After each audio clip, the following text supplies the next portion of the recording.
yes. Look at this. All right, let's write this down. Spend a bunch of time. My server is now working. Wiki, blog, lights.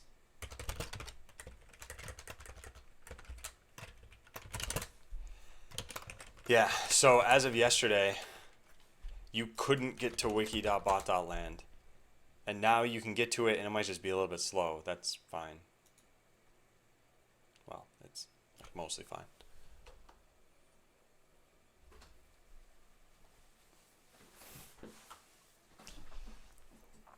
Hey, Red as a tortoise. Yeah, so now you can get to this. I really should test out. I should test out the lights. Which, let's take a look here. Are these working or no? No, this doesn't seem to be. Am I getting any information about this? I'm not. Huh.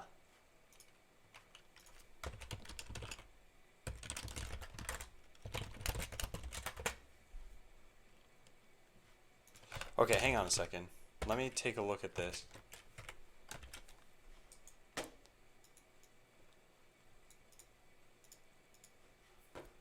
Wait, so my lights aren't working.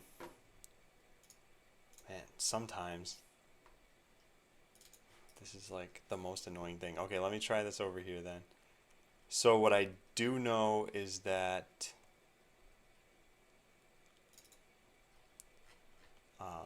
the token was created correctly. So let's take a look at this. Huh.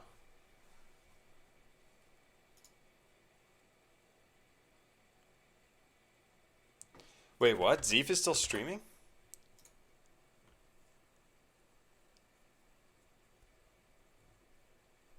What in the world is going on? What? Wow. I didn't realize Zeef was still streaming. Jeez. Okay. Wow, that's never happened before. He's been streaming for like 16 hours or something, right?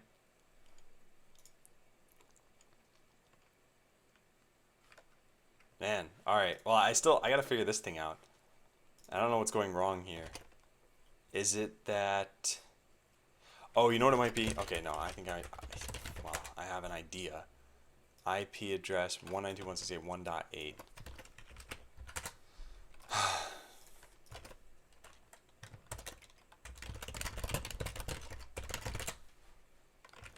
One nine two one six eight 1.8. Hey, Frozen Talks. You still see me as being... Oh, can I like stop hosting him? Is there a...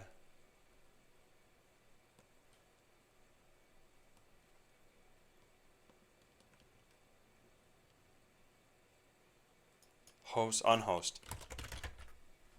Exited host mode. Okay, there we go. Big Z hacked the mainframe.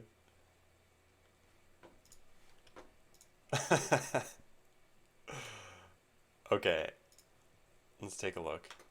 So light server is correctly being forwarded. What is going on then? And goodness, how does this work? So this sends the command out, and the command is something that we get from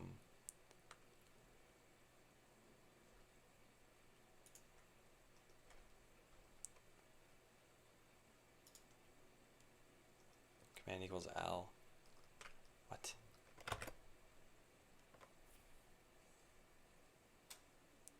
Yeah, unhost when the streamer starts streaming. I don't know why it wouldn't automatically do that. Like, why would you want to stream again? Well, anyway, thanks guys for letting me know about that. Yeah, what's going on here?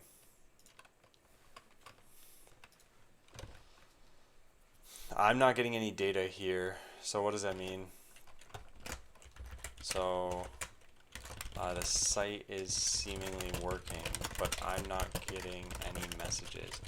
So potential problems could be incorrect IP address, port not forwarded, server not listening on the right port.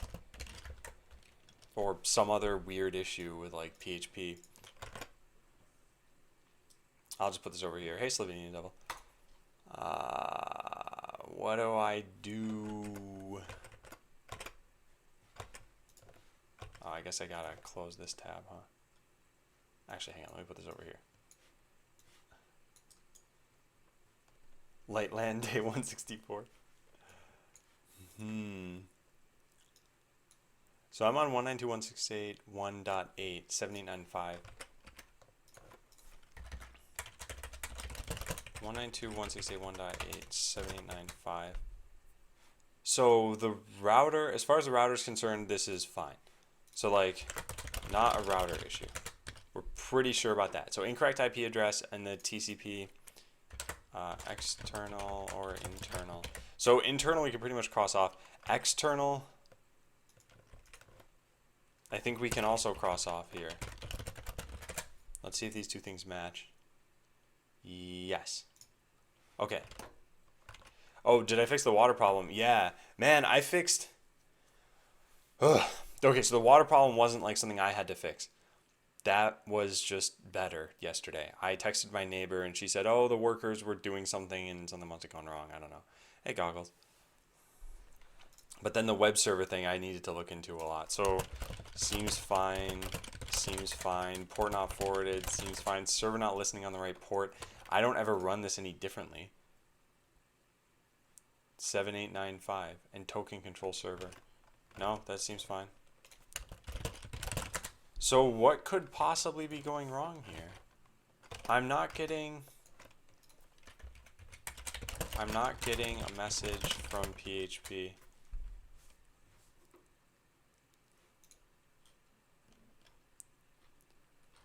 I should test this out. I should put in like some fake how do we do this? Main.js. User token command light selected. So this is the URL. Let's just click this. There. So now what's the URL it's trying to form? Okay, so we've got the URL. Now let me try hitting this URL off screen. Are the lights still not working? No, they're not. The blog should be up and running. Can you guys try hitting both of these sites and just make sure that they work for you guys? I'm going to figure this out hopefully pretty soon.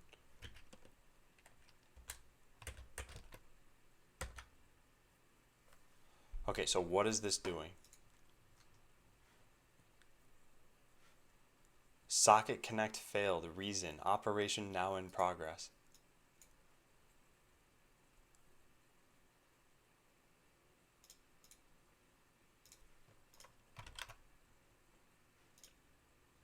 What? Okay, cool. Thanks, Locardos. Socket connect failed. Operation now in progress? What is going on? PHP socket connect. Both working, both pretty slow. Yeah, the server is just pretty slow. And hey, Avexator. Socket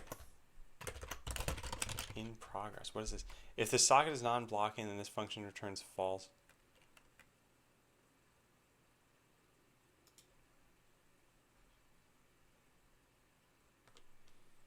Be sure not to turn it on until after you connect. Yeah, I blame PHP as well. So I have socket create and then socket connect. Yeah, hair. Alright, so how do I make it a blocking socket? Do they even write down how to do this? Socket set block.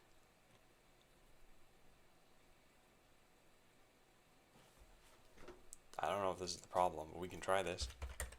Socket set block socket. Removes the zero non-block flag. Yeah, Hideo, it could be something like that, but I don't control PHP on this server, so I probably can't restart it like that. Let's try this out. So now I made it a blocking socket. And now it's just not doing anything. Okay, it still says socket connect failed. And I'm not getting this no matter what. And thanks, Suffixator. How would I do this then? I don't think this has to do with blocking sockets or not.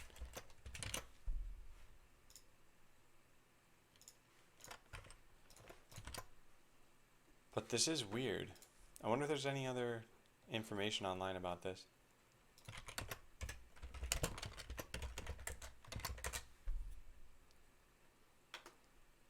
Operation now in progress.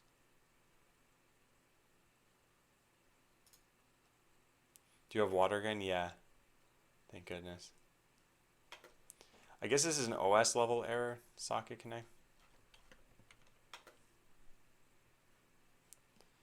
Instead of blocking, waiting for...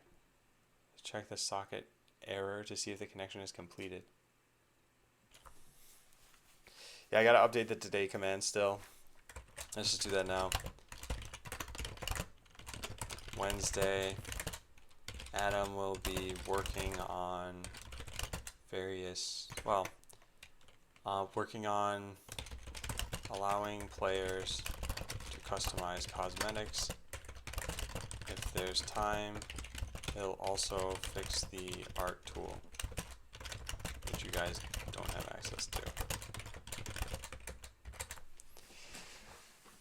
Did you try to add PHP directive like any set and error reporting to get all errors? Maybe disabled in production on your server? Oh man, if they disabled this, they would have had to disable it yesterday. But no, I haven't tried that. So thank you. I will have to look into that. How do I do that? PHP any set?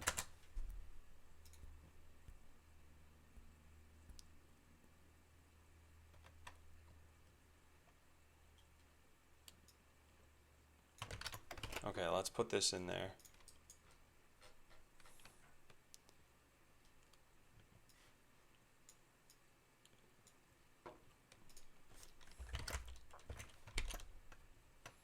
Where would the errors even get put?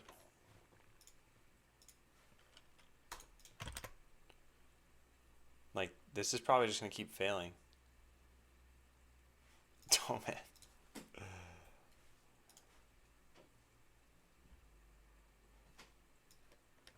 Okay, thank you, Hideo.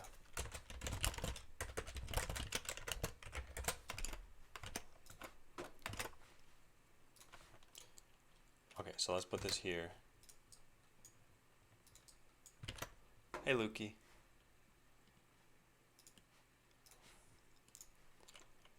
Alright, maybe this will show me the errors. What's the issue?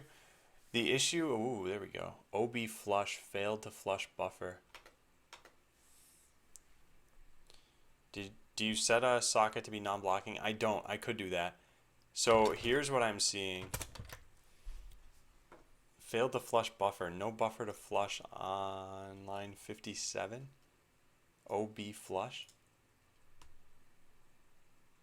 I wonder if they changed PHP versions and now this is what's happening. So this is probably... Well, let's take a look at this.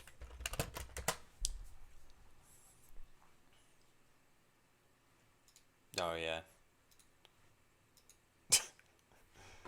Alright. Can you help me with my guessing game really quick? Alright, so OB flush. Should I just get rid of this? While OB start and OB flush handles a PHP internal output buffer that catches all outputs. Flush is the normal function that flushes STD out. So what if I just get rid of these things? Hey, Maldine. Okay, I'm going to get rid of these things. We're going to try it again. You guys will know immediately when this works, by the way, because that light's going to turn red. No. It just says operation now in progress still. Yeah, so whether or not this thing flushes doesn't seem to matter. Do you have an OB start before your OB flush? I don't know. No, I don't. Have you tried gelling your hair? I cobbled together this PHP script to do the one thing I needed it to do and then never wanted to touch it again. Turn on output buffering. I think this is just a red herring probably. I think the real issue might have to do with the socket itself. Socket connect, operation now in progress, that's all it says. Yeah, PHP.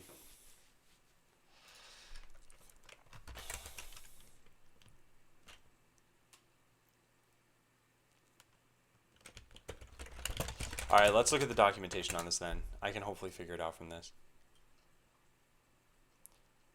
So returns true on success and false on error. Socket is non-blocking, this returns false with an error. Operation now in progress. So if I just made it blocking, and this comes from socket connect, and then what? Socket set block.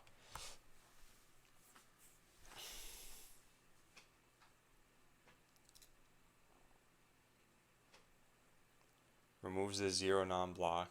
And what does this return? True on success or false on error. Oh man, why do I keep saying fair? So if this equals false, then let's just do echo could not set block on socket. Else echo successfully made socket blocking. Okay, let's try that. Hey Skynet. Okay, so now we should know whether this thing is working. Granted, I'm doing some of this off screen, although I am trying to narrate what I'm doing. Okay, so successfully made socket blocking, that worked. But then it says operation now in progress on a blocking socket. I wonder how. So yeah, the error message that I'm getting is this. Well, socket connect, this, exactly. Unable to connect, operation now in progress.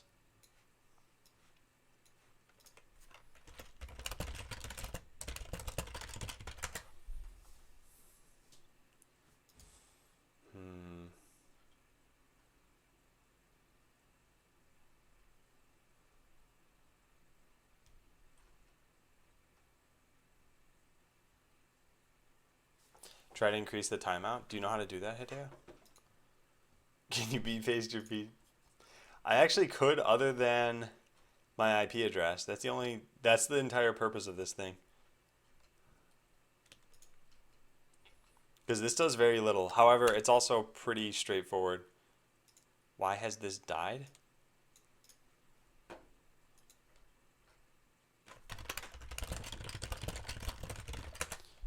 I don't know though. The timeout that I seem to be having here is like several seconds, and I don't think that should be the issue.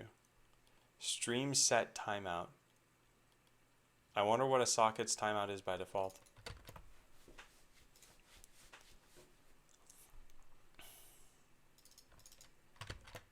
So this is just an alias? Okay, well, let's try it out. Oh, wait a second. I'm already setting the timeout. Seconds 5. Let's just set that to 50 and see what happens. Man, if it's going to be this slow, though, then I'm going to have a problem. Oh, why is the PHP stuff died? I don't know. I do not know. There were a lot of issues with the web server. There were permissions issues. There was a database connection issue for some reason. And like I fixed those. Everything's really slow still. Okay, I don't think this is a timeout. I set this to 50 seconds and it's been like 15 so far and nothing's happening. Yeah, I'm not getting any data. And even if I did at this point, like it shouldn't take 20 seconds for this thing to work.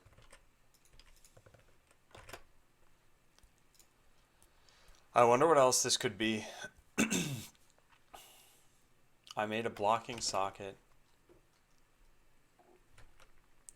Okay, let me upload this. Yeah, the default set to, oh, there it goes.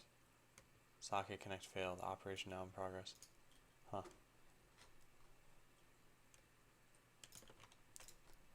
Okay. So I'll upload this script and I can show you guys what it is that I'm working through right here.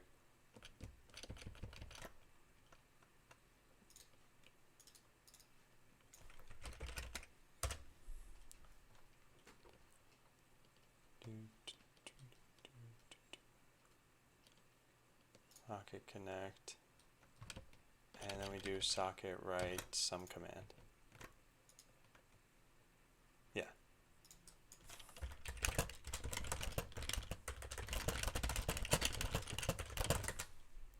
So I'm not even gonna, yeah, I'm almost done. Hang on. Okay.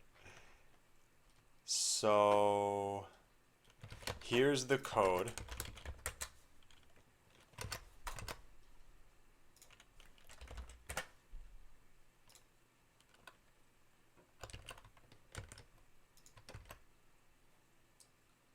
Hey, Horforia. Yeah, so here's my code. It's not, there's not a lot happening here. And the thing that's failing is socket connect.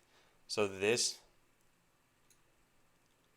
is failing with operation now in progress. So I don't know.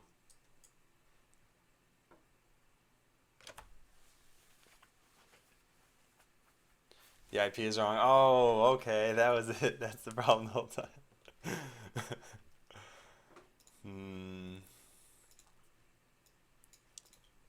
What can I try at this point? Is there any like cPanel thing I can use to reset reset PHP or Apache, I should say?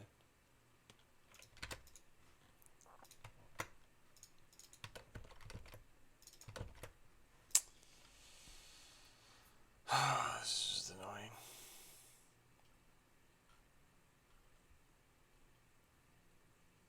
Software PHP. Have you tried turning it off and on again? Is there a port set? Yeah, there's a port set. I don't know how I could turn this off and on again. That's what I'm trying to figure out. What's the Botland link? So I can give you the link, but it's the infrastructure is not online right now, so you wouldn't be able to play.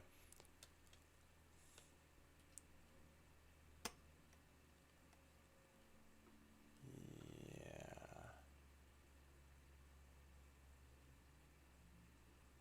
Max execution time is set to 300. But either way, I can't configure this stuff. Huh. Yeah, I'm not sure what to do.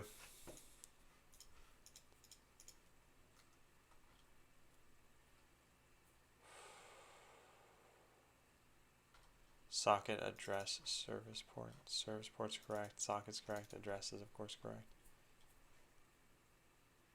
What if I try an address that doesn't exist? Let's literally try 1.2.3.4. I just wonder, will it time out faster, or will it say that, hey, connection refused? Let's see. This is no fun. Also, it doesn't seem to be doing that. Stop using TCP sockets. Well, the whole point of me using this was so that people wouldn't have my IP address. So putting it in PHP made sense. Make a REST server for your lights. Yeah, I guess I could do that. But then I need to make sure that this thing can even reach out to my REST server. Okay, fine. So in PHP, how do you access a URL like that? PHP get URL. How to get URL of current, get full. Well, how do you, I guess fetch load function. File get contents. Yeah, okay, so even when this is an IP address that totally doesn't exist, it doesn't work. What if I made it localhost?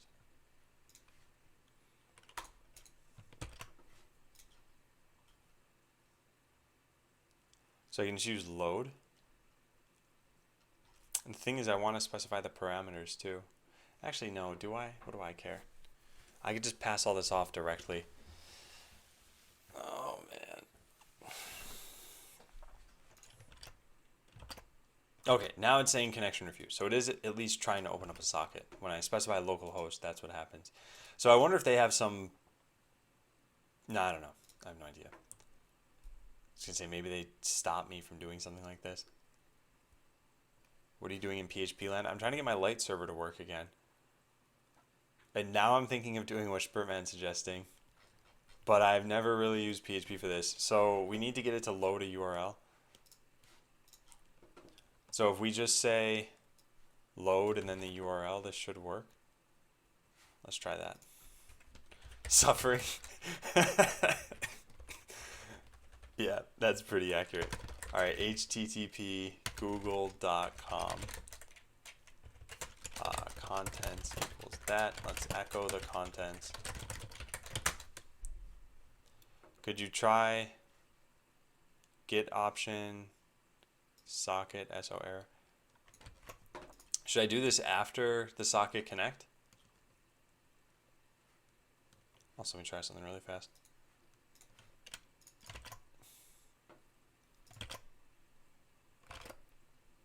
Call to undefined function load. What? Did I try and get a refund? No, although I did write them a relatively, like a disappointed email, and it got bounced back to me. I guess that's why they call it Bounce Web. But what I don't understand is they have their sales email listed right on their site. It's just sales@bounceweb.com. How would that bounce emails back to you? Like, what's going on? Not all is well in bounce territory. Yeah, LOL wrecked. That's exactly how I feel right now. They got wrecked by a hosting company. So I don't know where to send this email. Also, I'm still not totally sure where to put this thing. So if result equals false, let's try this here. Socket get option, tell us what value you're getting. So let's do value equals this, echo value.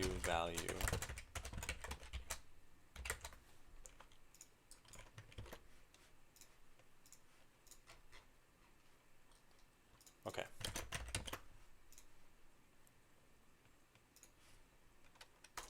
File a PayPal or credit card dispute. Well, the thing is, like, they have done a pretty good job of fixing the issues I've been having. I don't necessarily, I don't know. I didn't really want to deal with any of this because even last night, spending an hour and a half or 2 hours on this, it's not Botland stuff and it just leaves me frustrated. But I do agree I'm not being delivered what they promised. And what did you miss, Weedley? Well, my light server broke. I can't connect from PHP to my own computer. So yeah, now I'm doing this thing Hideo said, which is this. So I'm putting this here, by the way. Let me show you. I have this here. So I don't know if this is the best place to get it, but I imagine after Socket Connect fails is where I should be doing this. Call to undefined function socket get option. When will Botland be up again? Probably later this week. So EJ, I don't know if you know this, but the steps I was trying to do was this. Like, one, emancipate my files from Bounce Web, and then two, put them on Namecheap. And unfortunately, I couldn't connect at all via FTP. I needed to file a ticket for that. And then the day after, I got charged on my credit card. So I couldn't do those things. And yeah, Lukey, it's definitely offline. You won't be able to make an account right now. Why do you do socket set block? I was just trying that out, Superman. I wasn't doing that originally, but that's something I added today. I can get rid of it.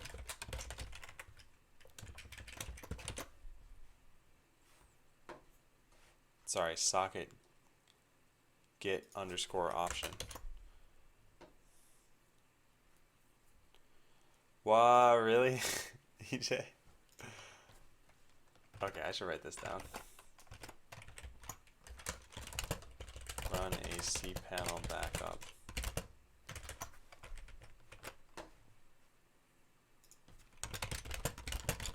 Stuff from... Although cPanel wasn't even installed. So EJ, there was basically no way for me to get my data off of this service until they fixed it, and they did fix it now. But I couldn't connect via FTP, and there was no cPanel option either. Well, actually, there was cPanel. I didn't have... Yeah, well, anyway, whatever. So run a cPanel backup to get my stuff from Bounce Web. I should just... Yeah, I should cancel. Chances are I'm never going to look into this, and then I'll just keep using Bounce Web for the next year. It's a sad, sad day. Okay, so I'm trying this again.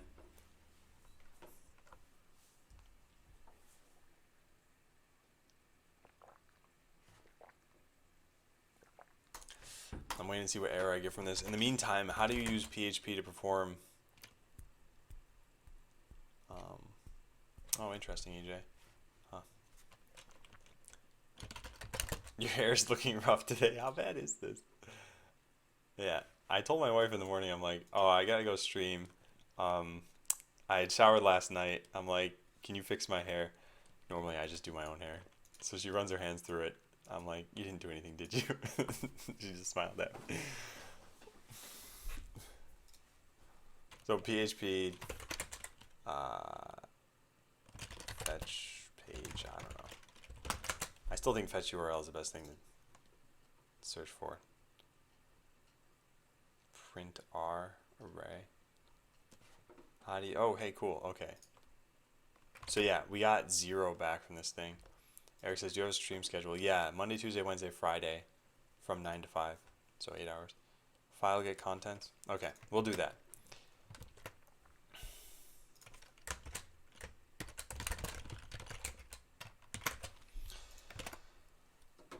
Okay, yeah, so Hideo, it's giving me 0. So this is saying value 0.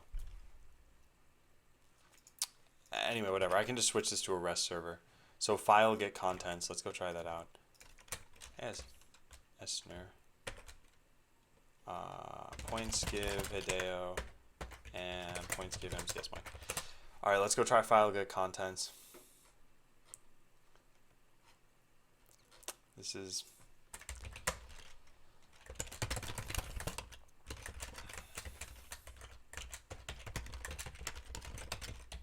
so google.com echo contents.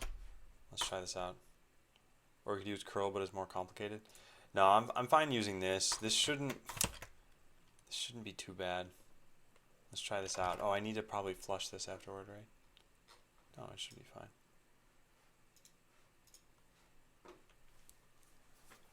So file get contents. Like, I literally have this code here.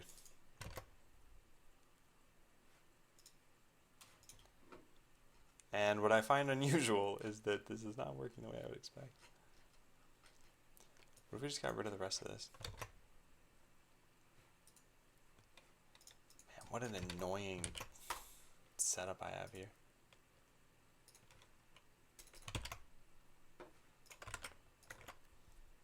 Hey, Aether.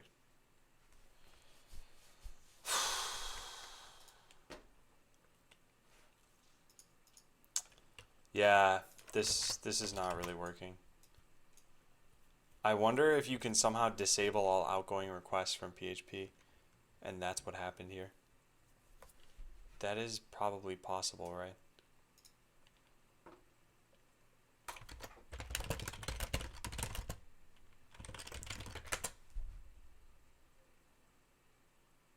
Hey, Mr. Cheap. What's the output? I'm not getting any output. It's just not doing anything. Also, what's the command to exit PHP? It's die, isn't it? Oh, it's exit. Fine. Well, I want it to die. So exit program normally. Let's just do this. I'm just going to put exit 0 with no other code here. Just make sure that this thing works.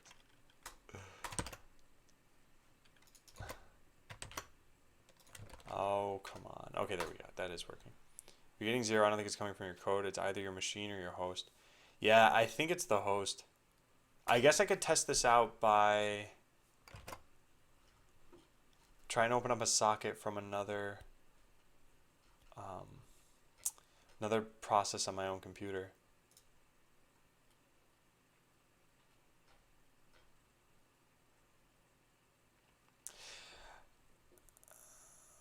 Okay, so let's try this. Hi, Thriven. Sounds like a user issue. Okay, cool. So now I am fake loading Google on my token site. So we can at least fetch this. Yeah, all right, cool. So then, yeah, I'll just turn this into a REST service. Okay, well, one of these things I can show you guys on screen, and then the other one I've got to go fix up myself. So here's what I'll do. I'll just, whatever.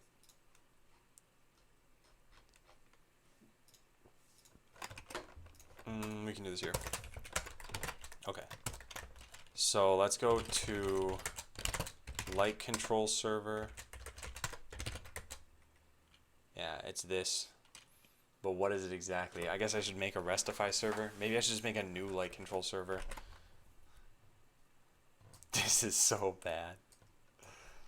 Alright, fine. So this is where I have the Hue stuff coming. Yeah. Okay, so we're gonna just duplicate all this. Let's do make dir light rest server. Light control server v2 rest version. This is why source control is important. And I'm not using it for this.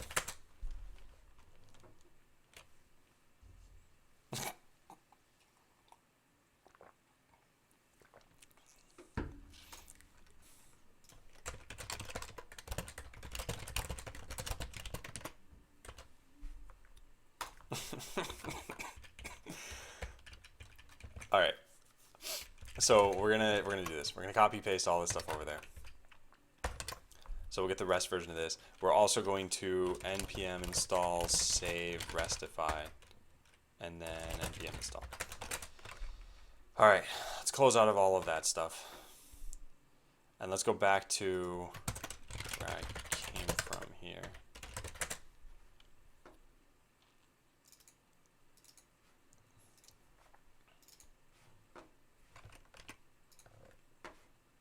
Okay.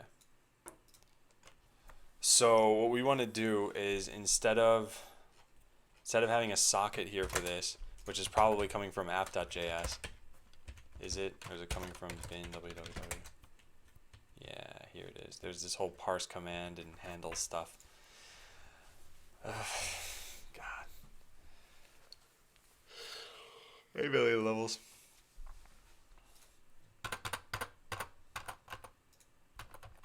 All right. Alright, so parse command is coming from a socket call, handle TCP request. Yeah, this is what's going to be deleted. Net create server. Alright, so let's load up one more thing in Sublime. And we'll launch the REST server, which is its own entire thing. Yep, okay. So let's get Restify. So I guess we'll end up putting this in here somewhere. Man. And I could do this much better than how I'm going to do it. So handle TCP request is coming from create server. Var control server.listen, set server.on.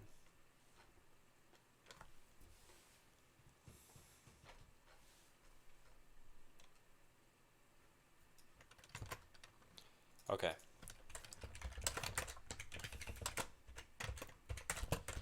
So server equals restify.create server. Server name is gonna be like light control server v2. Version is gonna be 2. Control server, create this. We don't need that. The port is gonna be that, sure. Control server.listen. So we need to actually this uncaught exception is probably gonna be pretty helpful. Let's put that there too. Okay, there's no logger.error. Console.error still exists though. So uncaught exception in www. Node util.inspect route. This is an ES6. You need to put a use strict up here. And either way, it still probably won't work. But let's try that. So are the lights working yet? No, I'll get them to work pretty soon, I think. And we could put throttle middleware here. Let me think about this. That way people aren't spamming my machine.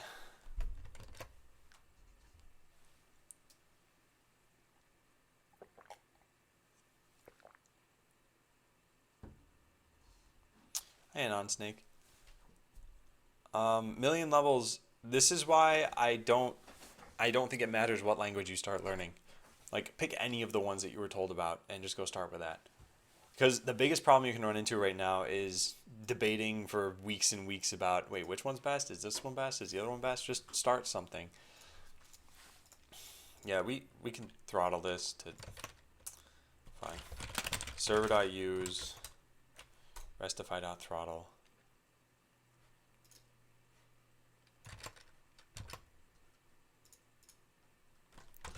Okay. So burst, I don't really care about. Rate, this is, I think, 10 per second. I think that's what that means. And I think that's pretty reasonable. We could actually set it to lower than that if we want. IP true, yeah, sure, fine. Keep this many IP addresses, don't care about that. Yeah, I don't care about that. Toss a coin and learn one language first. Yeah, toss a 40-sided coin.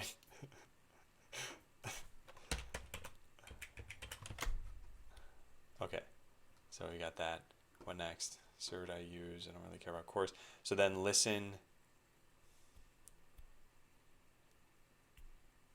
So this was a promise before. I guess we can make it a promise here too. Hi, Music Freak.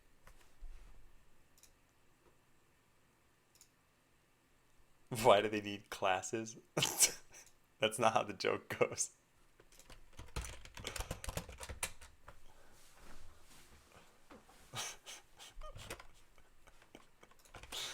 Just jumping on the bandwagon there. Alright, rec P. Alright, let's do this. Millionth time that joke has appeared. Yeah, but the first like 900,000 of them were all from Weedly.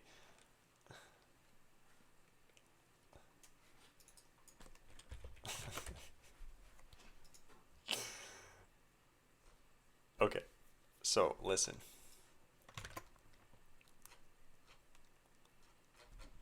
This is, well, whatever, we're not going to need that. Where did the server stuff go? Here it is. It's a promise side function, context server. There is no this dot server. Port console.log.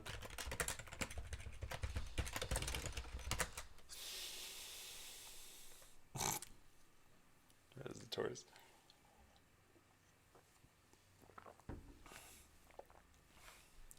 Okay. So we'll have this stuff listening.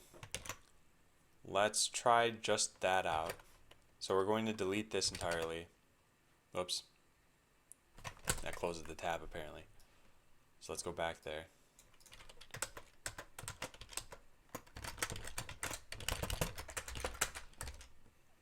Run.cmd. Okay, 2 is not a valid semver. So much for that little joke.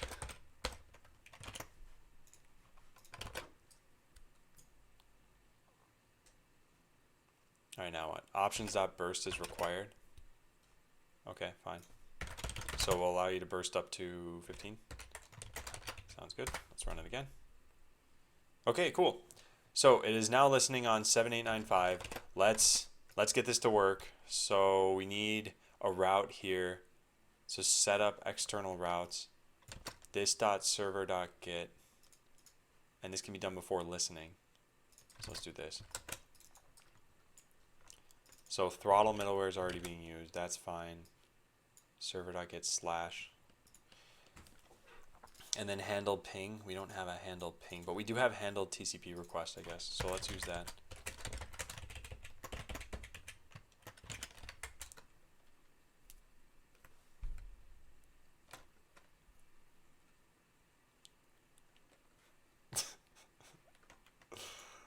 Okay, so socket. We don't have this. We have request next. Someone sent a request. Yeah, sure, fine. Data, get the ASCII data and whatever else. Parsed command. Yeah, I think we can just make these URL params at this point. So TCP is really just going to be a proxy.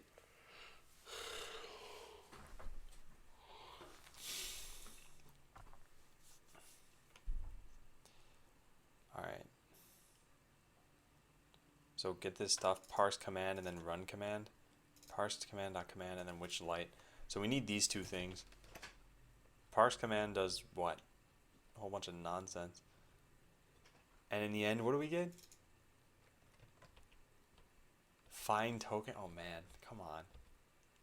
So we need token, user, command, and light. Which I think is what the URL here had anyway. What does this look like? User, token, command.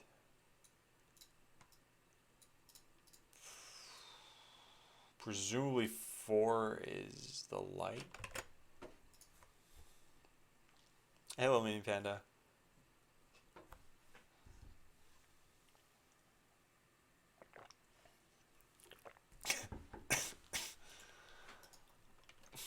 You guys are ridiculous.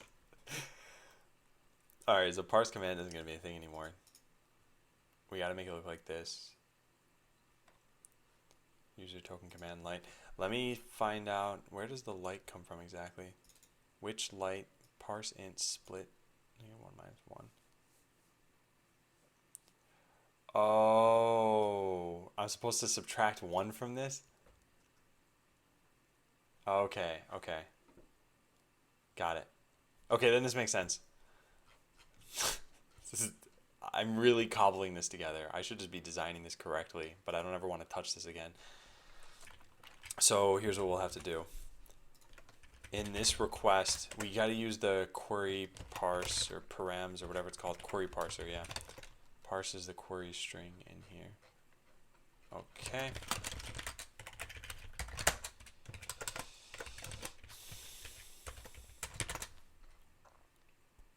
Botland time off to fix lights. Yeah. Man, I've been having so many server issues. So this is not even botland stuff that I'm doing right now. And I don't want this to take very long, so I'm going to hope it's no more than another hour. I think this part should be easy enough, though. Let's go to server.js.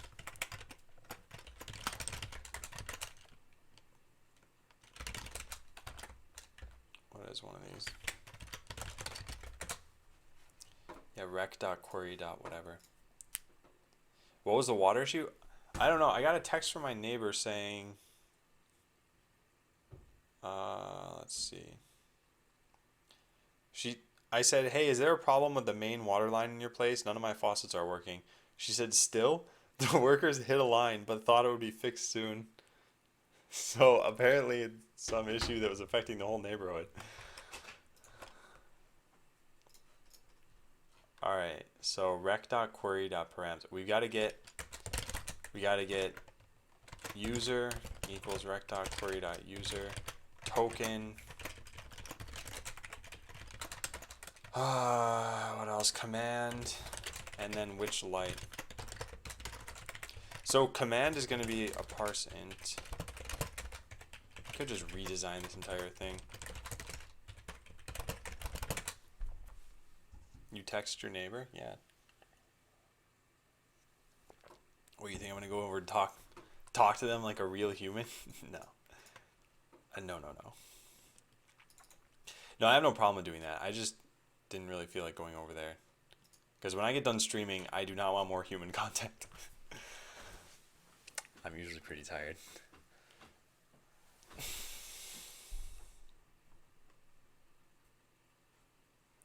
Lived here for 3 years and never called a neighbor? Okay.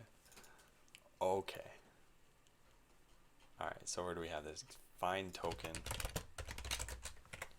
Yeah, this. So which light, parse int. Okay, that stuff's fine. So we should print out all of these things like I did before, and then probably do all of this stuff.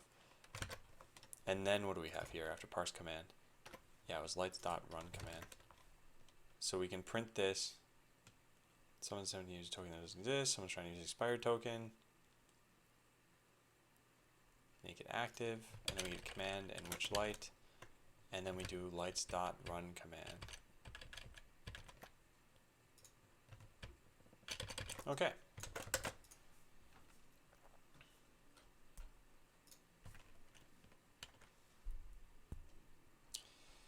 Yeah, and if any of these things don't work, I guess we'll find out later. All right, so lights.run command. command which light. Let's try this out. We'll have our own TCP socket.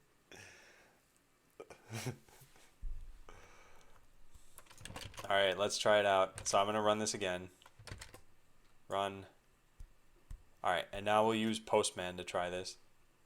Is there a way to close all the tabs in Postman? Actually, yes, there is. It's called closing the whole program. Let's do that. Okay, so we're going to do HTTP localhost 7895 / user equals Adam and token equals 12345 and command equals 1 and which light equals 2. Of course that doesn't work. Oh yeah, here we go. So command is not a number. How did that happen? Command equals 1. Oh, CMD is what I just typed. Yeah, alright, let's do that. CMD and light. Okay, and then at the end of all of this, we can send a rest.send whatever.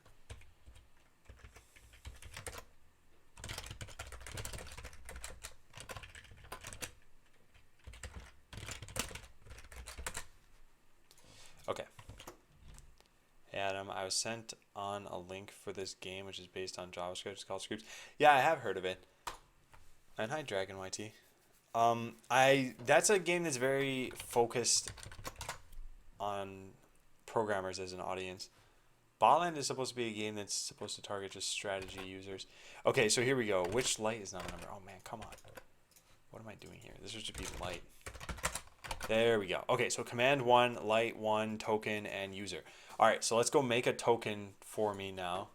Let's see if this even works. Okay, so it did create a token, and the token I got was this. So let's just open up this link and then harvest the different sections from it and then just paste them into there. So we have this token. Let's try it out. So this token, my name is Adam13531. Nice to meet you. And then the commands that I want are going to be, I gotta look these up. 5 and then 4. So CMD equals 5, light equals 4. So when I press send, this should change my lights red. Okay, perfect. So then this is working. We've converted this. Hey, Dan. Okay, so then all we need to do now is just put this online, which is probably easier said than done, right? And we have the same sort of thing printing out here. Yeah. A Japanese spider crab. So this is done at the 45-second mark. So in 12 seconds, we won't be able to do this any longer. So let's take a look. Like, it's still working. And wait for it. It's gonna fail as of 2 more seconds, and there. Yep, good. So Adam's token just expired. Someone is trying to use an expired token. Perfect. All right, so let's get this online. We just need to use PHP and call into this. Easier said than done. So we get command user token.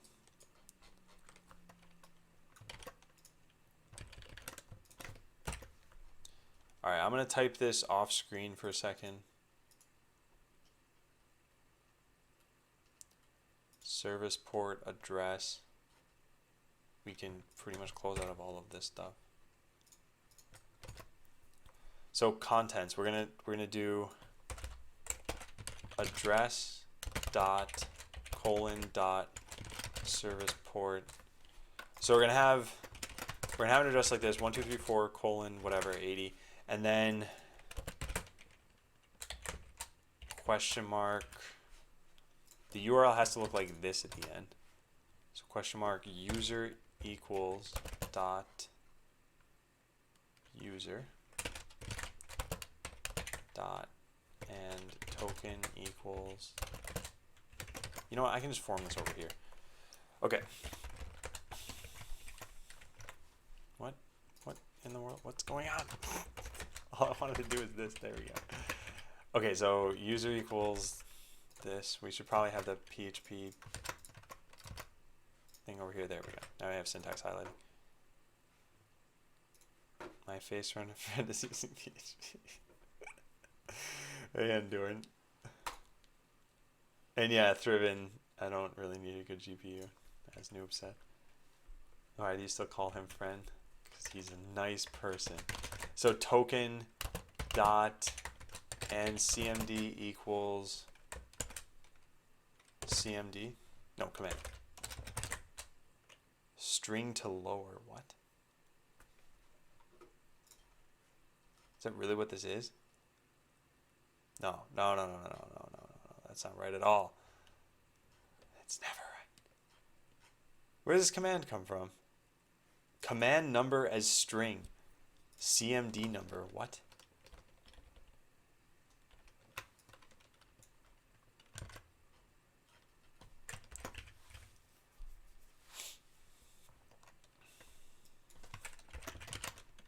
Okay, so this is CMD number.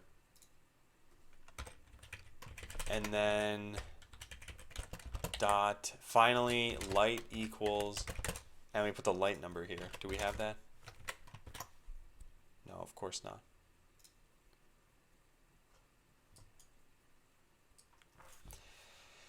Oh, man.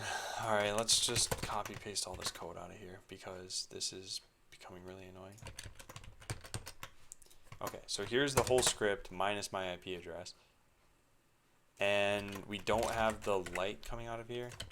Ignore that Pokemon stuff. I just put Pokemon in my comments apparently.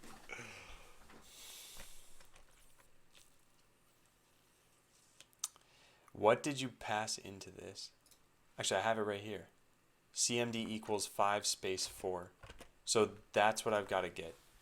I've got to parse that here. But what does that pass in as? Ampersand CMD.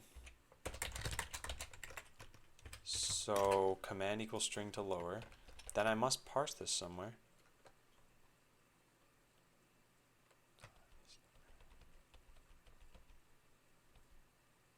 Oh, the parsing happened on the server side. Oh, I should change my light control UI. Hey, Pro Sam. Yeah, that's what we'll do. We'll just do this. So CMD, actually we should keep these the same name that they probably were.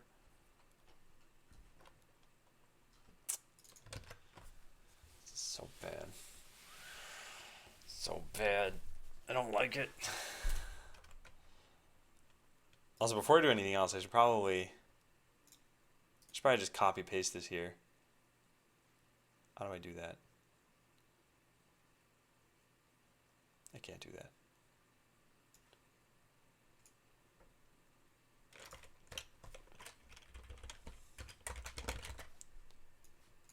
Okay, there we go. So now we delete that. Got it. Okay. Yeah, so now let's get to fixing this up. So what we'll do is we'll have this be the command number, and we'll also need a light. Like the fire bat from StarCraft. Anon Snake says setting up a server. No, not entirely at least. I'm just trying to get my lights to work again. This has nothing to do with Botland. I shouldn't even be doing this on stream. But you came here for programming, and you're getting programming, I guess. Or you came here for someone making a game, and then I'm not doing that, so whatever. So let's do this. CMD number equals intval CMD. So bad command, we need the same thing for light. Light number. Light. This would be CMD, this would be light. Alright, so now we have light number, CMD, all this other stuff. We're going to put this here. We're going to paste this in. So we don't actually care about the contents of that. And then light number equals $, light number.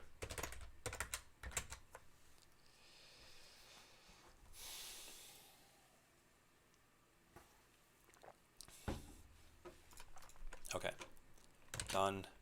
So we can close out of all of this stuff, and that's it. Cool. No, Endoran, that's not what I'm doing right now. Sorry, this is the much more boring aspect of this. So address, port, User equals user, token equals token, command equals command number, light equals light number. Does that match this URL exactly? User, token, command, and light. Yes, perfect. Okay, so then this is fine. I gotta paste this back over to here. And I just gotta put my address back into this.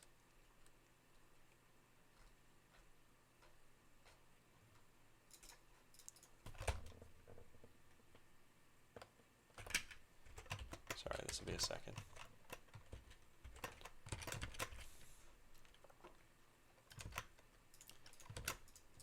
Okay, and then the port no longer exists here for some reason. There. Okay, got it. So that part's done. Now the only other thing that needs to be done is the front end UI. So this needs to, oh darn it, people are actually getting tokens. No. Okay, I'm gonna have to give this person a token again because this doesn't count. There.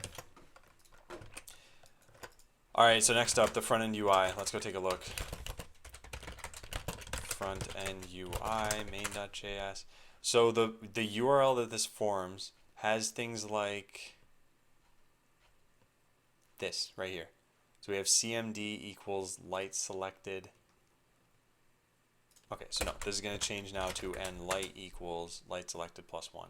I don't know why we add 1 if we're just going to subtract 1 on the other end here. Doesn't really make sense. And yeah, hey, that's me.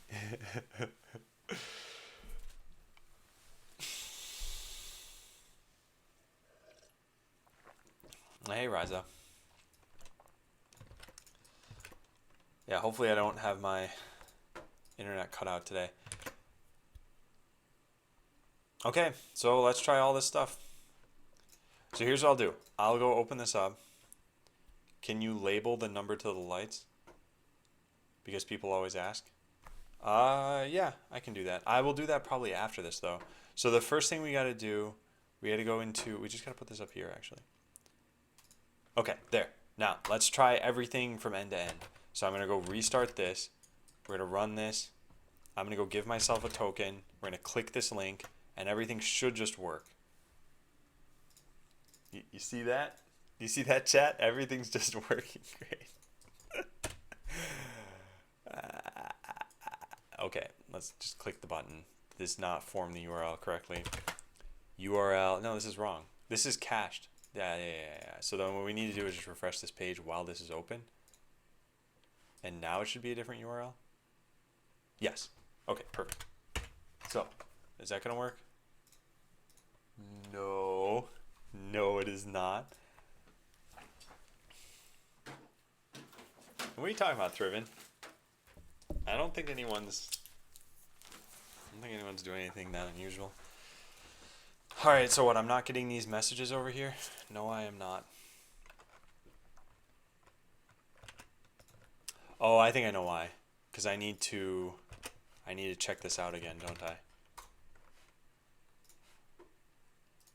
So let's edit this again. Reopen local file. No, this is correct. What? Light. Command. Okay. I know what to do. So we got to go get that URL again, and then we got to just test the URL manually. Of course, I don't have this breakpoint there anymore. There we go. Okay, so we click that. We get the URL, the oil, and then we paste this into here.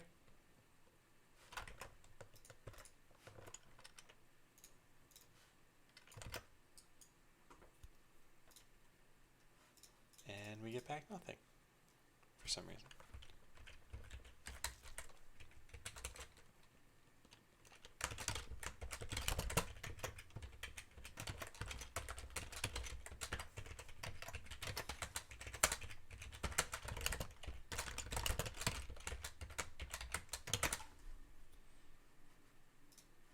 Okay, let's try that again.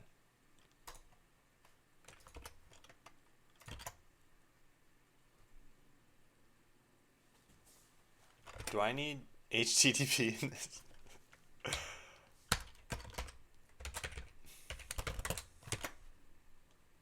I'm gonna get this to work. As soon as these things change colors. No, not there yet. Okay, what's going on here?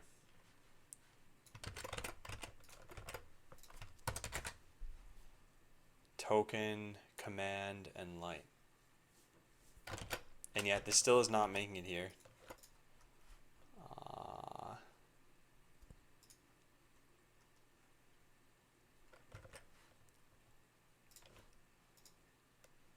Okay, so you know what I think is happening? I think I'm not allowed to access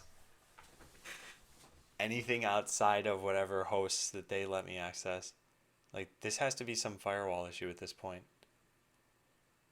Because the URL is totally correct. But it's not making it to my machine. Why am I working on the lights? I wanted them to work because I wanted new followers to get this. Check the network panel. This isn't PHP.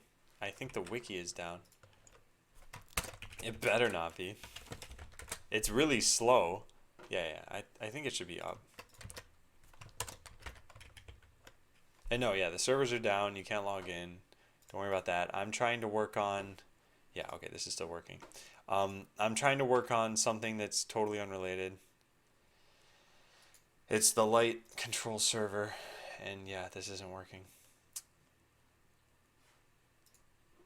Do they have shell access in cPanel? Yeah, they do.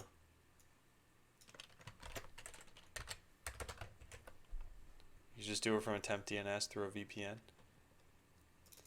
Yeah, I could set that up. I don't think it's that I'm trying to access an IP address. Could they even stop that? And hey, Saki. All right.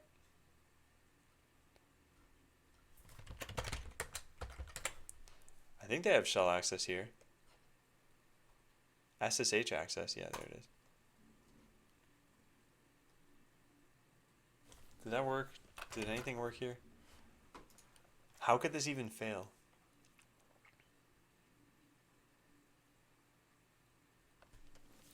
Try pinging the IP from shell. Yeah. Did you get file, get contents to load Google? Yes, I did.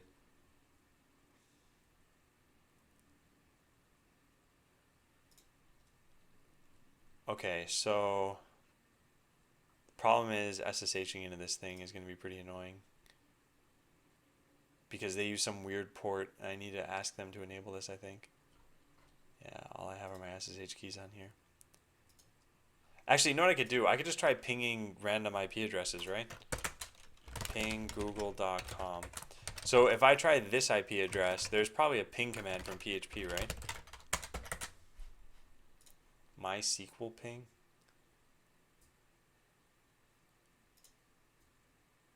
Are you sure your ports are forwarded and everything? I guess I could try that out by accessing this through my own IP address. Let's do that. So if I do 127.001.7895. Okay, so that works. Now if I do the same thing with my public IP address, we'll know whether this is working.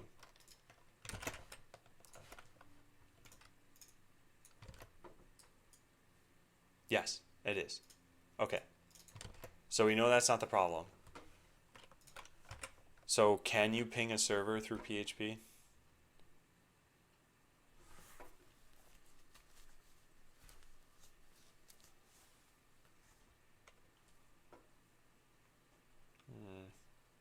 No, not.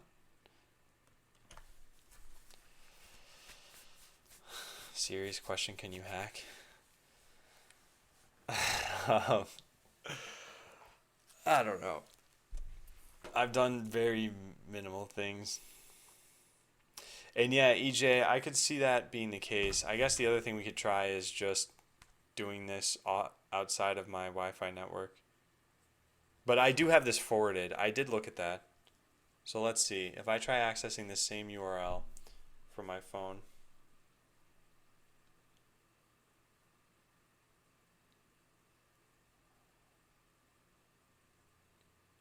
Is that going to work? Unsupported address.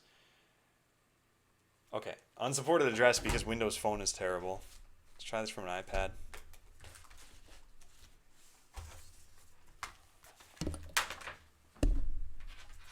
I'm just knocking everything all over my desk. Did I just screw up my keyboard camera?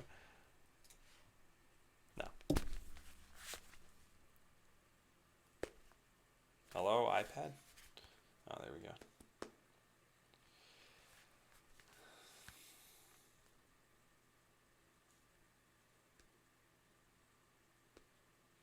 Okay. Oh, iPad uses Wi-Fi. Yeah, you're right. Darn it. What am I doing? Someone take the computers away from me.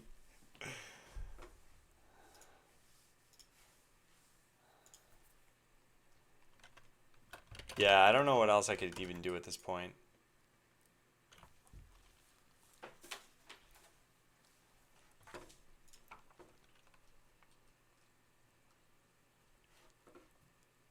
Just use DigitalOcean. Text the neighbor. So what could even be causing this problem right now though? Like, can PHP really disallow just arbitrary IP addresses? I don't think it can. And I don't think they've got some whitelist for something like Google and whatever else. But I don't think this could be my issue at this point. I could just file a ticket with them.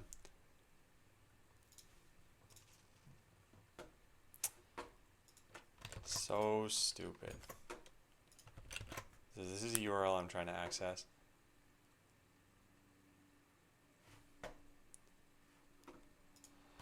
Okay, well I could set up DNS to point to this. Yeah, let's go set up a DNS thing then. I guess I'll do this in Route 53. And Eric, thanks for following. This will hopefully be over soon. All right, so for me to connect to this, I need to turn off my keyboard camera so that I can use the authenticator here.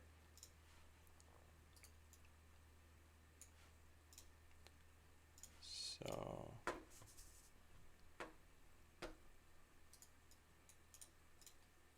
all right.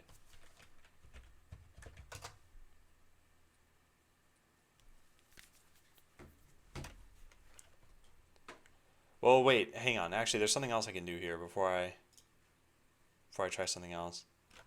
Yeah, what if it's this function that's failing? Let's try something.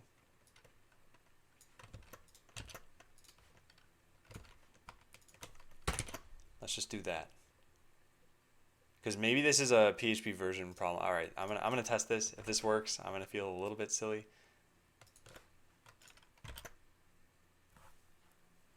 Okay, no, it's not doing anything.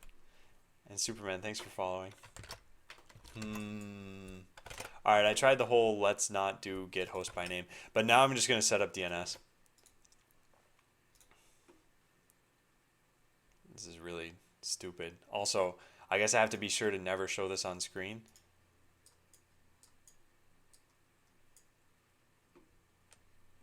Yeah. I can't ever show you guys this then. So if I run into any DNS problems and I'm like, oh, let me go check Route 53.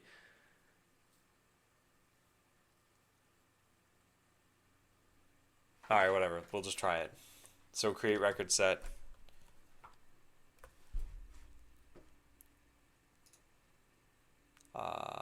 Hang on a second.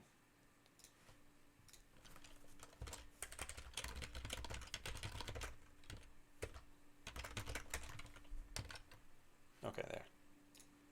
I need to be very careful about typing this stuff in. Okay, so now we're gonna paste this over here.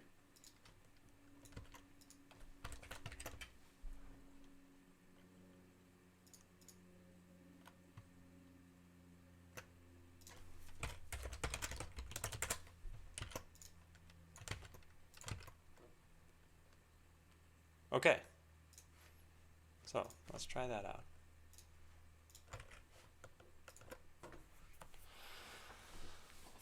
Just use no IP? What?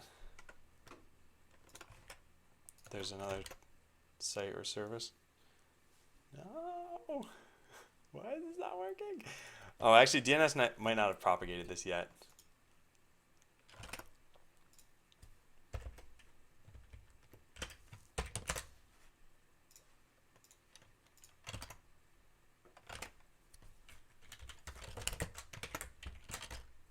Fetching URL. Go done. There.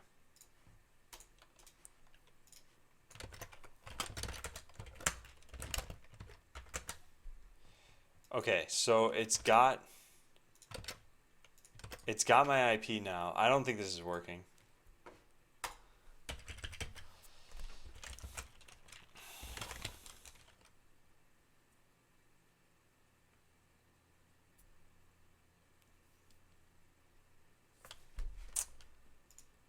So bad.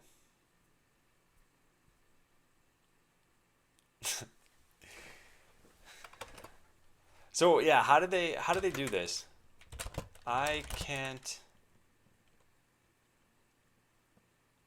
access my machine via its IP address. Oh, you know what? Now that I set up DNS, I should be able to access this through my phone. All right, let's try this out.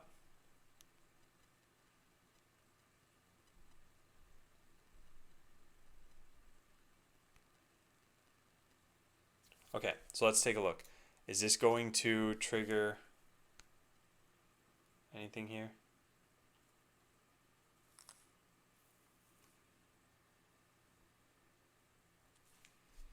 How did I manage to break this?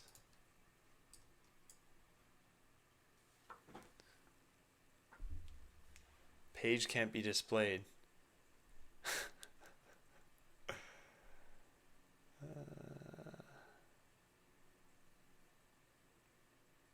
Oh, whoops, that's why. That should be a colon. Hey, it worked.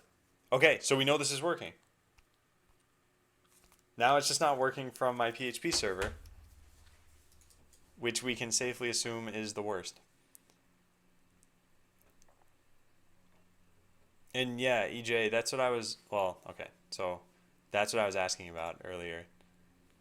So I guess this will just never work. Okay, well, let me submit a support ticket. Fine.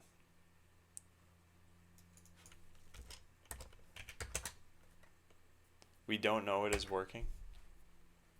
Well, I'm telling you it is now. Alright, so I'm going to open a new ticket. It's fine. Opening a ticket about this.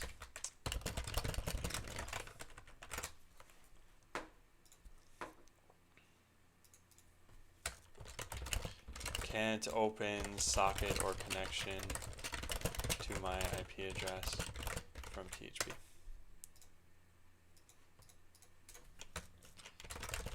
When I try to... That Switch issue last week. It shouldn't relate it, but since they're the worst host. Spam Eddie on giveaway afterwards. Okay, so when I try to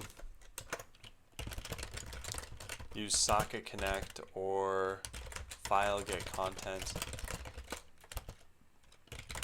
using my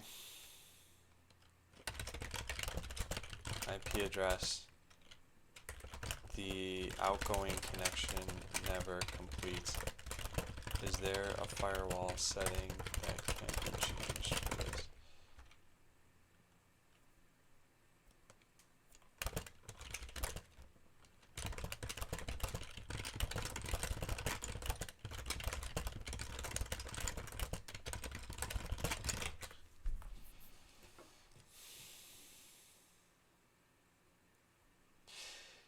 Yeah, this is too much work. I totally agree. And I don't want to keep doing this. But I am currently on stream right now, so I'm going to just continue with this path. But that's it. I think that's all I'm going to do for right now. Like, the rest of this, I should delete that entire host and just get this back to how it used to be.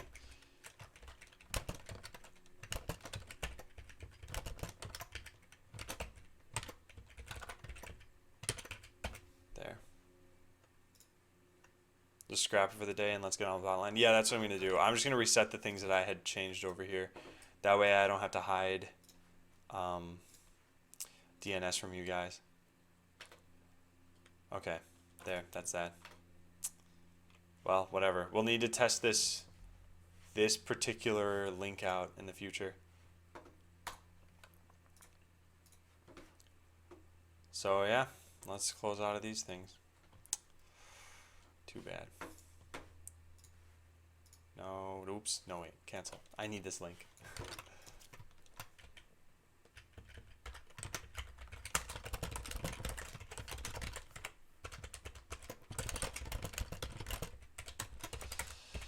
Sorry, I'm almost back to being able to show everything I'm doing on stream, but I'm not there yet. There we go. All right, that's everything. We're gonna ignore this. I should probably turn off the light control server entirely. Hey, clowns. All right, so here's Sublime again. Let's close this thing. All right, so what I wanted to do today is work on getting cosmetics into the game. Yeah, I'm gonna close this light server. Yeah, let's. I don't want it doling out. No, it doesn't matter though, does it? Yeah, I'll just wait for a response to that. Okay, and then there's one other thing I need to do here. At 11 a.m., I have a phone call to make.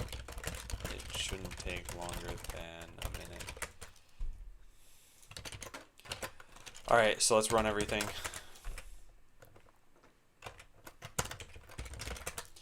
Okay, so where I left off yesterday, we were working on some of these cosmetic pieces in the game.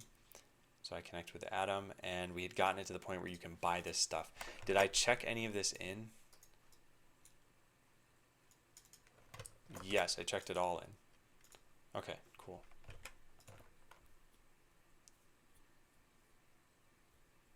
Look at the host checking your PHP code and warning you your light server's not up.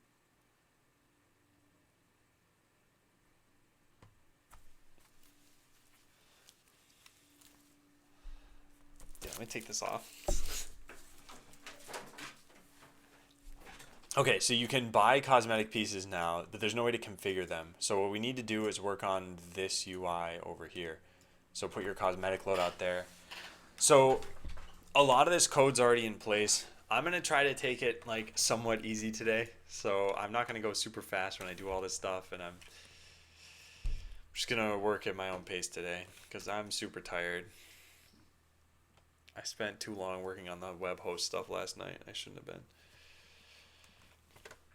Anyway, let's look at the UI. So this is what we need at first. We need 3 slots there. So this very closely resembles hardware loadout. It's just different enough though. So there's empty hardware slot, item is combinable. So we'll probably make this stuff a little bit differently. Stream looks somewhat professional now.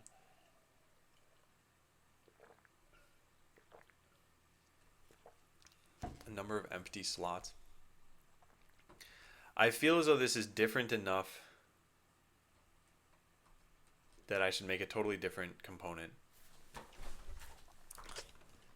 So let's do that. Cosmetics loadout. Wait, this already exists? When did I do this? Oh, yeah, there it is. Cosmetics loadout goes here. Oh, right. I forgot about that. Okay. So it'll look like this. So ref equals hardware loadout. Styles.hardware loadout. We have styles.cosmetics loadout. Yeah, there are 2 of these though. That's a little peculiar. Are both of these checked into the code base? Yes, they are. Are both of them being used here? No.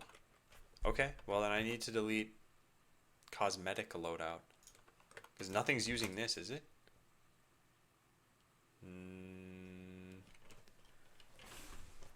Nope. Nothing is using this. Okay, let's delete this entire file.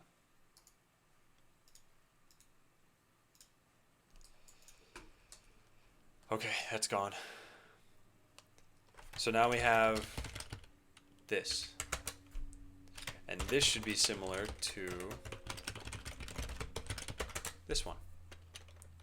So background color transparent. I guess we're going to want that same thing. We're probably going to want all of this stuff to be the same. There. Hardware slot itself. Yeah, everything's always going to be the same size though. Hardware level select container. Yeah, this stuff's not going to be there though. When you drag onto anywhere here, actually, how will this work? So you're looking at the edit thing. When you drag the Ninja head onto this entire thing, that's when it should be updated, I guess. So it'll be a different drop target. Yeah, this will be different enough. Okay. So we have hardware slot here, and we have empty hardware slot. And it's because empty hardware slot had the level select. Is it worth making two different classes for this? Well, empty hardware slot really was just a set of rendering. So that's not too bad. And then hardware slot was... Where is this? Here. Hardware slot is... And not too different. So should I make cosmetic slot, and then empty cosmetic slot?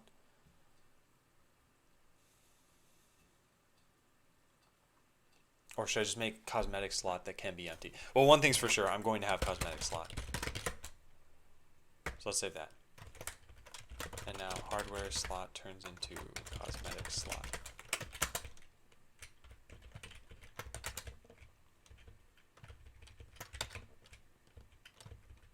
Slot class, draggable filled slot. I don't know. I don't know about any of this stuff yet.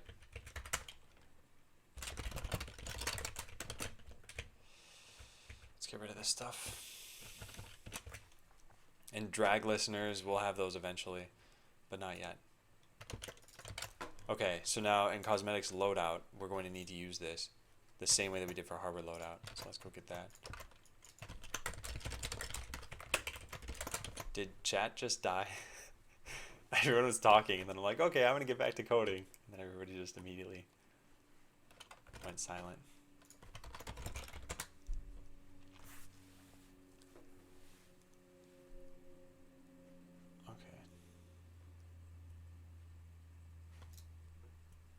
Okay, no.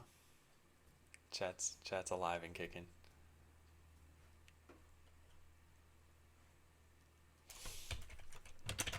Okay. So in hardware loadout, we mapped all of the hardware slots to create hardware slot, and then mapped empty slots to create empty slots. The reason why I don't think this is worthwhile anymore to do it this way, I think there should just be one, is because slots are assigned in this case. So there's a head slot, there's a torso slot, and there's a foot slot. So let's do that. Props on edit. Yeah, we're gonna need to do this too. Actually, this is fine. Okay, so then map any slots that we have. Let's take a look. We get hardware configuration, and then we get the slots themselves. Yeah, I'm not sure how I'm going to do this yet.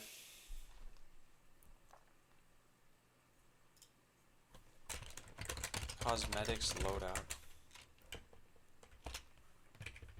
Yeah, so there is an on edit.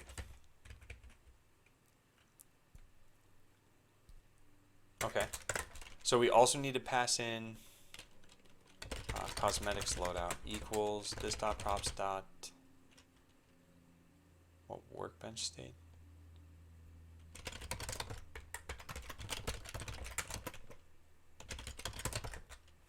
Again, endure. All right, and then we have. Oh, we don't have the cosmetics loadout here. Oh, okay. So then we need to add this. Which means when you go to modify this, okay, this is going to be a lot.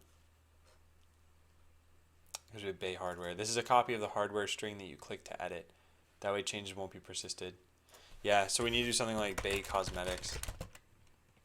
And this is going to be a serialized cosmetic loadout. The serialized looks like an object, I guess. So yeah. This is a copy of the serialized cosmetics loadout that you click to edit. That way change won't be persisted until the user chooses to commit. And this is, yeah. All right. So now we need a way to set this. So there's probably like a set bay hardware or set editing bay hardware. Yeah, so I guess we'll say set editing bay cosmetics. And this turns into bay cosmetics action dot serialized cosmetics loadout. Set editing bay hardware cosmetics.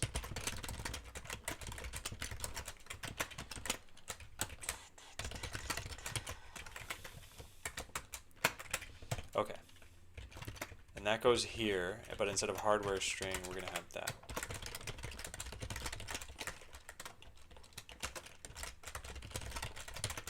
Alright, not bad. So now we have a way of doing this. We need to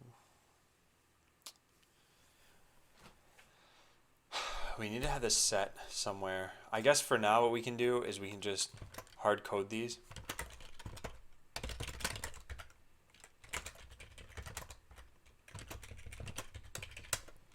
So let's say head ID is, I don't know, what are the, let's take geode head, so we're going to have 25. Let's take the wasp body, so 23, and let's take the wasp feet, 24. Okay, so there are our cosmetics.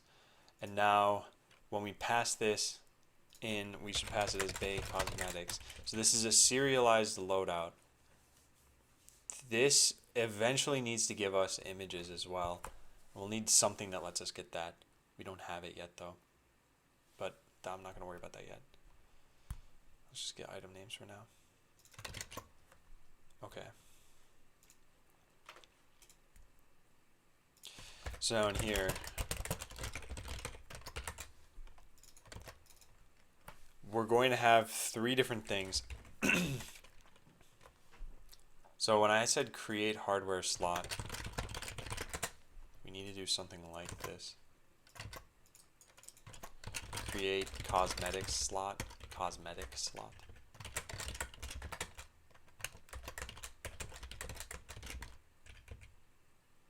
There. Okay, so key. We might not have an ID here. We need to know which particular piece this goes to.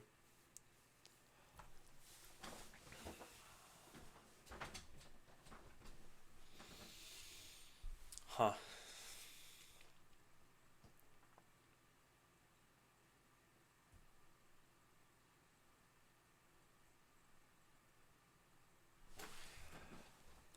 Not sure how I want to do this yet. Cosmetic ID, cosmetic location.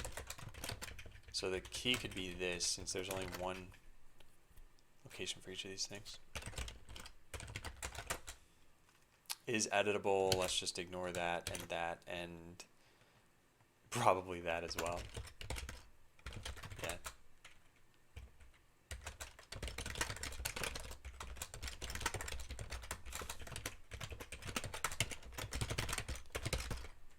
Alright, and instead of just I'm a cosmetic down here, we'll say this dot props dot. So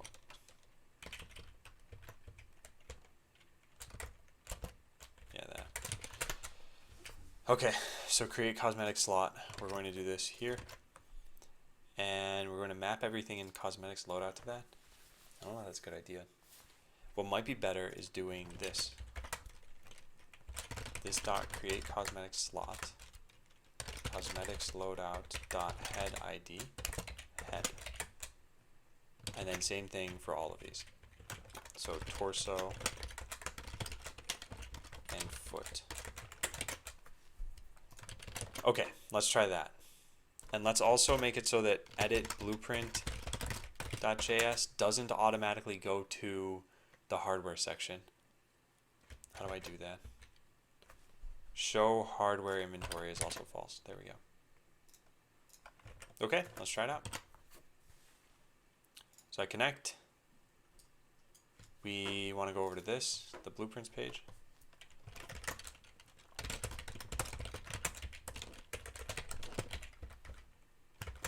So let's put this as blueprints. And that way when we log in, we're going to be immediately looking at this page. That's not right. What happened there? Oh, it just took too long. Oh, no, it didn't. What did happen? Oh, whoops, I'm in the wrong spot. Got it. There it is. All right, this should be blueprints. All right, let's make sure that worked. Got it. Okay, so you log in, you're looking at blueprints, you hit edit, and yeah, now we see I'm a head cosmetic, I'm a torso cosmetic, I'm a foot cosmetic.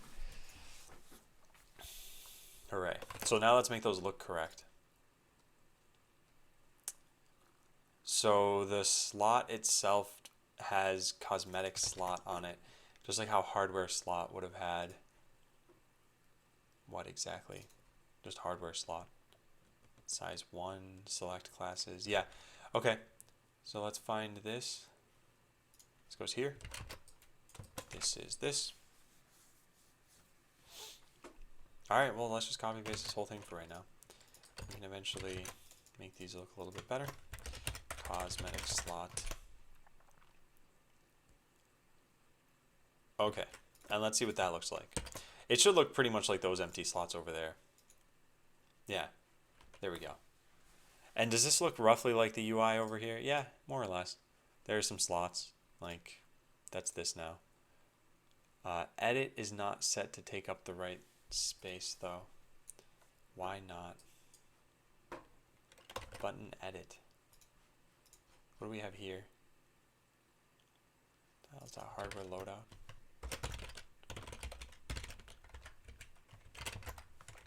Is there anything about a button in here? No, there isn't. Huh, what is making this button so thin? Why are you anemic, button? I bet if I just put flex auto on this. No, that doesn't work.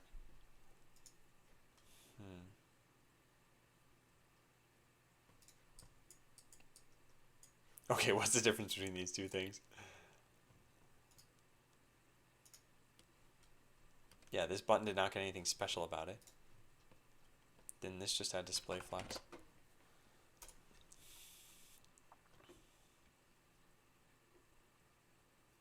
Height 100%, that shouldn't be needed.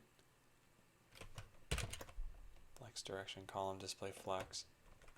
Flex auto, that's missing. Let's try that.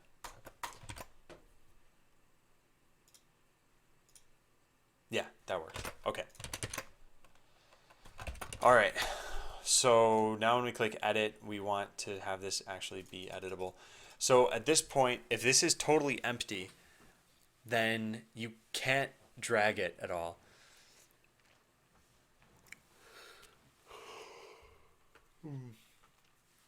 Sky Blue says, so you stop Botland to program the lights.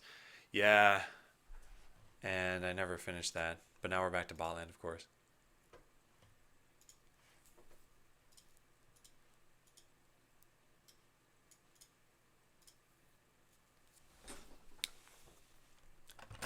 So empty slots.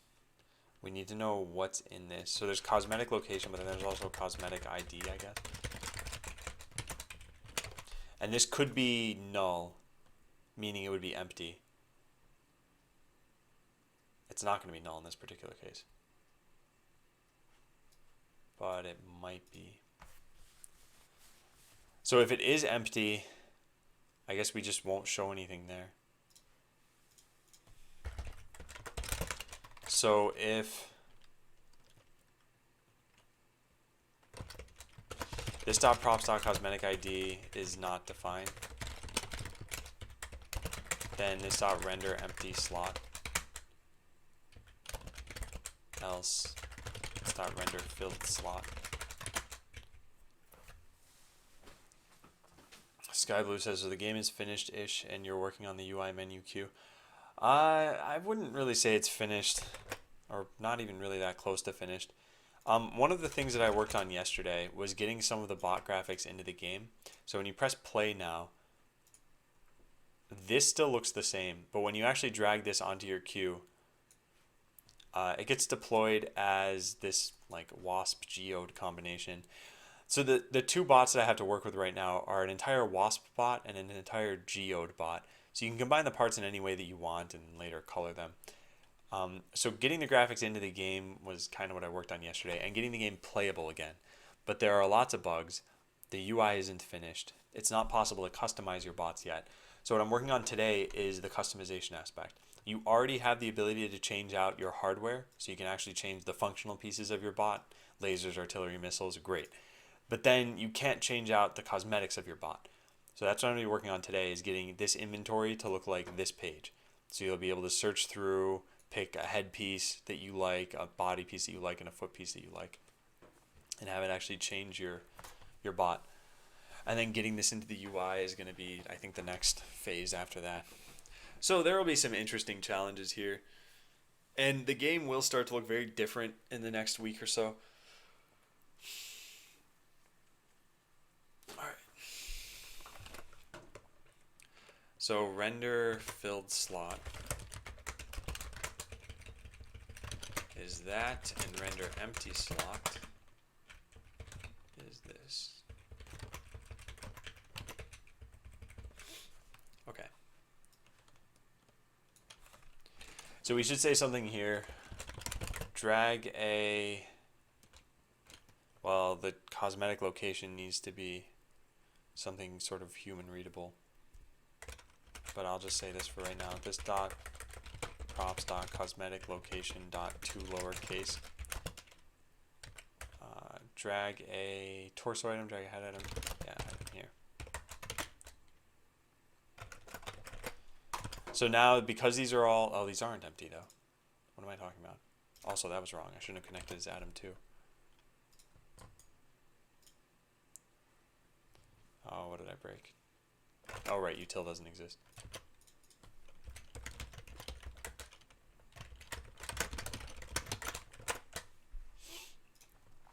I should really keep this open somewhere. Oh, what now? A valid React element or null must be returned. Oh, right, I gotta return this from here. Yeah.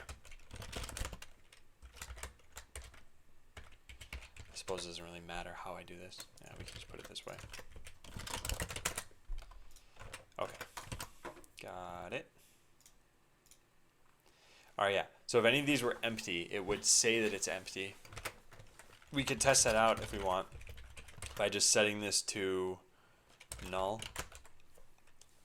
Null is not 0 though. Not sure how we're going to do that. Yeah, drag a torso item here.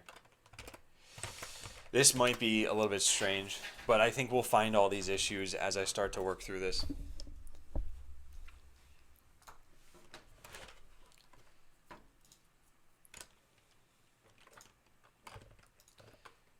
Okay, so we've got this part now. We needed to say what it actually is. And eventually we'll want a picture there too. And eventually it's also going to change your bot.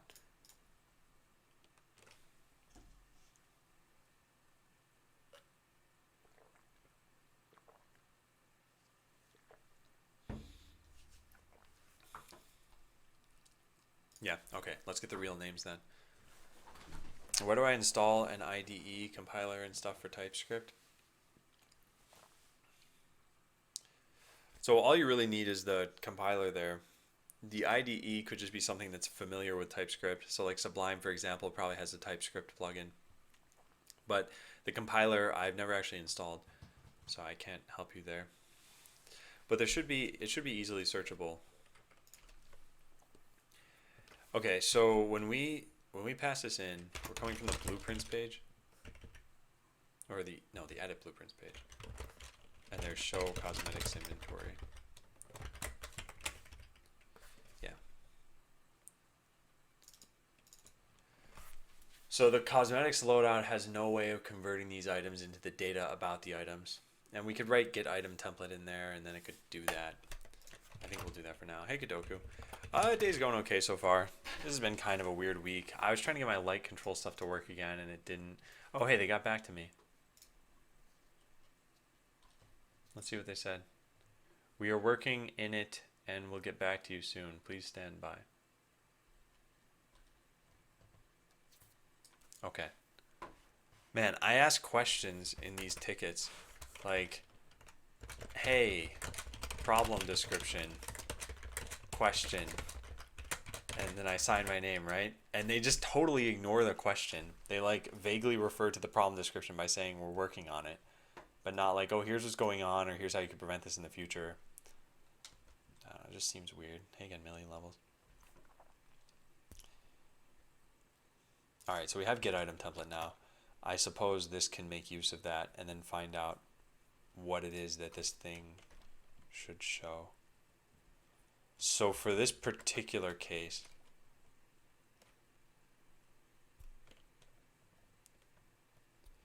cosmetic ID might not exist though.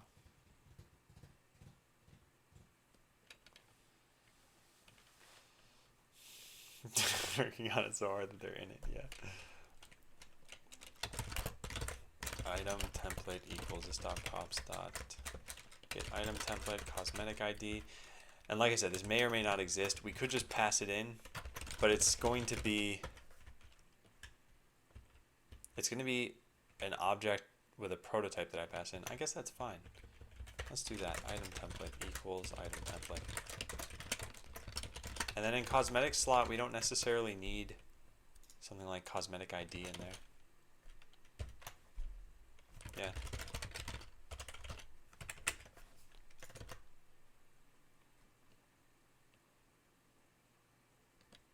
Okay. So then what this can say is item template dot name, item data dot JSON. Does it have a name? Item template? Yes, it does. And there's also a description here. I don't know if we even want a description for cosmetic pieces. And either way, I haven't typed anything useful.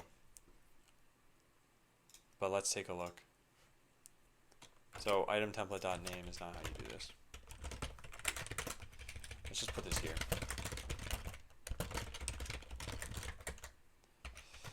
Okay, fix that E. There, now I can get rid of this. There. Hey, Beckbot. Okay. So yeah, geode head, wasp torso, and wasp foot. So those are the ones that I had set up when I just hard-coded those numbers in, which is whatever, it doesn't matter. But yeah, those are correct. I'm using Sublime too, because that's the one that I purchased a while ago, and also because it was using Python too. Yeah, I'm tired. That's why I said I'm going to take it easy today, though. So ideally, by the end of today, we get like these two sections working, and hopefully it could control this too, so that as you start to swap these pieces out, you actually see the different art get updated here. Now we'll see how that works. Okay. So we could make these draggable to remove them if we wanted. I suppose something should be setting these to begin with, though. Yeah. Yeah, how about that? Let's do that. Let's do that this way. Where is this? So allow users to customize the cosmetics. Yeah, here's where this is going to be a little bit tougher. So one of the things I need to think about is when you don't have cosmetics on a bot, we don't want to show a fallback. Serialize just has that. And these could be null, I guess, because you don't have something in it.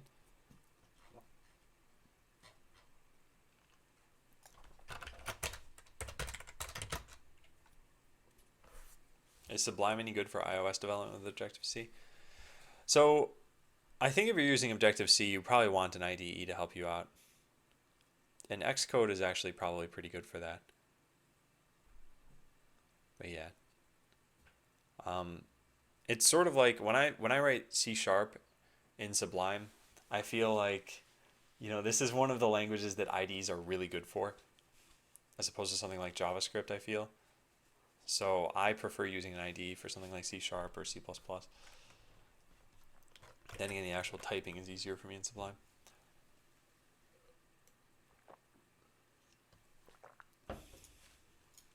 Yeah, I'll need to think about how this is going to work. So we can serialize these, and these could potentially be null.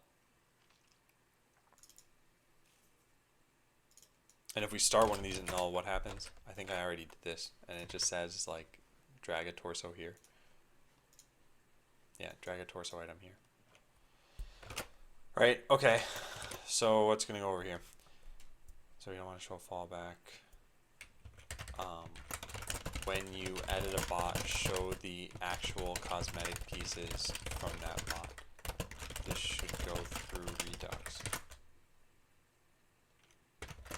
Make sure new bots have no cosmetic pieces on them to begin with. Alright, so we can check in what I've done so far, because at the very least, we've got what's in Redux showing here, despite that it's not totally correct yet. Also, something else I should do at some point is make head, torso, and foot into constants before they get to be used in too many places in the code base. Alright.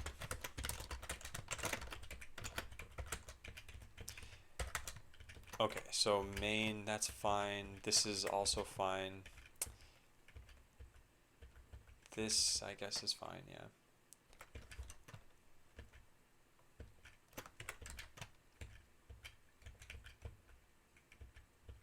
Yeah.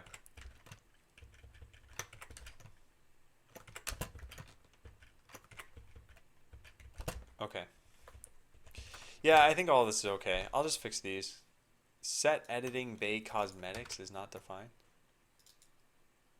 Oh, I accidentally put an underscore afterward. Wow, that was nice. Interact is defined but never used. Yeah, those things will eventually be used.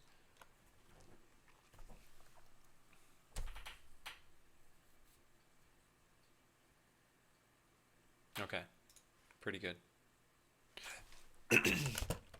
The cosmetics loadout now displays what is stored in Redux. Redux happens to contain fake information for now. The loadout is also not functional yet. Okay. So the next step is to make it reflect what's actually on the bot. So when you edit a bot, show the actual cosmetic pieces from that bot. So we have set cosmetics right here. And we have set editing bay hardware. This is called from, oh man, edit blueprint calls it directly apparently. And what is this? Set blueprint details.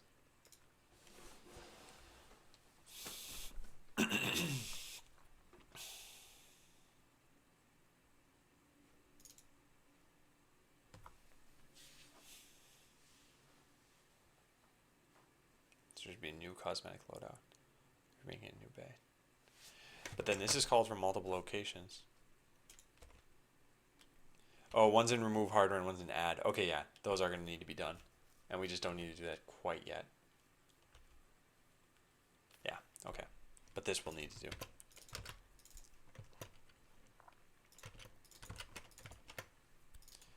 So we need to set this to the serialized or cosmetics loadout.serialize, which means we need cosmetics loadout.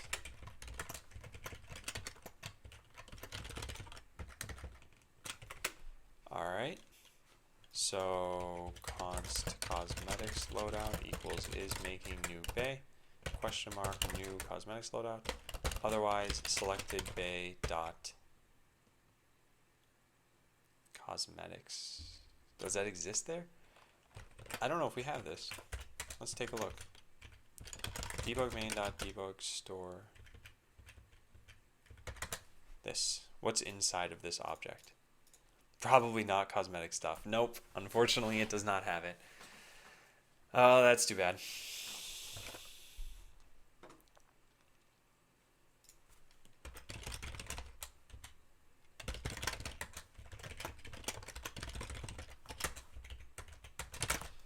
So we'll need to put that in there. I don't think this should be too hard. I think it's just wherever we set these bays. Set bot bay.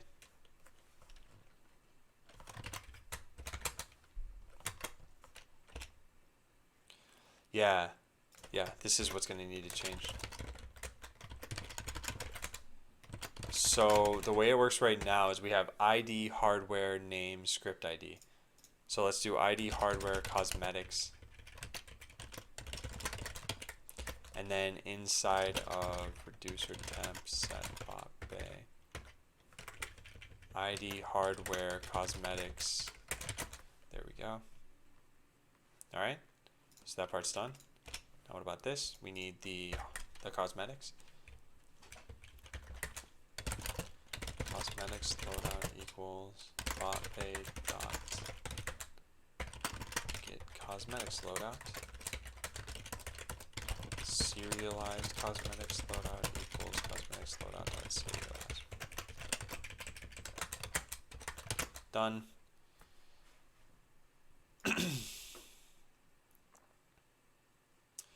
Sweet Luck says, I'm going to school for computer science starting September. Yeah, so this might look confusing because one, you're kind of jumping into someone else's code base right now, and I'm not necessarily trying to explain every reason why I'm making a decision. But if you're talking about programming in general, that's something that I definitely start starting as soon as possible. Also, welcome to the stream. But I think you'll find it pretty interesting, at least for the first year, just seeing how you think about things and how you begin to program. Actually, it's quite a fun discovery process, but it's not for everybody, and that's why I say start as soon as possible. So if you want, you could actually go check this out. Okay, so here's one of the cases. Where else do we do this? Here's another one. This is not totally correct. Oh man, this is gonna be hard. And yeah, Sweet Luck, definitely. I would suggest doing that. Any knowledge you gain right now will only help you in college. Even if you end up going down slightly the wrong path and you're like, oh wait, that was wrong, or maybe I didn't fully learn this, it'll still help you.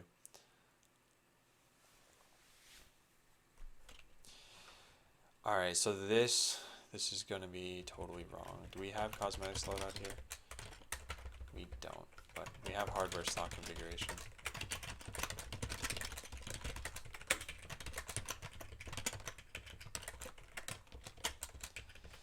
Yeah, so the part about this that I don't like is that I need to make a new one of these. So cosmetics loadout equals new cosmetics loadout. So we're gonna pass in three things. db botbay dot, and this has a special structure to it that I need to go look up.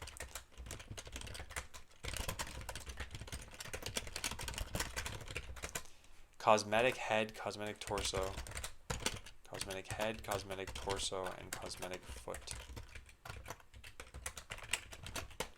There. So then we serialize this when we're putting this in. There we go. Hey, Cryonics.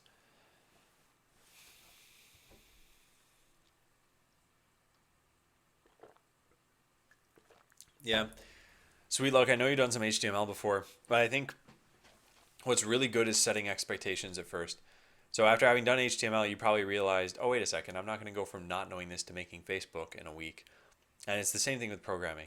So at first you're going to learn about just what is programming. And you might not know how to do anything useful at first. So it might seem like, wait a second, I know what an if statement is, but like, why do I need it? Or what is it useful for? You'll eventually get there. But at first it's going to be just learn the basics and then build up from that. Hey, Raphoria, and hey, Captain Anosa.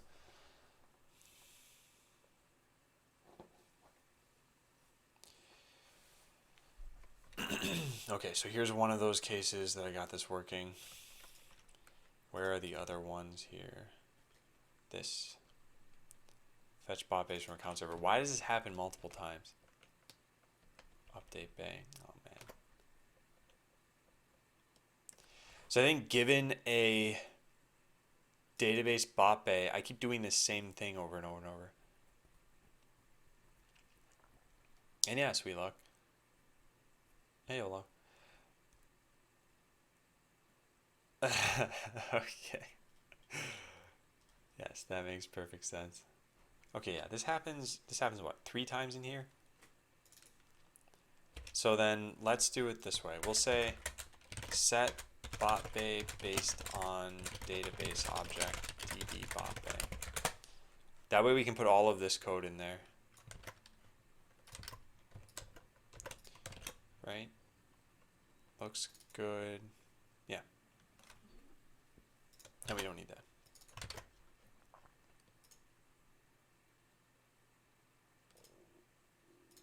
Okay, so we can do this here, and then we can just say this dot set db bot bay, and then delete all of this.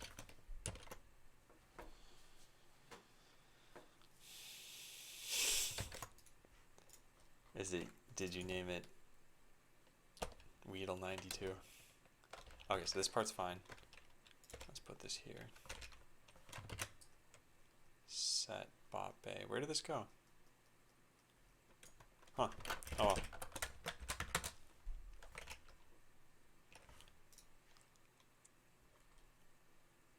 Okay. Bot bay.getID serialized. Yeah, that's all still fine. This is fine. This needs to be changed. Cool, and then this needs to be changed. Nice. All right. So if I did everything correctly, and did I do everything correctly? Not this one. Update blueprint icon. Bay hardware. Bay cosmetics. Bay cosmetics.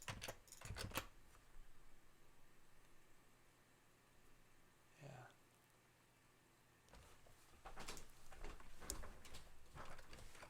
Okay. Let's try it out. So now when I click a bot, I doubt this will work. I probably did something wrong here. But when I click a bot, wasp head, geode torso, wasp foot. Is that correct? The only way for me to know this is to do select star from bot base. So 22, 26, 24. 22, wasp head, 26, geode torso, and 24, wasp foot. Wasp, geode, wasp. Okay, good. That looks good. Let's reverse it now. That way we can make sure that this is working correctly. Actually, no, you know what we could do? We could just cancel and hit a new blueprint. Yeah, nice. Actually, I think this is working. So let's customize, what is this, starter bay? Yeah, let's make starter bay have slightly different items. We'll give it a geode head and a wasp body. So 25, 23, and null. Let's just do those things. So update bot bays set cosmetic head equals 25 where ID equals 5. Okay, so 25, 23 for the torso, and then null for the foot.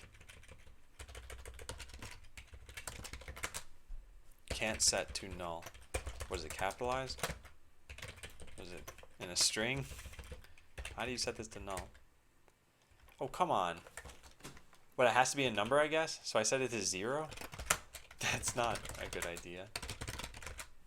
Default to 0. Yeah, I think it should just be nullable.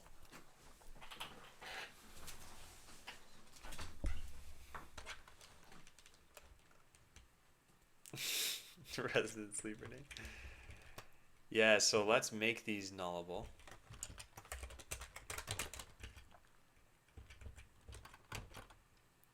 And for now, we'll set it to 0. There we go. All right, let's try that out.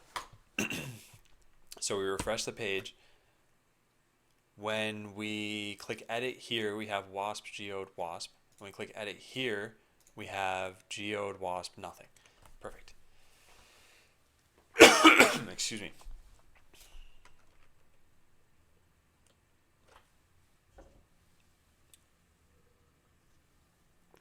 Oh, nice, sweet luck. Yeah, I don't know why some teachers get it through their heads that like kids aren't going to do anything good. So if it is good, then they must have cheated. Okay, this is working. And I think it's in a pretty good way. So I need to make a phone call, but the place I need to call doesn't open until 11. And I really need to use the bathroom, and I wanted to just combine the two into one break.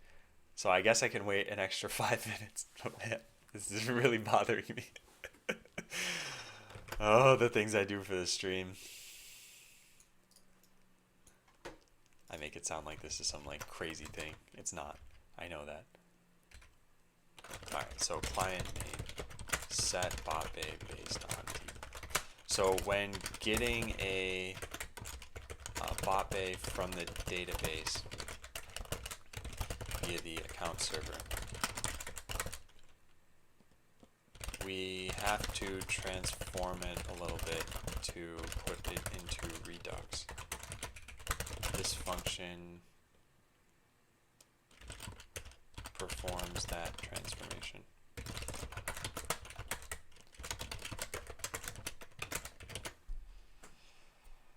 I want to get up. I want to get up.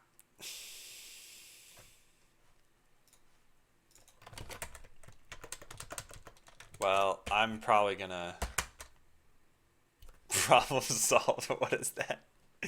Easy Pee disposable urine bags. No, thank you. No, thank you.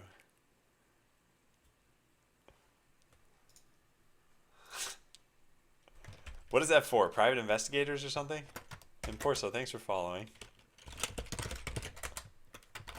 Because I imagine there are jobs where you'd want something like that. Where is this? Oh, come on. There it is. Great. So this is going to be cosmetics, or whoops, object, cosmetics.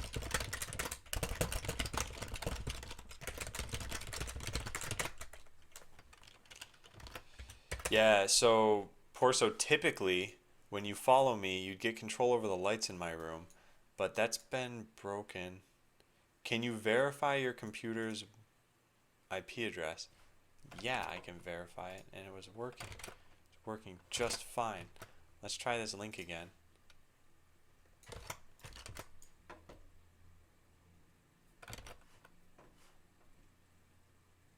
Yeah, and this isn't doing anything. It's not even contacting my own computer.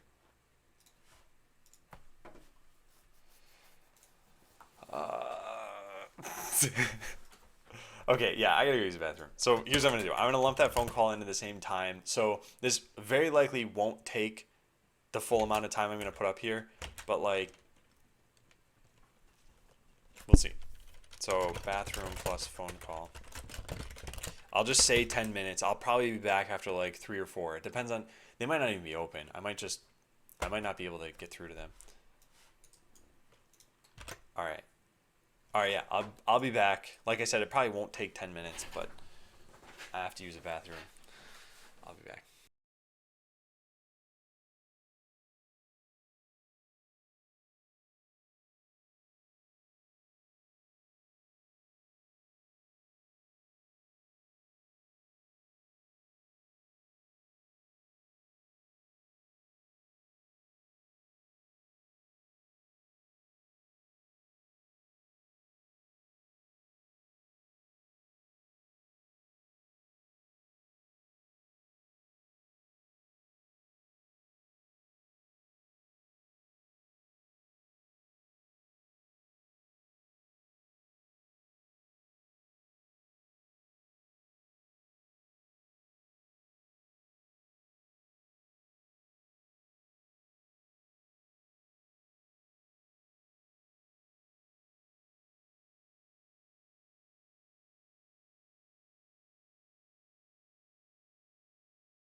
Okay, I'm back. They were open. I need to check my phone just briefly to make sure. We're coordinating something for tonight, and I needed to call a food place and change an order. And then I'm not even the one picking up the food, so then I needed to tell the person who's picking it up that the order is different so that they're not confused. All right, well, let's just, whatever. I left him a voice message. Hey, Euler. I am doing well. Things are going mostly okay. And thanks to the new followers, too, by the way. White Ghost and Anon Snake. So the other thing I got to do is figure out my light. Yeah, see, everyone who's following is getting light control tokens, but the tokens aren't working. So I'm going to submit a response to this ticket URL. They said, could you confirm your IP address?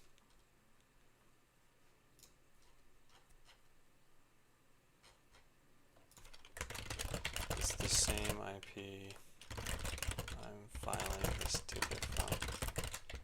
I've also tried switching to DNS.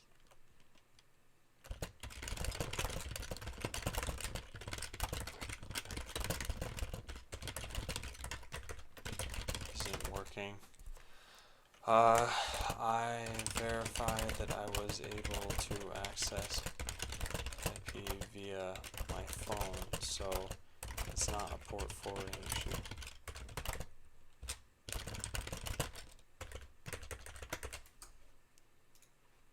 Okay, there. So I submitted a reply to the ticket. How did you miss my invite? What invite? Also, did this guy get back to me? No.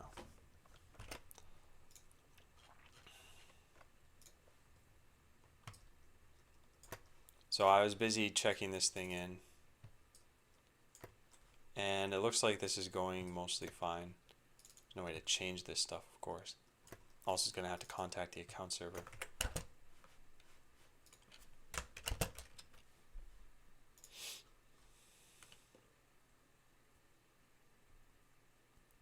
I don't have an issue with Socket.io. I'm updating a table for a user depending on what page they're on. How do I emit and then respond to different pages? Right now, if two people are on different pages, they'll get random results. So this is what Socket.io will give you is a concept of rooms. And you don't even necessarily need these rooms.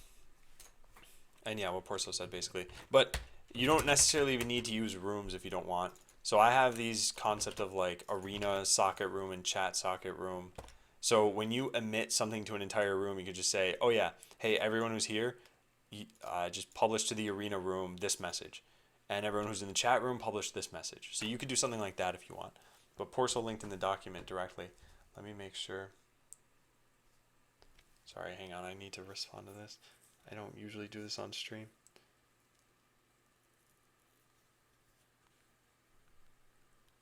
Sorry, did you confirm the...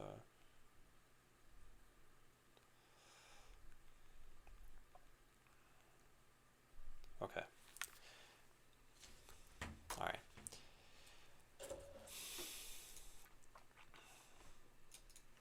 So yeah, I think this is all good. So what we did here is the cosmetics loadout that shows for a bot now accurately reflects what's on the bot. You still can't change anything yet though. Probably should have linted that first. Okay, so next up, so when you edit a bot, show the actual cosmetic pieces. This is done, this is done. When you...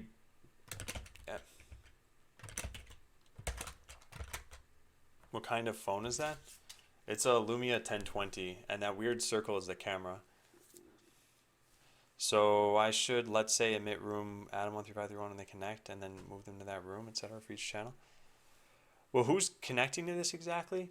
It's based on the URL that they go to. Because, yeah, you could do that. And that would work just fine. Yep.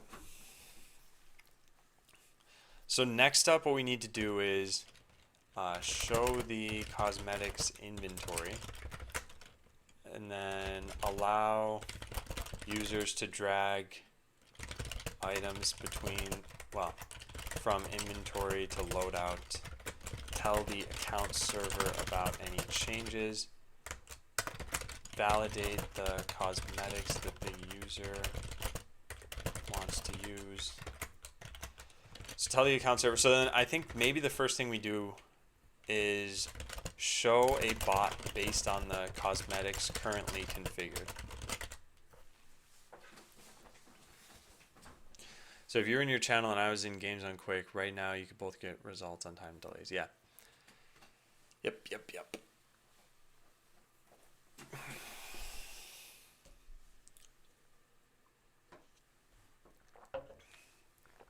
Show a bot based on the cosmetics currently configured. So this is perhaps one of the most important changes to the UI. Right now we have this bot image right here. This is just placeholder artwork essentially.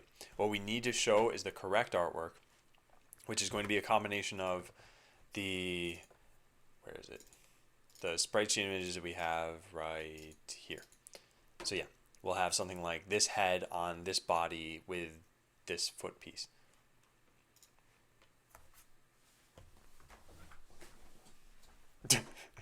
Thanks, Red as a tortoise. I think most people just end up clicking a different tab. So it looks like I'm doing a lot. When I want to go to the in-game tab, the way that I do this is I hit Control P and I type in-game and then I'm there. That's like 10 keystrokes to get to a single tab. And if I knew the number of it, I could just hit like Control 8 in this case. But yeah, I don't have numbers on these things. Okay, so show a bot based on the cosmetics currently configured. The first part of this is get an image from WebGL into HTML. Or well, base64 image data. Base64 image data. This will be interesting. I've done this before, and I don't remember how I did it. So yeah, this will be interesting. So what's the best way to do this? Well, actually, even on this page, we should have an arena, right? Debug main.arena. Yeah, and we have what? Sprite dictionary? Yes. Okay, and I probably wrote this down somewhere. So let's look at the to-do archive and take a look at just WebGL, I guess.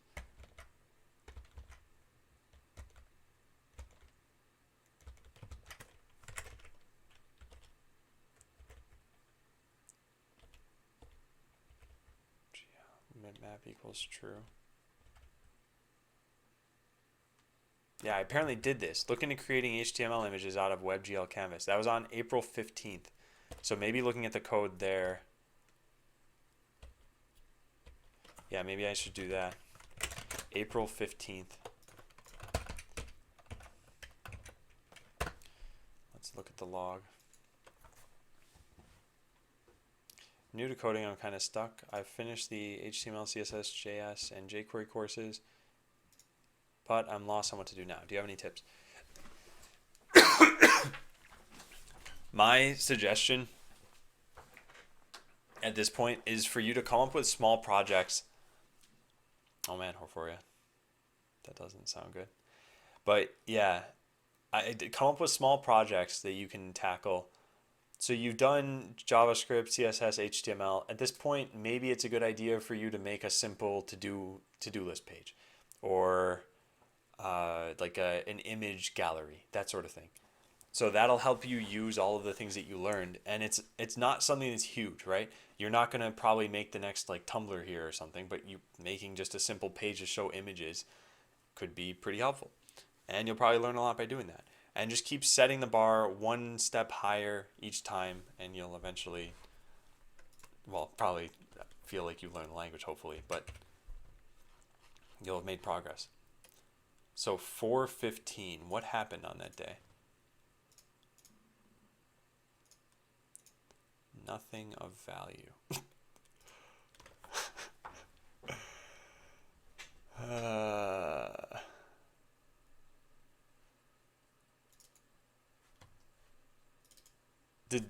Did this have something to do this year?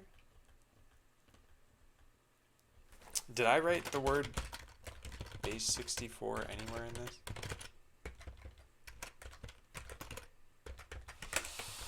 I don't remember where this comes from. Foy Black, thanks for following.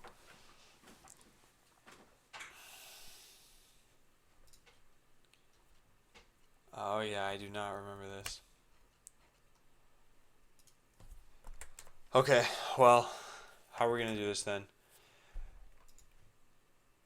So in client main, after we've set up the spreadsheet dictionary, construct spreadsheets. Yeah, where's this called from? Here. So let's just put this at the bottom of this function. We'll say document.append child. So I guess document.create element. Is that what I want to call here? Document.create element image. Okay, cool. Image.source. Yeah. So document.create element image. So image tag equals that. Image tag dot source equals. Let's just type in a base64 image data. Is there any simple image that someone has online that I can use?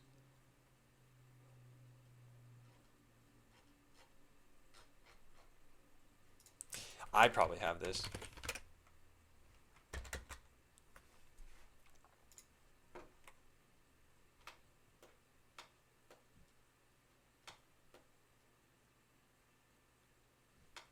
Wait, what? I can't zoom out of this GIF.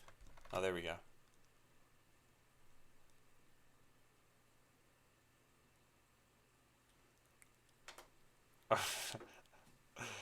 Oh, so by the way, you guys who are getting access to Botland right now, you're getting access to the old version of Botland. So the old version looks terrible. It is playable. It's online. You can play with each other, but it's really hard to use. So I'm just pointing that out. I'm actually going to totally disable this version, hopefully sometime in the next week. The new version has much better UI. It's on the new infrastructure and everything. Okay, so we want this. Let's take this. So do we take it all the way from data? Or do we take it from... I don't actually know how this works. Let's try that and then append the image tag to the element or the document. Okay, so when I refresh the page, we should see something here. No, we don't. All right, let's find out what happened here. There should be an image tag here at least. Oh, I don't even see an image. Oh, whoops, there it is. What's this? Failed to append child on node. Only one element on document allowed. Oh, I want document.body.append child. Whoops. Okay, let's do that.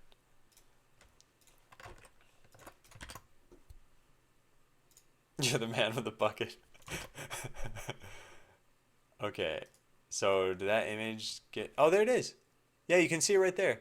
So if I zoom in on this, it should be more obvious. You see that? That's the base64 image data we just used. Okay, so this is how you do this, but we want this to have a background color now. Well, the body to have a background color. Background color blue. Okay, that way we can test transparency eventually. So what's the best way to do this? I guess let's just go to index.pug, and where we have this, we'll just say style background color blue.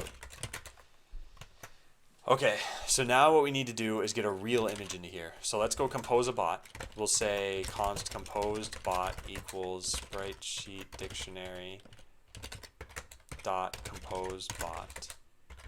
Is that DNA? Alright, and this takes in this dot pixie wrapper, base head sprite name, wasp, geode, and wasp. And then primary color, red, and secondary color, whatever this is, yellow. Okay, right? That's it? Okay, great. So then we need to figure out how to use this. And I'm going to grab some water really fast.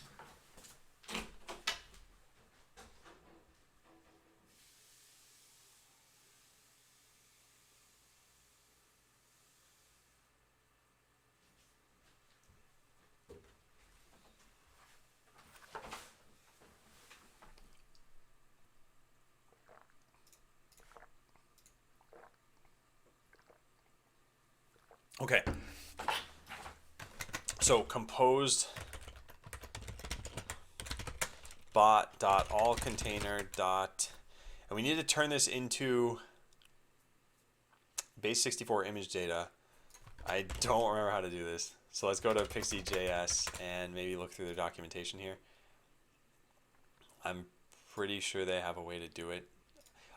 All I know is that I did this before. So now I need to figure out how I did this before. Did I write this anywhere?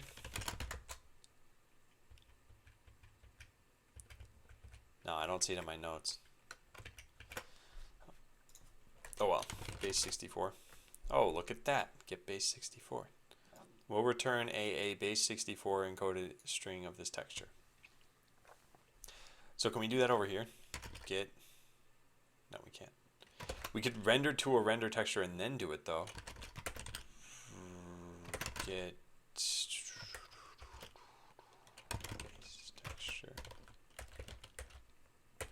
Oh man, I think it's, no man.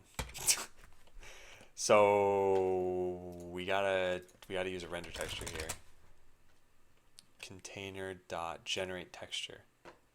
Useful function that generates the texture of the display object that can be used to create sprites. Okay.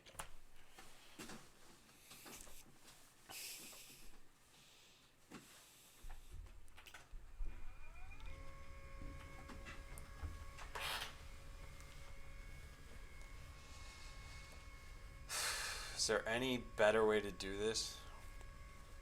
So we need renderer, resolution, and scale mode. And I guess scaling is going to be pretty important. I know I looked into this a while ago and I came up with some solution to get all of this working. So we can call generate texture, I guess. Composed bot.generate texture. So how would this work? Renderer. This dot pixie wrapper dot renderer. So that's the texture that we want. Let's try that out. Generate texture is not a function. Oh, that's nice. Yeah, it's composed bot dot all container dot generate texture. Okay, so now we have a texture, and now we can do dot get base64 on it. Oh, that's a very long string. Texture.get base64. Okay, well, let's try this out. This might work. It might be an incredibly large image. Let's see. Oh, it actually did work. That's pretty cool. Okay. That's actually really cool. Definitely pretty awesome. So this should be turned into an object that has things like this, getting a texture, although this should probably be cached somewhere too. And I think the size of this string is gigantic. Refused to get unsafe header content length? Oh, yeah.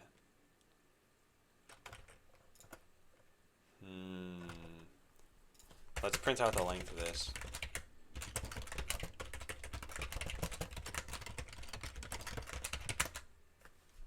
Or this dot, whatever, it doesn't matter.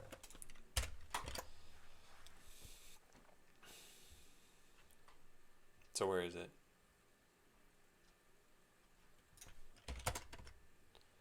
A 102 kilobytes. Okay, that's not good.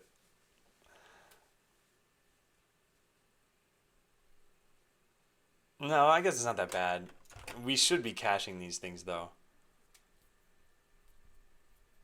That way they're not reformed every time. Oh, and Redux is just going to store these infinitely, isn't it? Alright, well, it's all client side at least.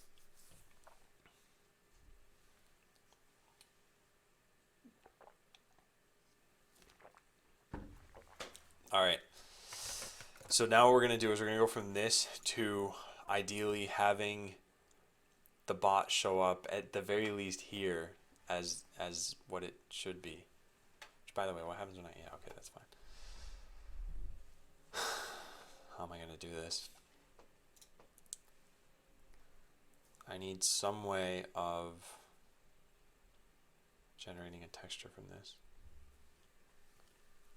And this might appear in many locations, so I guess having this cached could be helpful. But only if I know I'm going to need it. You'll have at most, what, like 10 of these on the UI? No, so caching is not going to be that important. We'll worry about caching later. So cosmetics, no, it's not even cosmetics loadout. It's like edit blueprint.js. Not even that I should really do. I should just put it on the blueprints page. Yeah, let's do that.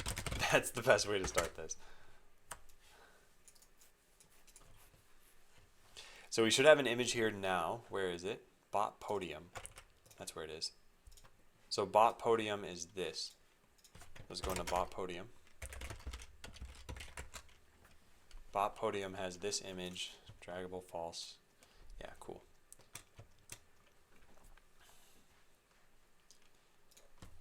So we're gonna have to pass that in. Say image data equals image data. Source equals. That's not even correct. This.props. Whatever. Okay, and then we just have to get this. Alright. Easy peasy, right? So we need a way to get all of this users everything. Their colors, their whatever else. And eventually displaying this stuff in the store. Actually, yeah, that's what's going to be hard about this. The store page is going to have like picture after picture after picture. Yeah. All right. Hey, Hudson.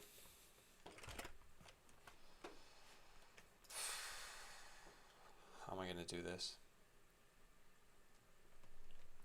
Well, let's think of what the API should probably look like.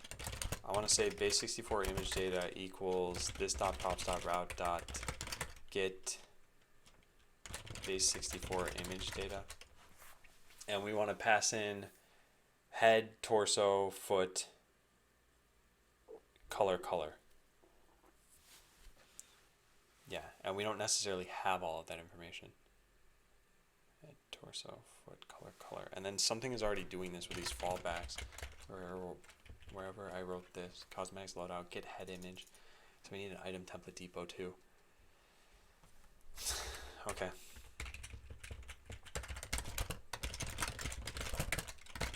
Props dot what selected bay. Get cosmetic loadout. And if this doesn't exist, something bad's gonna happen.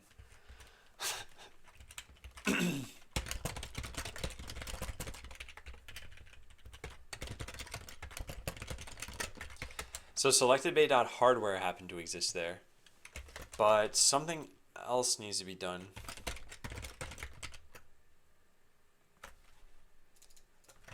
Set bot bay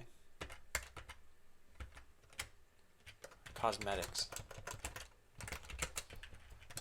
Okay, so we'll have the cosmetics loadout, or it might not even exist. But if it does exist,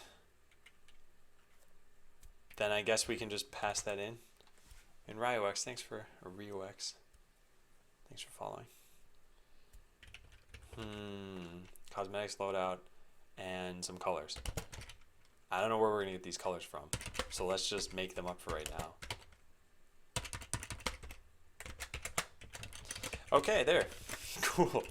Let's try this out. Oh, man. Oh, 4242 Porsa. So get base64 image data.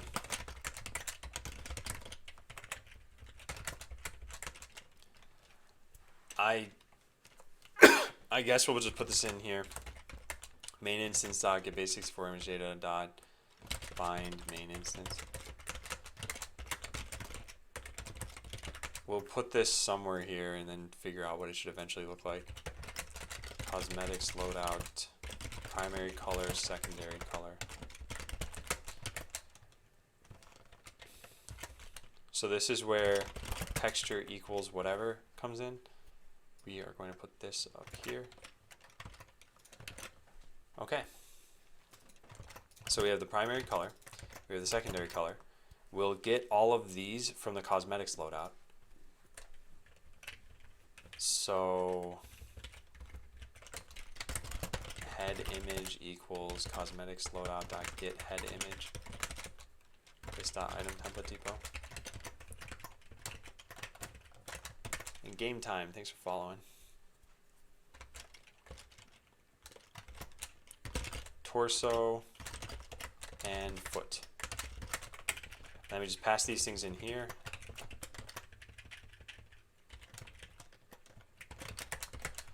Great. And there we have it. So let's get rid of this. Return texture.getBase64.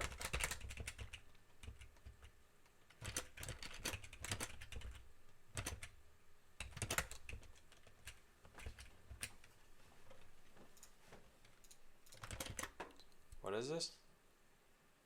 The cloud connected keyboard? Oh no, you gotta be kidding me. Why would anyone want this?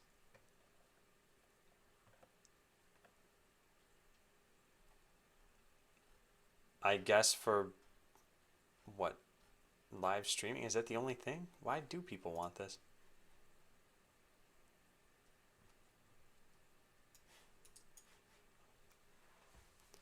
Who's their target audience?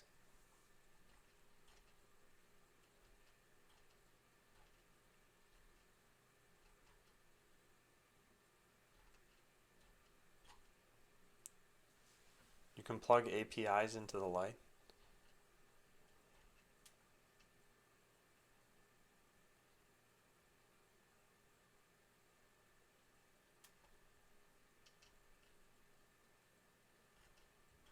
What?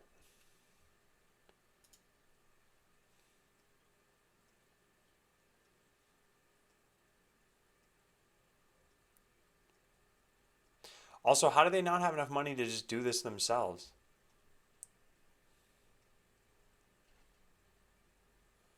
I don't know. I'm still confused about the audience here. Who would buy this? Like, this is something I could see Twitch streamers getting. But then again, they need to have some. Hang on a second. There need to be some proxy so their viewers aren't just getting your IP address.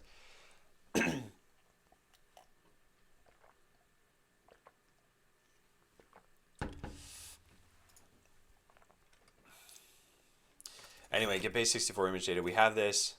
Let's try this out. I guess this is assuming that the cosmetics loadout even exists. Otherwise, if not util.exists cosmetics loadout, then just return an empty string.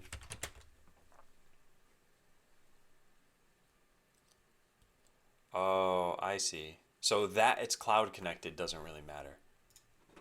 It's that it's just controllable via an API. Oh man, seriously? They had to whitelist my API? Or IP? Sorry, excuse me. We're talking about APIs. This. So now this should work and it should change that light red. Oh my god. Okay, cool. Well, my lights are working again. They whitelisted my IP. So I'm gonna put these on and we're gonna run a bunch of giveaways. Actually, so anybody earlier, so if your name is on this list, RioX, iFoy Black, Porso, White Ghost, Anon Snake, and Superman, you might have gotten a whisper from Botlad. If you click the link in that whisper now, it should work and you should be able to control these lights.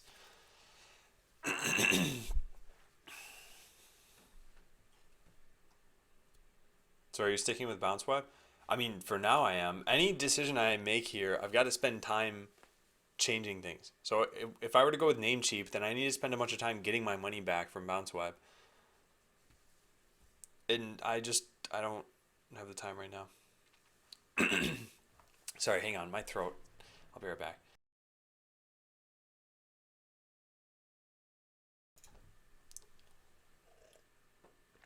Yeah, there were a bunch of tokens from yesterday. Who was on the list from yesterday? Yeah, Fine. If I clicked on the link before, will it still work? Yeah, it will, Porso. It didn't work before, yeah, because this is all totally broken. You can try it out, though, and we'll see if it's working. So, yeah, go back to your whispers, try that. And nice, Digite. And we'll see. We'll see whether it works. I already tried to control it, seems broken. Yeah, it was broken right up until now. They ran my, they put my IP on a whitelist. I didn't realize I even needed to do that. You wanted to run some giveaways? Yeah, I will eventually. So yeah, if one of you guys, iFoot Black, or I guess Hygen, which thanks for following, or Porso, if you want to try this out, please do. Let me know if it works. Well, let me know if it doesn't work, I guess I should say. I'll know if it works. Okay. Oh, that's interesting. The body of the page is blue, so this is actually showing up over that. Huh. I tried to set it to pink. Oh, it's not working for you guys? Wait a second, did they, how did they do this? Did they whitelist my IP as a user of this site and not anyone else? Let me try this out. So if I get a new link right now and I click this, oh, this is broken now. Oh, darn it. Oh, I think what they did here is they're, wait, how does this make any sense though? No, because me accessing it from this computer should work. So this means I probably have a bug in my script. Okay, hang on. Yeah. So the link's not working right now. And Rio, thanks for following, Rioa. Let me try to fix this. Because right, I'm not getting any data from here. Yeah, I think I can fix this. Failed to load resources. The server responded with a status of 508 loop detected. Loop detected. What? What? I've never even heard of that. Okay, when I manually hit this URL, it works totally fine.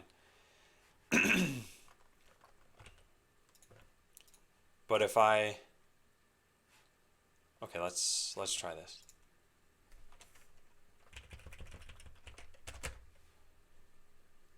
Can someone click this link?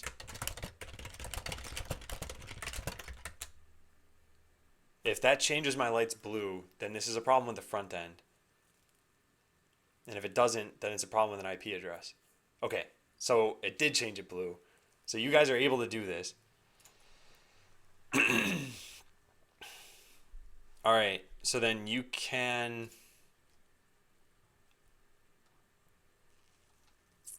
It means that this thing's broken, but why? I bet because this isn't returning a response, maybe? What is the... Yeah, that must be it. I must just need to return something from here. How did I used to do this? Let's go into the JavaScript file that I have here. So there's an Ajax call right there. Ajax options. Oh, type post. Oh, that's why. It's now a get, I believe. How do we know it's not a virus? Guess you'll just have to trust me.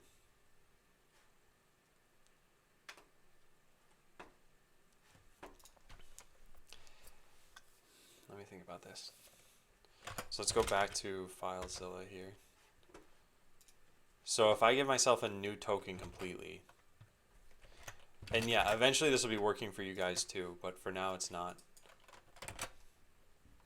Well, I'm hoping eventually it'll be working for you guys too. So when I click any of these things, yeah, oh, wait, what? It is working? That doesn't make any sense. But I didn't do anything. Alright, Hideo, I'm gonna give you a token. Try this out. I don't think this is working. And yet it worked with mine. That is bizarre. Someone is trying to use an expired token. Yeah.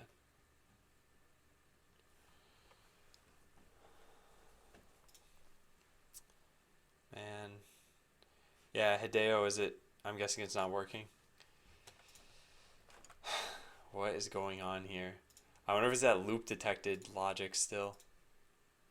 Which really doesn't make any sense.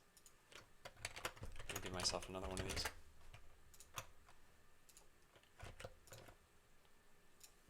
So, yeah, this is working now. Weird.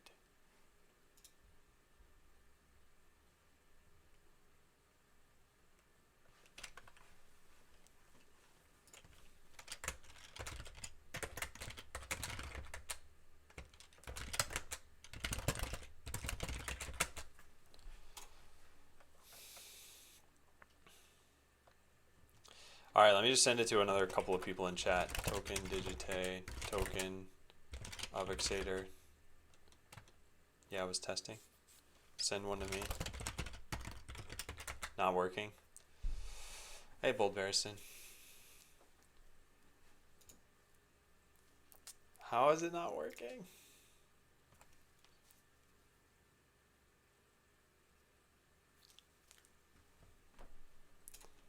What would be causing this though?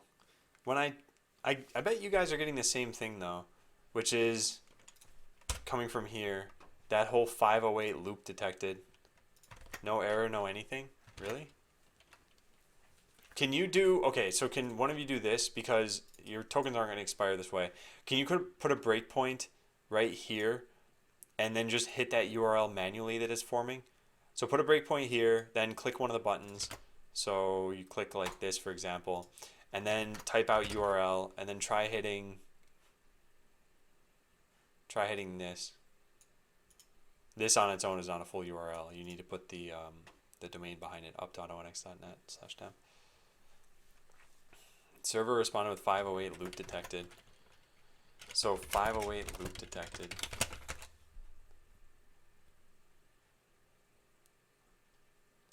How does this happen? What? Infinite loop. It's expired now? Can't breakpoint? No, it's just refresh the page. It doesn't actually expire unless you manage to get control.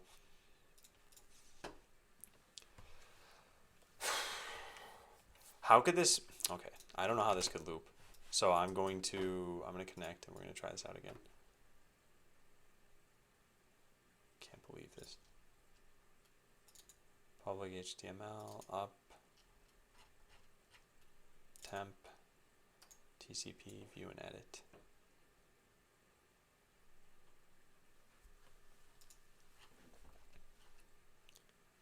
So it's file get content and then echo done. There's no returning anything else here.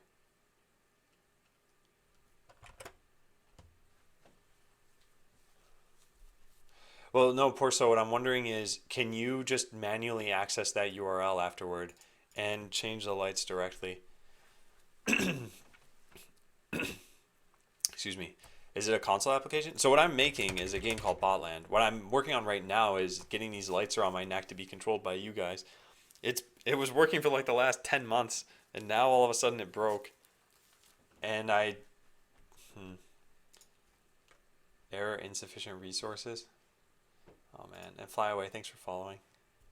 Man, why is this happening?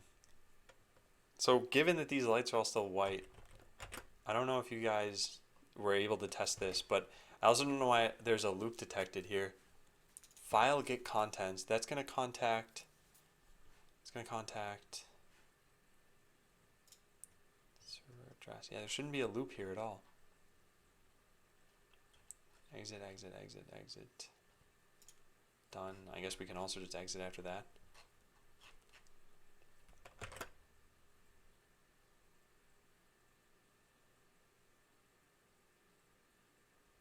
Resource limit is reached. Oh, you know what that might be?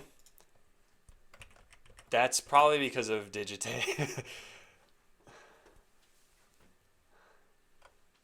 Yeah, don't spam the server because there's a limit on it, and that's probably what was happening there. When I hit TCP, it's not doing anything, really. Huh. Yeah, I wonder why. Because there's nothing special about Like, I linked in something earlier, and you guys were able to click that. Right? Yeah, you guys went directly to the PHP link.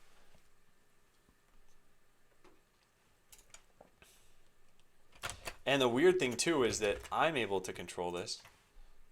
So if I change this myself, it's now working. What? No time left. What?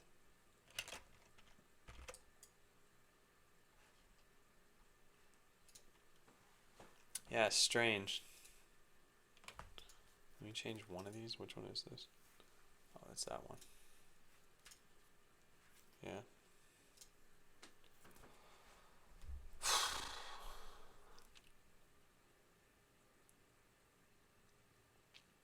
I can't think of why this would be happening, though. Like, you guys...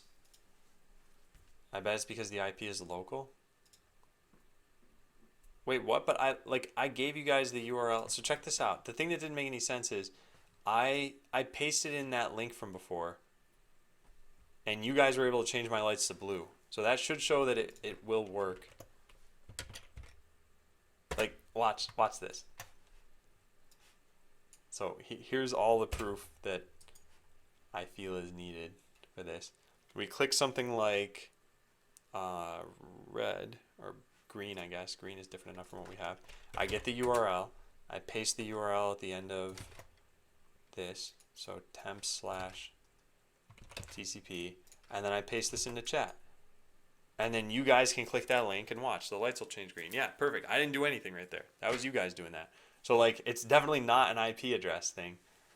You guys are able to do this. It's just not from the UI.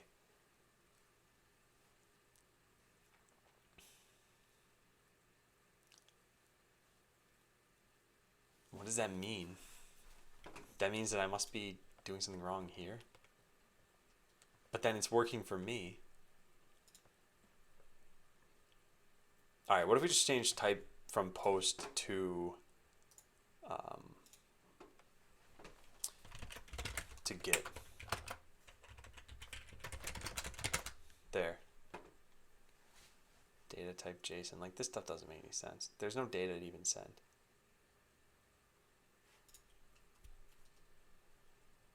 Yeah. Okay.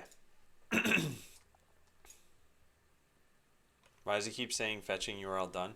Oh, that's just minor logging that I have. Are you using ES6 or something? No, I'm not. It's all just straight up ES5. And so, okay, I modified the script. So now it's doing a get instead of a post. So I guess let's go try that out.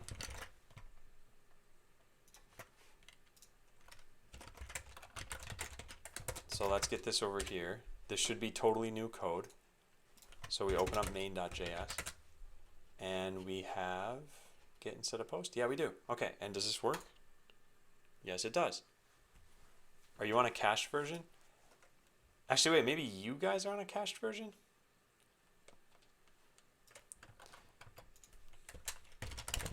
EJ, can you try this? Just from like an incognito window or something? Test this out. No, but it wouldn't. I don't know what's going on. Cleared my cache.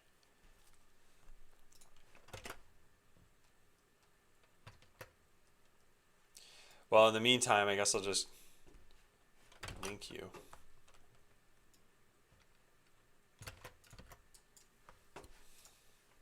You were testing in incognito? Man, I don't know then. I don't know what's going on.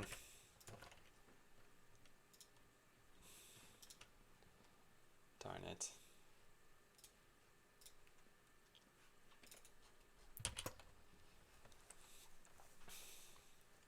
It is strange that it's not working. Especially given that you guys can access that PHP script directly. Server responded with loop detected. Yeah, I don't know why that's happening. Get head image is not a function. Cosmetics, loadout. Head image is a function.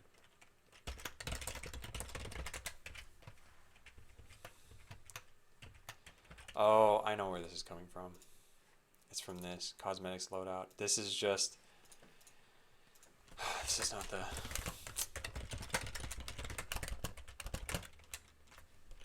This is the serialized version.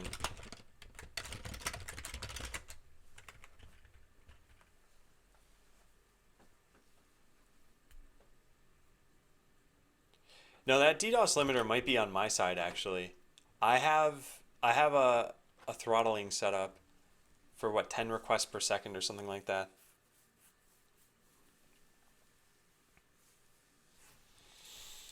Man, I just shouldn't be using bounce one. Ugh. So this is the serialized one. We want to get cosmetics loadout.deserialize serialized cosmetics loadout, which means now we need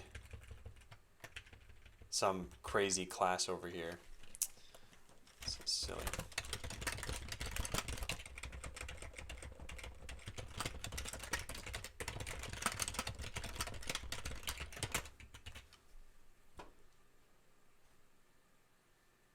Oh, NX.net is giving me a 500. It's on Bounce website.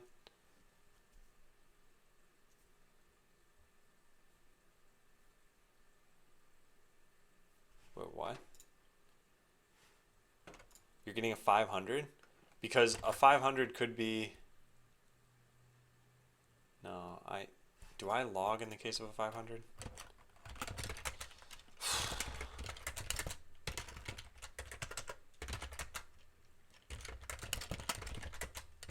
No, it would be over here.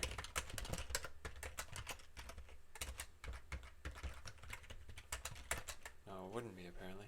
It'd be in www. Yes.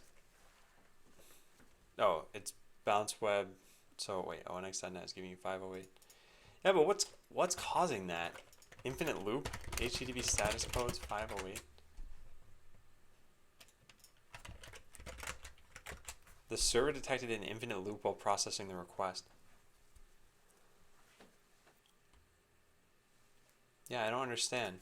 Because what's happening is, like, you have that UI, so index.html plus main.js. This is doing an AJAX call to tcp.php. tcp.php does file get contents on, like, my IP address. There's no loop in there.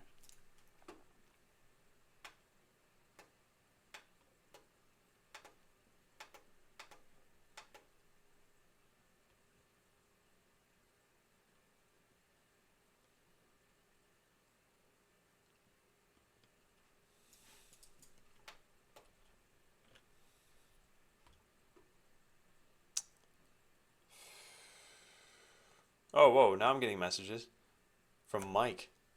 What? Someone is attempting to use a token that doesn't exist. How is Mike able to get through with this? What? I just got like 6 or 7 messages from Mike.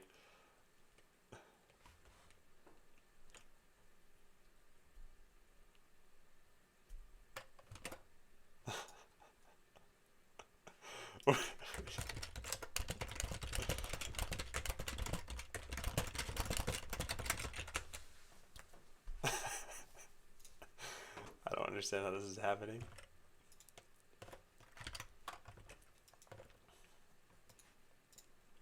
Oh, check it out.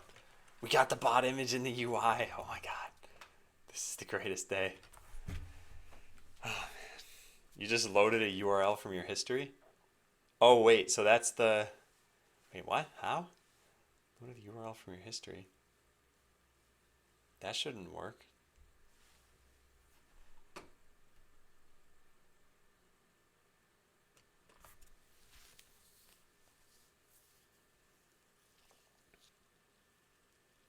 Yeah, now I'm getting more messages from this because probably everyone in Twitch chat is clicking that. I don't understand. I've never seen a 508 error. I need to figure out how to fix that.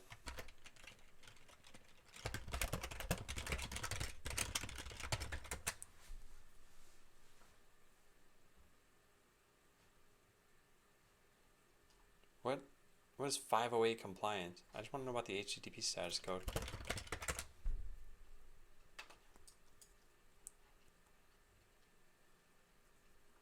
Look at the definition. Someone's misusing the status code or something else. Does it come with a response body? Okay. So yeah, I see a bunch of people spamming my server.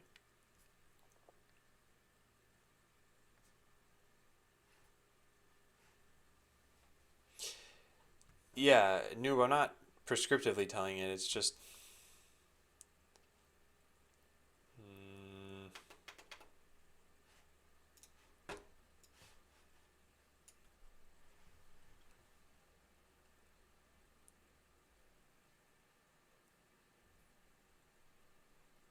How is it possible that not one of these requests would be getting through, though?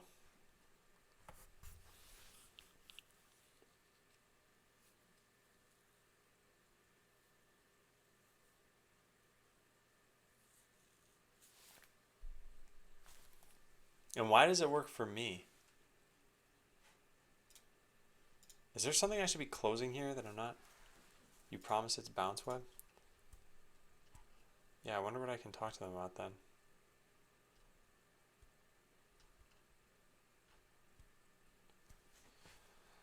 Okay, so what, I submitted another ticket at this point? I guess so.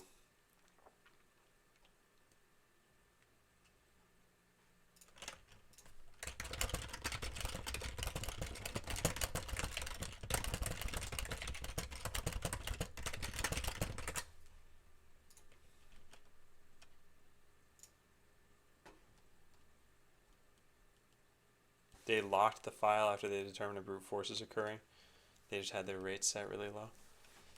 Alright, well, I'll go make a new ticket then. Open ticket. Support. So... What's the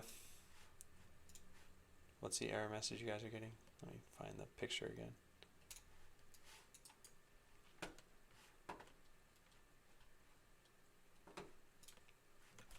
Okay, so resource limiting is preventing me from using my PHP service. When I try to access, I'll just give them a link to this thing.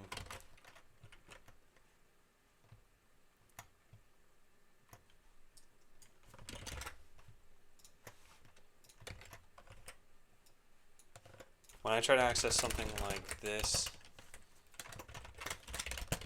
I'm sharing links with people so that they can access a public PHP script.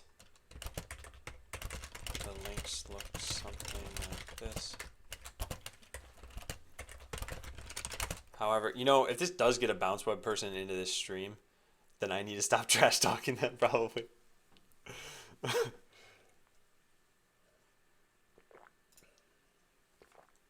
A few of your requests went through, but it took a long time. Did it change my lights? Did you see? Seems like rate limit. However, most people are reporting an HTTP 508 error. I don't think this is coming from my end. Is there a way to increase the resource limit?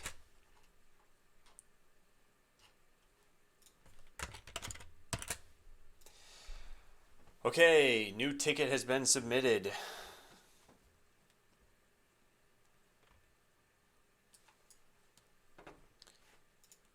Send me a light token.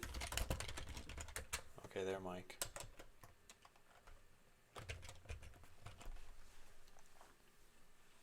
Alright, well, let me close out of these things then. I should eventually... Oh, whoa, you could change it. How are you doing that? And how is no one else able to do this? Are you just using the UI? Do I have an error.log in that directory or a parent directory? I do. I should probably have been looking at this, huh? Oh, it's got a bunch of like socket.connect stuff.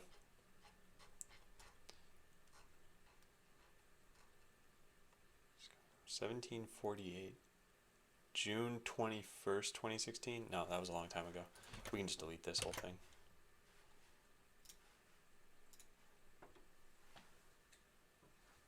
Wait, so Mike, how did you do that?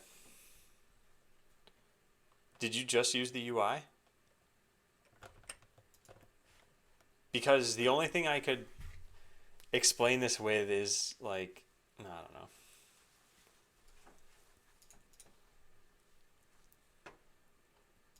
All pending. Oh man, you should probably close that. I clicked the link and pressed buttons. Wow, you're a genius. How is it working for you but nobody else? Yeah, I expected some crazy thing too here. Oh well, whatever, fine. Okay, so what? This image is no longer showing up because the bot podium doesn't have this passed in correctly. Man. Also, hey, Nora, awesome.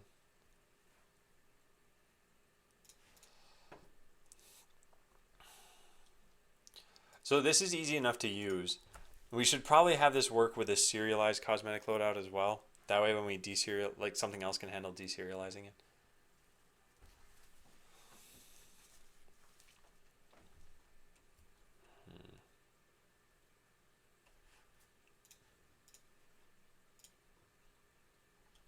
Okay, well, I've got a new ticket open over here, so we'll see if it works.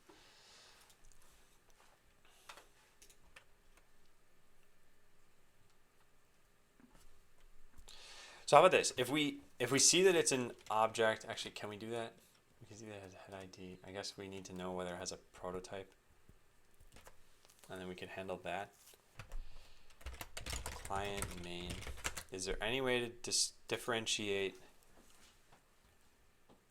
Oh yeah, get head image. That's what we can do. So if not is function cosmetics loadout dot get head image, then we'll do this. Say cosmetics loadout equals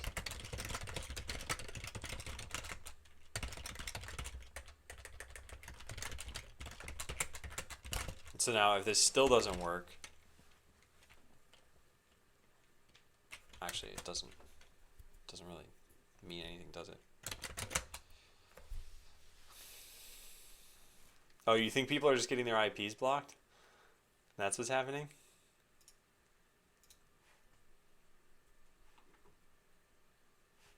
Huh.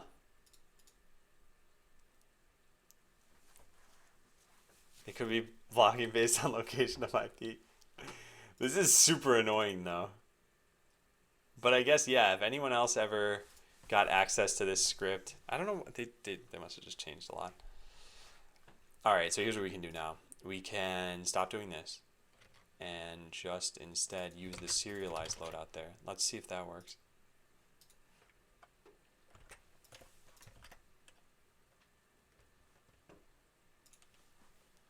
Okay, it still does work. Perfect. So then we can just do that.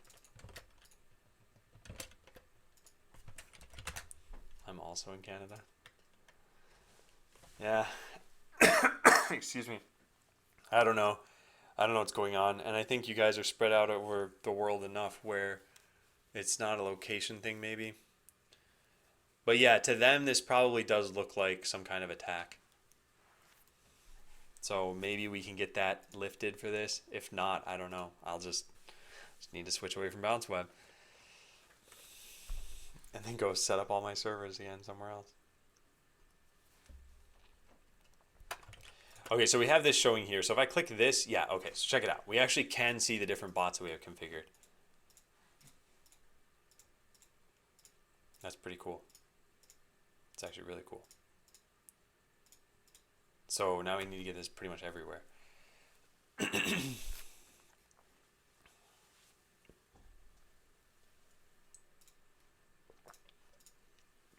So when we go to edit blueprint, it's going to be the same way. So we need to pass this into there. Edit blueprint. Has a bot podium. The bot podium needs base 64 image data.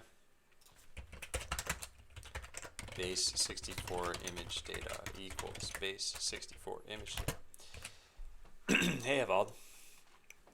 Okay, let me just do this. Now, the issue is that we need to get the loadout. Oh, I cannot stop coughing today. I'm sorry, guys. So the base 64 image data that we want to get is based on this, and we don't probably have this information, do we?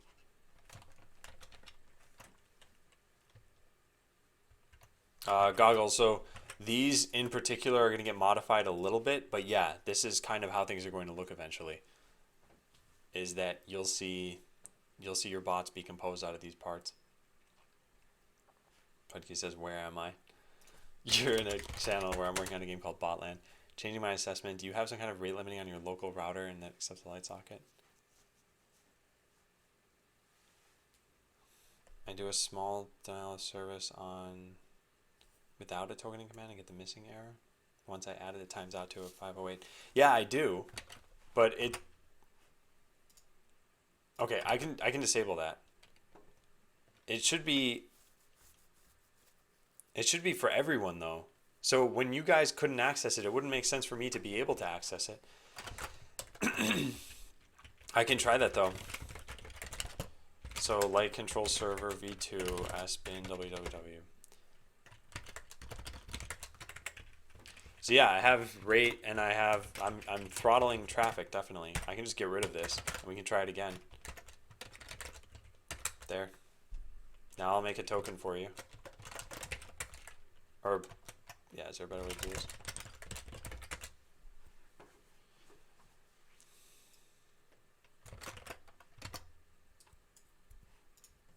So try that new link, EJ. And let's see if that works.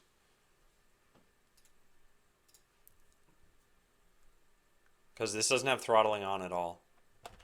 Yeah, I just commented it out. Yeah, I don't see any data from you. Nope, same thing? Okay, yeah, I don't think it's on my end then.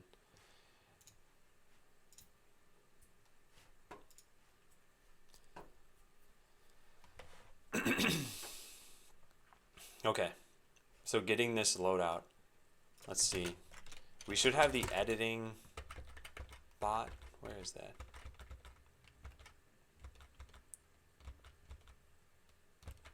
Take blueprint, remove hardware, add hardware. There's no get editing ban. How do we even show the hardware that we have here? Hardware loadout. Hardware string. Here it is. Okay, so we got to do the same thing over here. So we just do this, Bay Cosmetics. There, that's it. Okay, so that should work. And now any changes we make just need to modify that. So let's try this out. So now I click connect, we click the edit button, and we see this bot image over here. Perfect.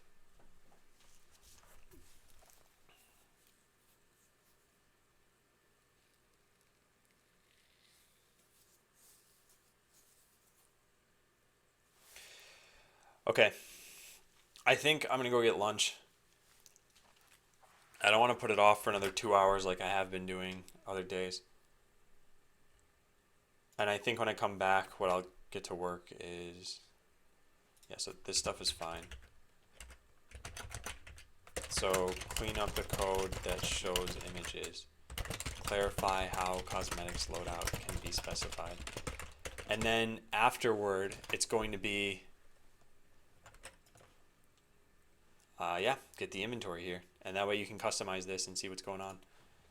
But yeah, this is pretty cool. We're getting the graphics into the game slowly, and we'll have to change these too, of course. So, alright. Thanks for watching so far, everyone. When I come back, I'll be back for probably like 4 hours. So we should have a decent amount of time today to finish some of this stuff. I love how flaky everything is right now. Okay, let me close out of some of this stuff. Okay, cool. Yeah, I'll see you guys after lunch. Thanks for watching.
All right, cool.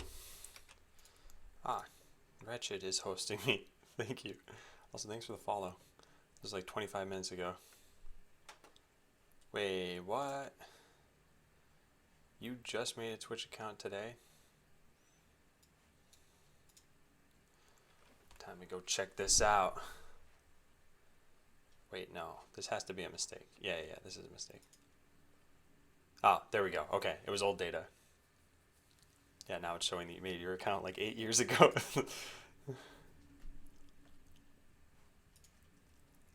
Alright, cool. Well, I will write a note to myself to check out your channel. And I'll just follow you too. There we go. Alright, so hey again everybody. As long as I'm here, let me... Okay, they're looking into the light control server not working. Man, I feel bad about that though. In the meantime, it's just not going to work at all. Alright, so clean up the code that shows images. Hey, non-snake.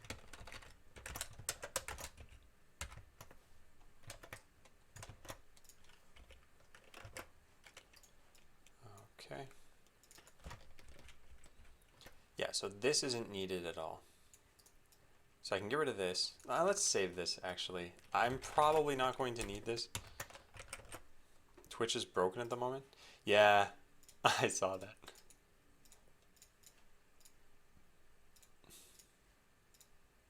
Okay, cool.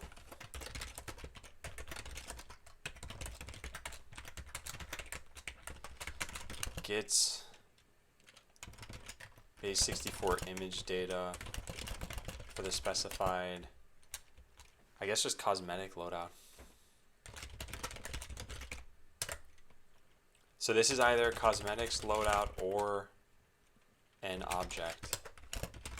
Either a fully formed cosmetics loadout or a serialized cosmetics loadout.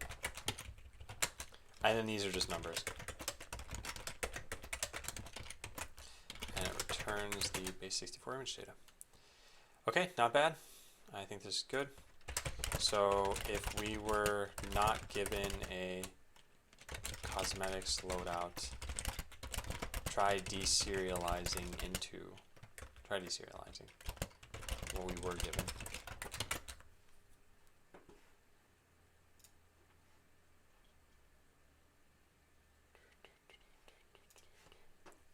Okay. So that looks good. Bot podium. Yep, now it takes in that. We don't need this here any longer.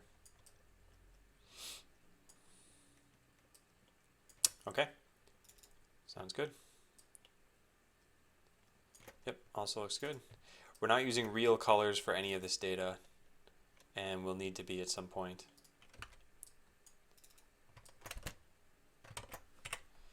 I think we can revert this to at this point.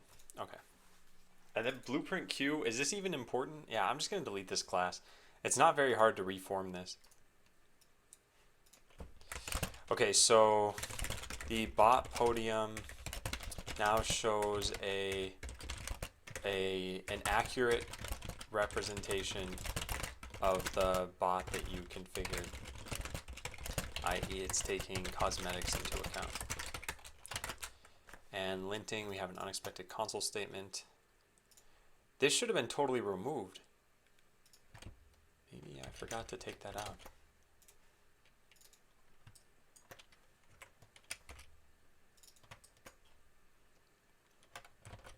Okay, let's try linting that again.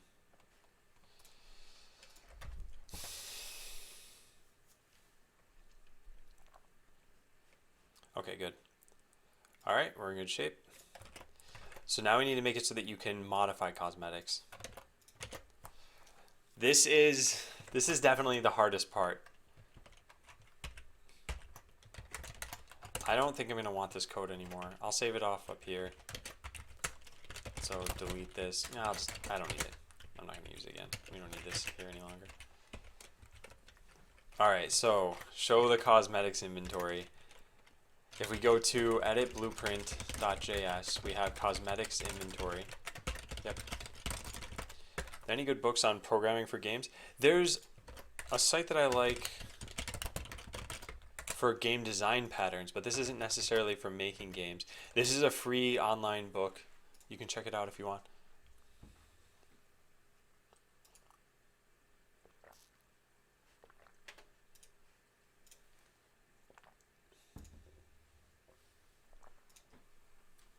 Okay, next up. So this should look something like the hardware inventory. We know what's selected. We know what we're going to show. We know how we filtered things here. Let me plug in my phone. There we go. Yeah, and then we have this scroll spy too. Okay, so the way that it currently looks over here is that we have attack, defense, util, and then any of the stuff, and like a filter that's not functional anyway. I should just remove this. And yeah, okay. So then on the left side, I'm going to show owned or all. Yeah, I guess that's fine. And more or less the same stuff that we had there.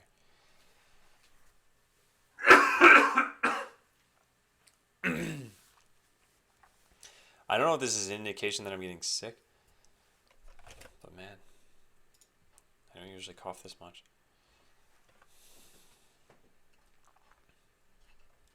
So yeah, this stuff, filtering items, this is done in that other class as well. What class was that? Hardware inventory.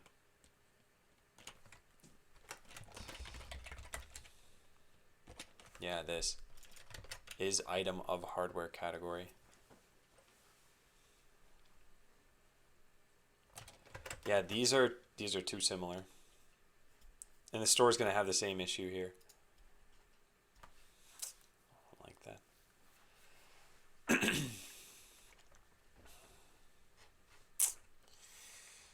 This is quite crazy.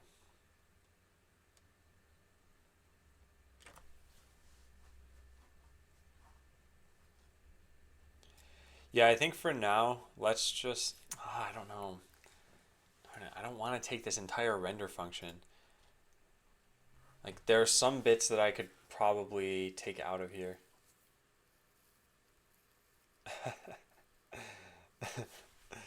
Yeah, noob. The honey sticks are gone, though. And it's a sad day. Although, actually, that's kind of a good idea. Maybe I should go get honey. Alright, let's not worry about this. For now, let's just copy paste this into here. Styles.cosmetic inventory. We'll want that too.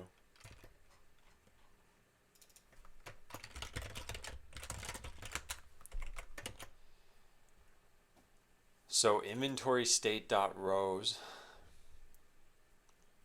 Let's not worry about this. Items to show.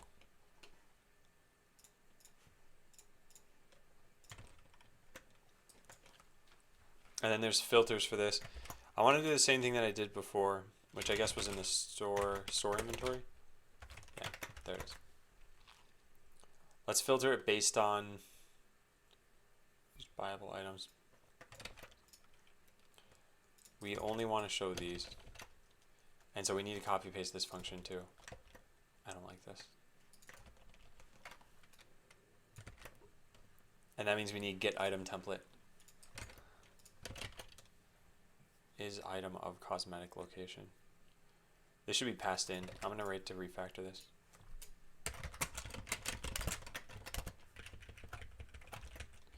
Refactor this so that there are no longer duplicate definitions.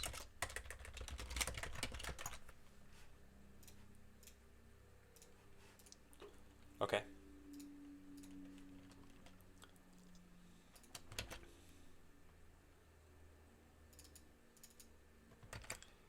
So items to pull from. This is pulling from owned items right now. Yeah. So cosmetic, so items to show. Sure, that's fine. And we can pull these from here. So we have head, torso, and foot items.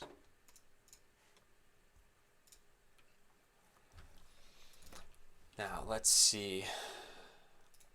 I don't think I'm going to put any filters up there for now. I'm going to need one at least. Styles.own filter, yeah. It's too bad. Where's hardware inventory header come from though? Yeah, we'll probably want this in cosmetics inventory.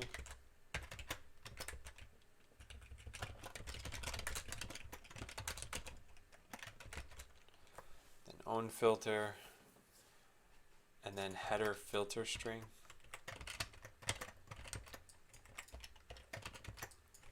That's here. Yeah, we'll just keep going through this. I can't say I like this.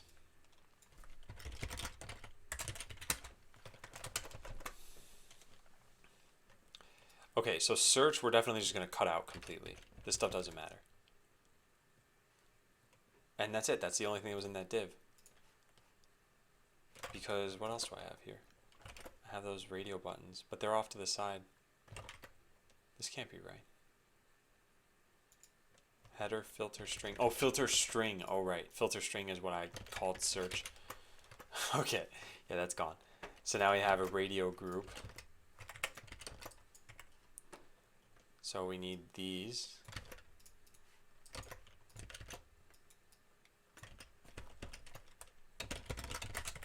And we need this. Hardware flex static.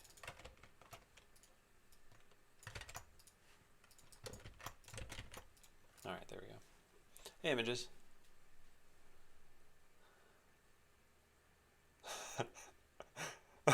Your first message. Hi, Adam. Ho, people, pap.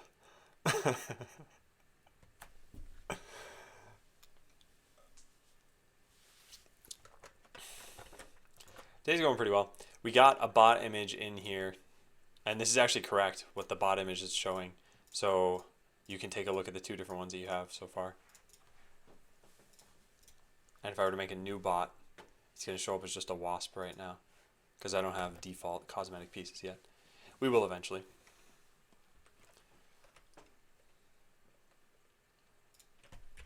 Okay, so this changes to cosmetics. So buy item. You'll only ever be able to buy items from here, I think. Yeah, so let's get rid of this. This.state.own filter selected value. Yeah, I guess we're going to need this stuff, huh?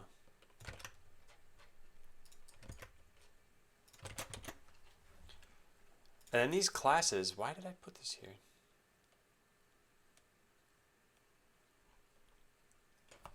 Yeah, I see. Really wish Twitch would make a client for what? Like an IRC client? One thing I'd like is having chat logs from the days that I'm not streaming, because sometimes people are typing there, and I don't necessarily have that chat.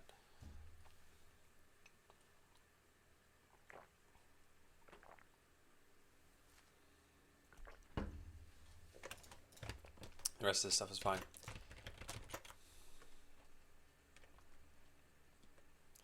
So hardware inventory, I guess this is fine. Like a standalone client. Oh, instead of a Chrome app, or sorry, not a Chrome, a website. So on change owned filter.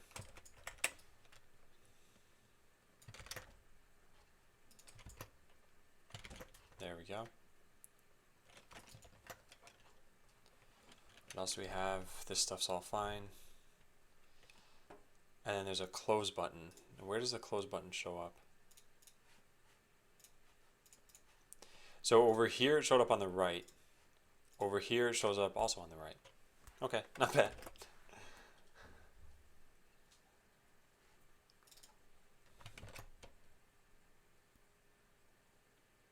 Hey Tom's DX.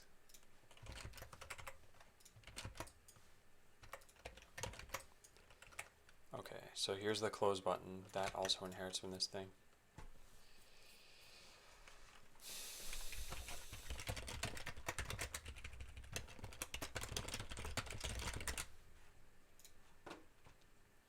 Also, I think Twitch is flaking out right now because of, I imagine, games done quick.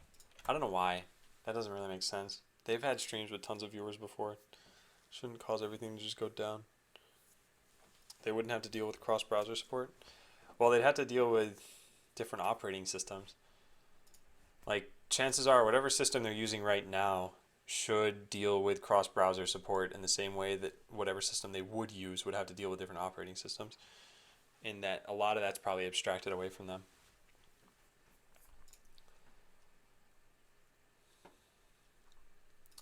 All right, hardware inventory body.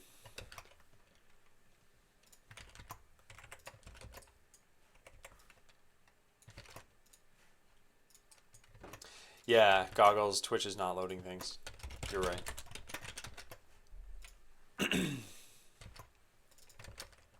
Scroll spine navbar. Maybe they're hosted on BounceWeb.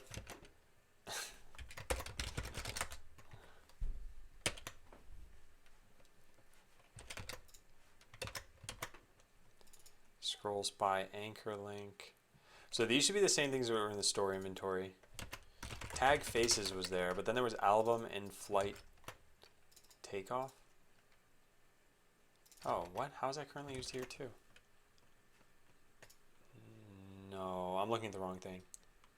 It's here, yeah. So it's accessibility and navigation.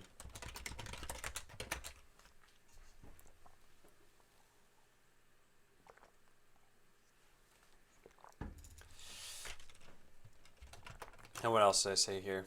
Head, torso, foot. Yeah. Okay, cool. So then there's the preview section. Hardware inv preview and scroller. This does not sound correct. Render hardware preview. What is this? Hardware inventory should have never had this anyway.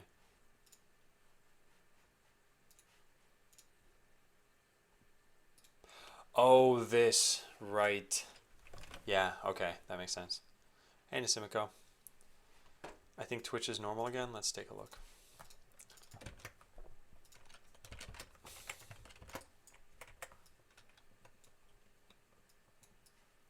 So we can take both these things.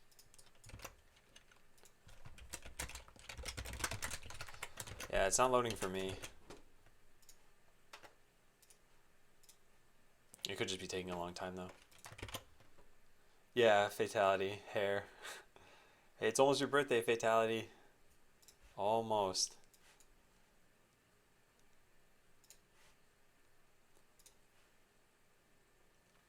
Three days. So it'll be Saturday. So I won't actually... Yeah, I won't actually be able to wish you happy birthday. Fatality's birthday on Saturday. Love the art. Yeah, I think it's pretty good. It doesn't totally match yet. Like, there are some stylistic differences between the different pieces because they were made by different people. But it's going to get there. So yeah, the shading is still slightly different. I remembered your birthday. That is so unfair. Alright, so this is cosmetics. And then render hardware preview. This is based on the selected item. So we'll say render cosmetics preview. We don't, well, that's actually fine. And then get item template. Yeah, this is actually correct. Nice. Okay, what else do we have? This one. Yep, doesn't exist.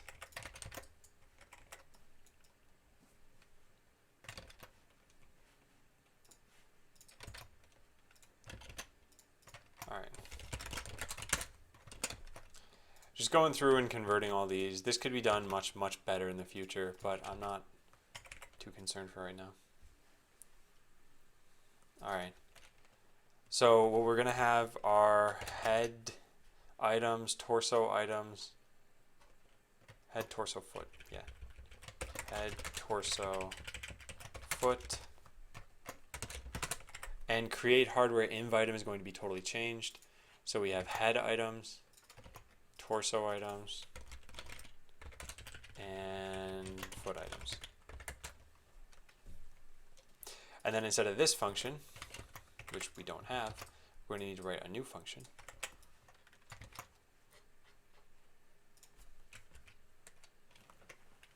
Images, they're not cheap, but they're not really expensive either. They're somewhere between like $25 and $50.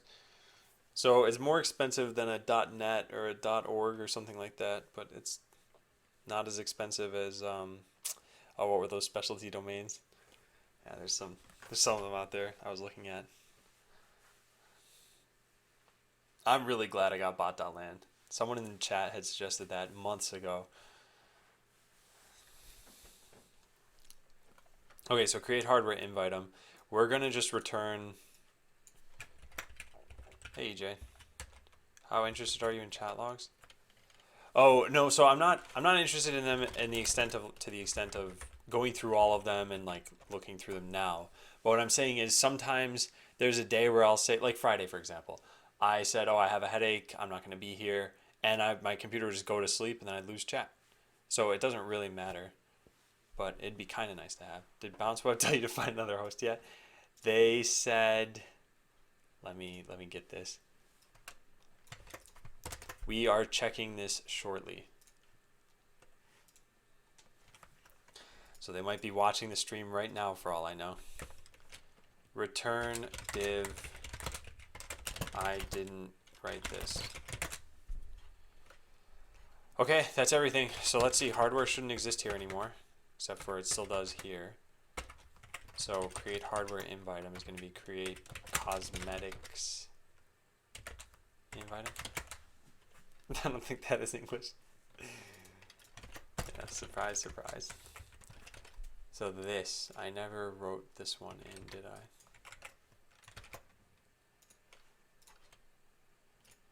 No, I did write this. Huh.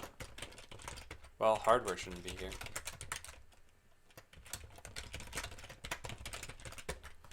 Nice, so that's everything. So let's take a look. This is not going to look at all correct because there's a lot I have left. But it'll be this content should now actually have something there. So let's take a look. Why is that still blue? I deleted that. Background color, yeah, what background color isn't blue?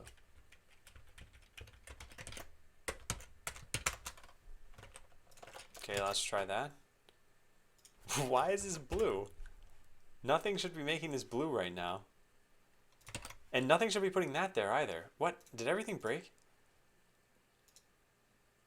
Whoa, something's going wrong. Image tag. Yeah, this doesn't exist. Is this even rebuilding? It is. So when I refresh the page... Okay.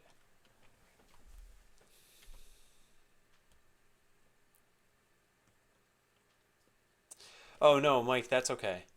Because I really should just get an IRC client. Wait, EJ, did you really have an account with them?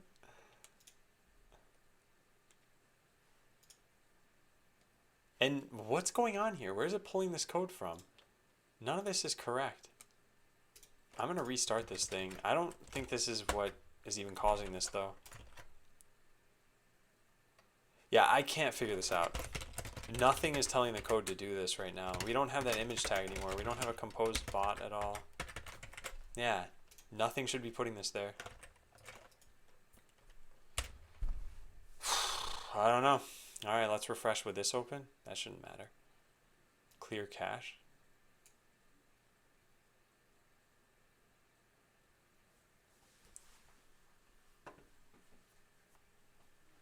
Oh, you did? I don't remember this. Where is this background color coming from? I had it in the code and then I removed it. Oh, this thing closed. That's why. Okay, that was stupid. So how do I do this? I run gulp watch. that how this works? Yes, that is how this works. Oh, now it's all fixed. Okay, great. Well, whatever, that was weird. So going into here, we're trying to call a function that doesn't exist, I'm guessing. Yeah, cannot read property rows of undefined. And this is what, the wrong code? Probably. Doesn't matter. Let's look it up. So this dot props dot, oh, we have on close, get item template, and inventory state. Wait, why do we have that? Inventory state. I don't approve of this. No, I definitely do not approve of this. Yeah, I think this should be refactored. I'll write this down.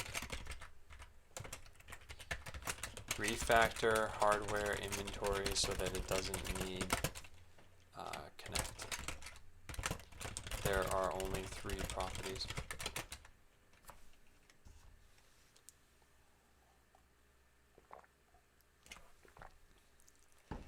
Yeah, I was going to say, I think Amazon's slightly more expensive than DigitalOcean. Actually, not slightly. They're like, yeah, they're just more expensive. So I would probably use DigitalOcean if there was something that needed uptime, but that wasn't like business critical. So let's say I had a blog that was getting, I don't know, 1,000 hits a day or something like that. I'd probably use DigitalOcean.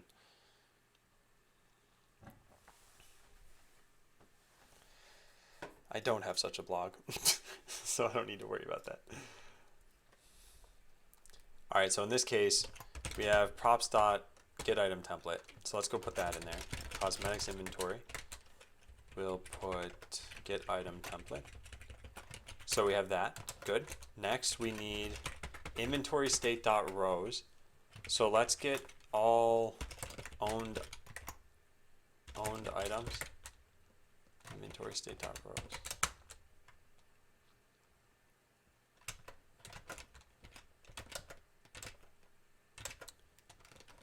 Where does this come from? Here. This dot props dot inventory state. Darn it, we don't have this. How do we not have this?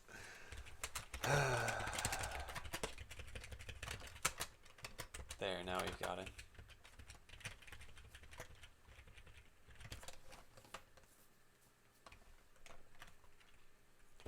Okay, dot rows. And then what's the last thing that we need? We need an on close button. And on close should be relatively easy to figure out. It should be whatever we did in hardware inventory. Yeah. So we have toggle hardware loadout. We're going to need a toggle cosmetics loadout. Did I write that? I did. Oh, that was easy. Okay, let's try it.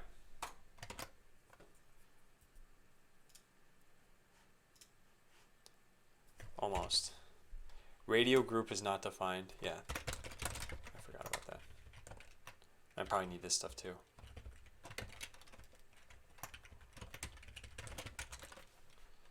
Okay.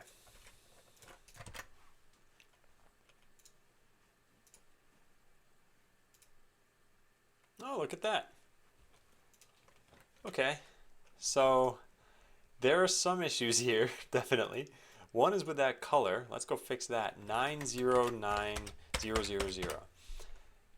So this should be whatever hardware inventory is, which is this. So there, done.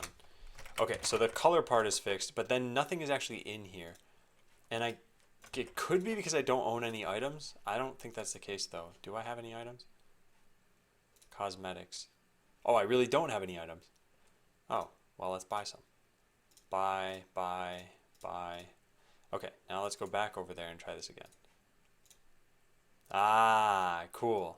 So now it says I didn't write this because I didn't. Dr. Karadenisley. Karadenisley? I don't know. How will you pronounce your name? But yes, I have heard that from a decent number of people now.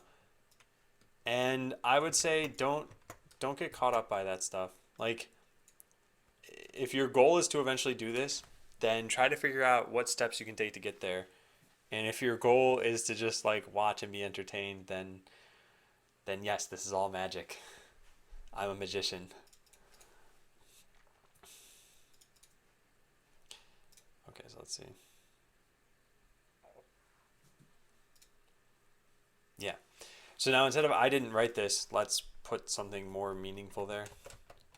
So I have cosmetics inv item. Hey, Walshy.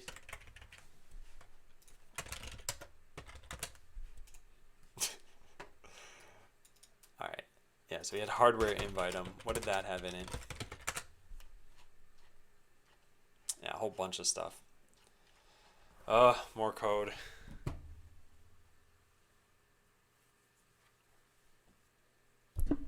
Is something falling off of my keyboard?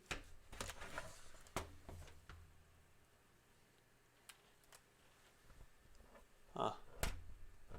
There are these little fuzzies or something. I don't know where they're coming from though. And they're not like clothing material. I'm not sure what that is. They're also black and I'm not wearing black. So I thought it might be my keyboard. You only create magic 1/9 of the time? Where'd you get that number from? And Walshy, light tokens aren't working right now. You can blame it on Bounce Web. You can maybe blame it on Bounce Web. I don't know. They're working for me. Let me give you a token. Maybe it'll work for you too. There. Try it out.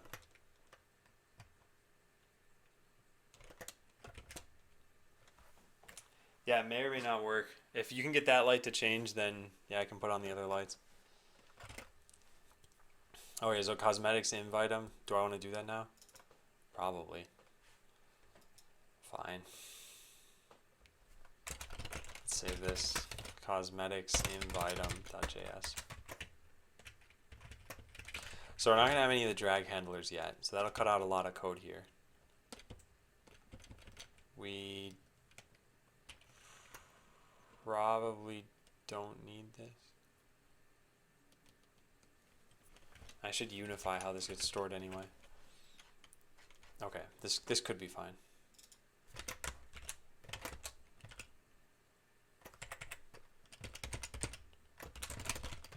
Cosmetics inv item. And then we also need this.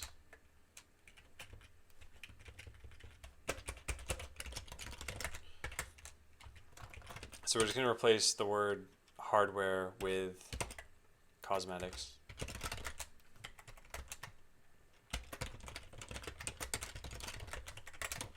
Cool. Then we're going to go use this.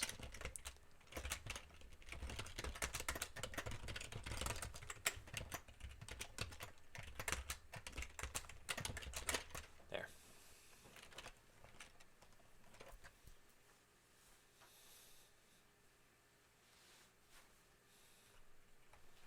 How do I control my phone from my computer? What is it you're trying to do? Some things aren't even possible at an API level.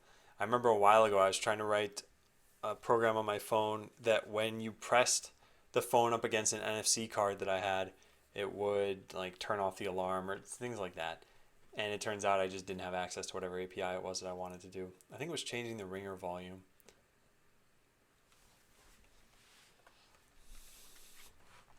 Anyway, cosmetics invite them. We now have this.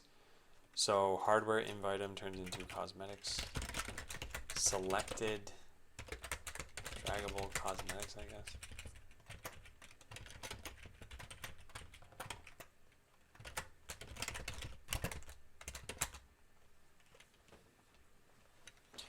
How would you do it? You'd write an app for your phone. Or you download an existing app. I mean, those are the only two ways you can do it because you're not going to modify the phone's OS. Selected cosmetics. What else do we have? This stuff. So hardware is now out of the equation. This stuff is probably all the same, which means that I shouldn't have a brand new class for this. Let's just change how so much of this is. What are you linking in, EJ? What is this? It's not even loading for me. I'll have to check it out afterward. EJ loves cats. I want to play the games on my phone without having to pick up my phone. Oh yeah, you can get an emulator then.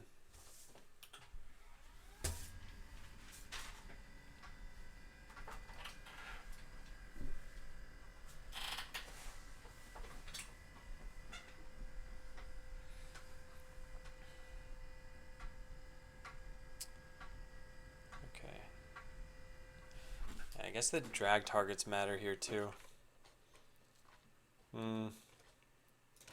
So much of this is copy, pasted from hardware inv item. That the classes should be refactored. Yeah, so the classes should be refactored. Okay, what am I missing? The only thing I'm missing is this. Hardware inventory points to hardware inv item. Cosmetics inv item. That didn't work. Alright, got it. And then in create this, we're going to just get rid of this stuff.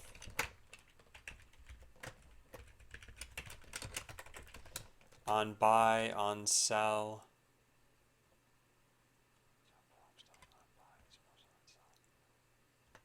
Yeah, so we need to pass these two things in as well.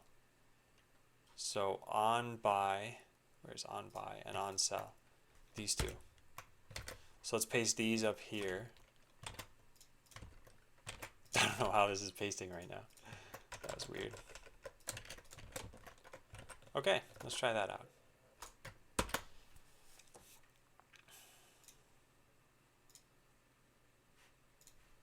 So we edit this, it breaks immediately.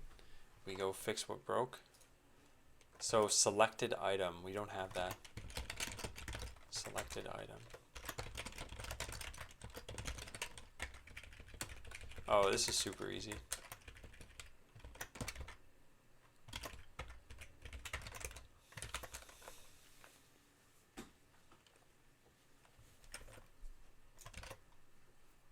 All right, let's try this. Okay, check it out. So the styling of this is broken, definitely. You can click this, you can see the description of it, that's nice. You can buy this and sell this, but you can't sell the last of an item. Yeah, selling the last of this is broken. How did this break in though? Selling the last of a cosmetic item was never, yeah, I never did this. Okay, so then this stuff's working. Whoa, that works too. Okay, cool. So let's fix the styling on this. This should expand to fill all of the space, and it's not doing that. So let's take a look. Does the parent have the right space? Yes. But then this doesn't. Actually, it's this entire box that doesn't. Right here. Cosmetics inv body.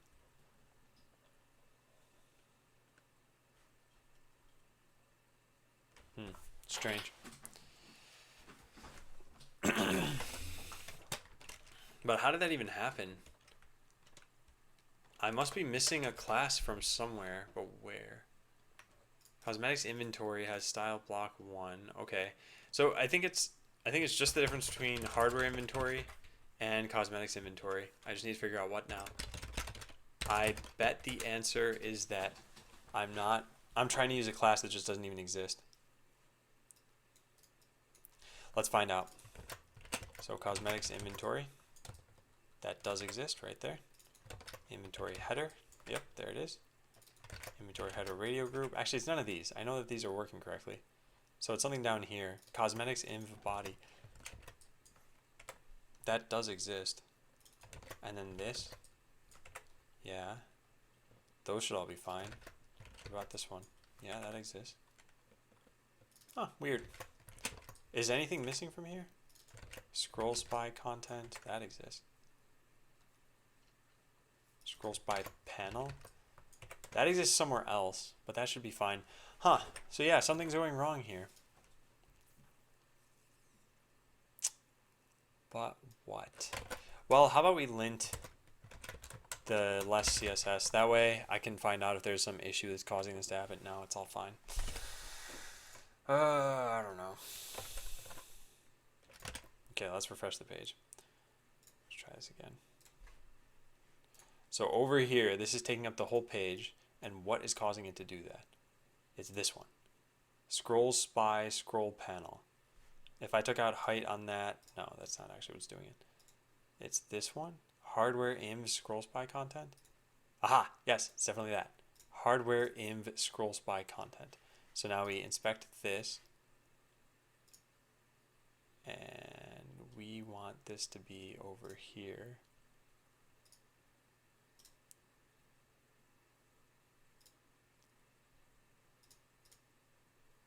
What? Neither of these, though. This thing isn't even taking up the whole page. What's going on here?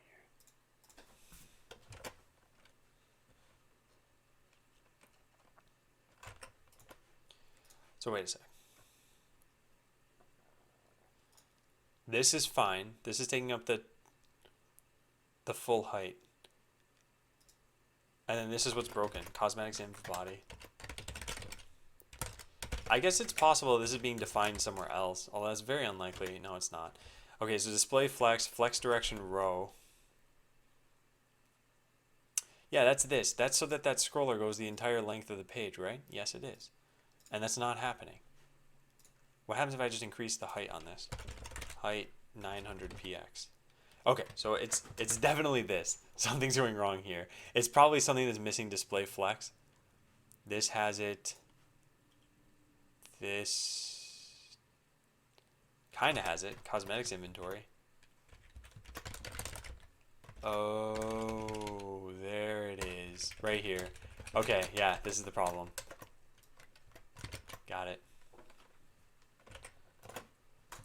Okay, so now this should take up the whole size. Let's see. Yeah, there it is. Okay, good. So you still can't drag things from here over to here. So I got to do that. But clicking this at least works. We'll eventually have pictures in there.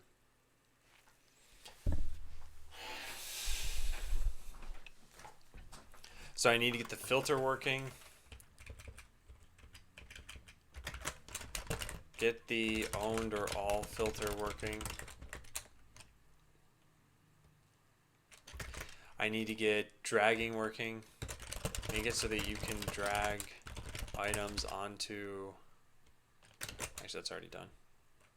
Allow users to drag from loadout to inventory. By the way, this is the power of transposition in Sublime. Super useful.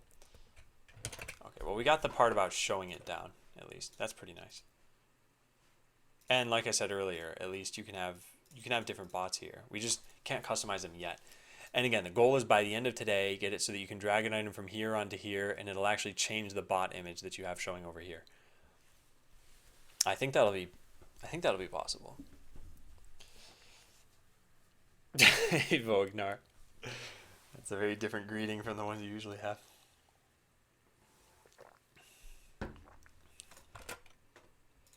All right, so let's check this in.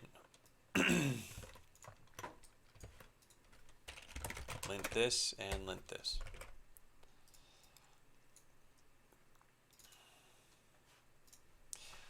Yeah, there's a lot of duplicated code.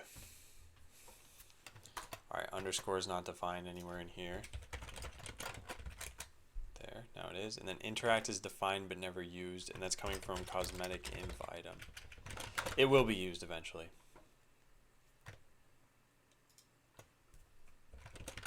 There. So linting succeeded over here, and linting is about to succeed over here. Good. So cosmetics inventory. How much of this is worth commenting? It's mostly duplicated code. I can't say I like that. Edit blueprint. No, that's all fine. That's fine. That's fine, although also mostly duplicated.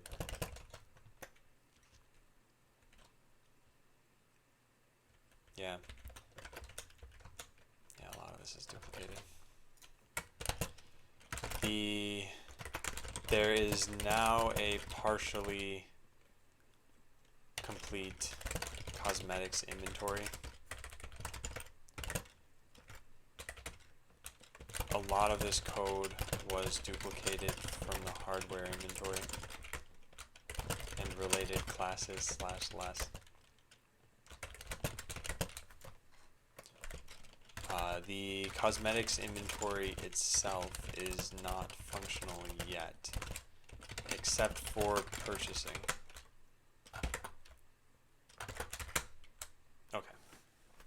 Oh, hey, did I get a response back from BounceWeb? Adam, are you sure it's an error 508? 508 means an infinite loop has been detected. I want to make sure I have the right one before digging deeper. I mean, I gave them a URL so that they could test this. Right? You guys saw this? It was a 508.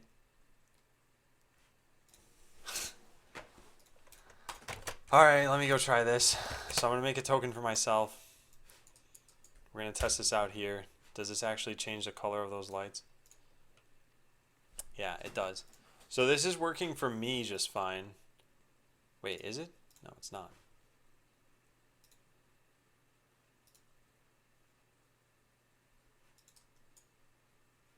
Status 200. What? Can't be status 200. Because it's not doing anything.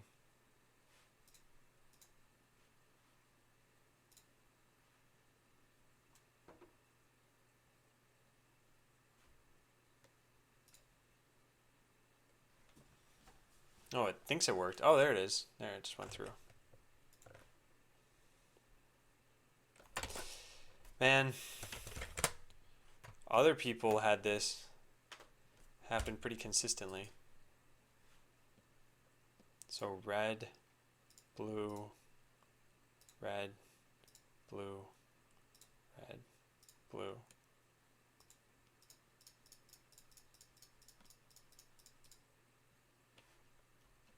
Yeah, they're very slow to go through. Okay, let me try giving a token to someone. Yeah, I guess BWFC Walshy Dev and new for lunch. You guys can try that out. If you see, what's that? Error running a promise to change all lights to that. Econ reset.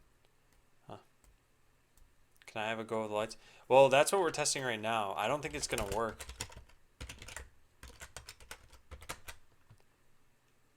That user's settings prevent them from receiving this whisper. Yeah, Goggles, you actually can't get that.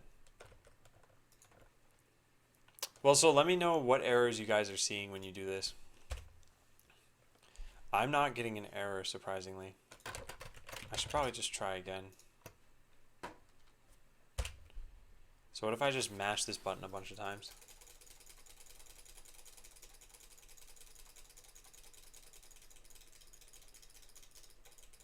Is it even... You see these randomly changing, right? Yeah. No error, it's just pending. Okay, for me, all of them go through. I know for sure people were getting 508s earlier, including myself at some point. And now for me, it's working totally fine. But then again, they might have just whitelisted me or something. I don't know how that works exactly. Nothing, they all just say pending.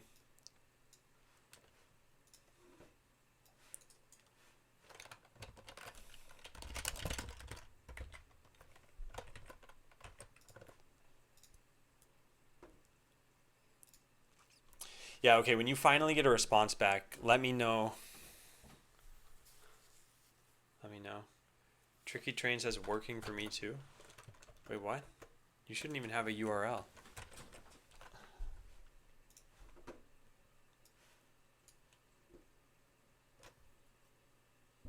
Yeah. So they're all pending. Okay, can you leave those tabs open for a bit and let me know if they eventually resolve to something, whatever it is? It doesn't matter if they're good or they're bad. And it might be several minutes from now. I don't know. But I need to know whether they resolve.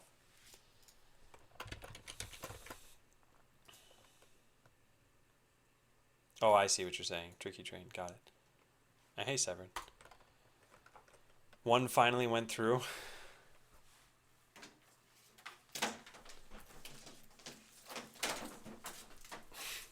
What is going on with this? There we go. Yeah, I was going to say, I can just put these here. That way you can see if they go through or not.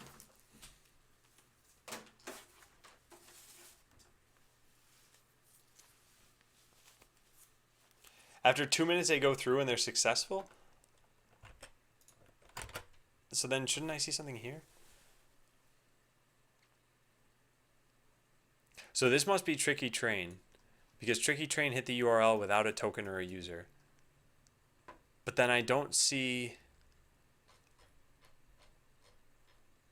I think your request worked, but I don't know what happened here. How do I fix the broken whispers thing? You probably have them disabled in your Twitch settings.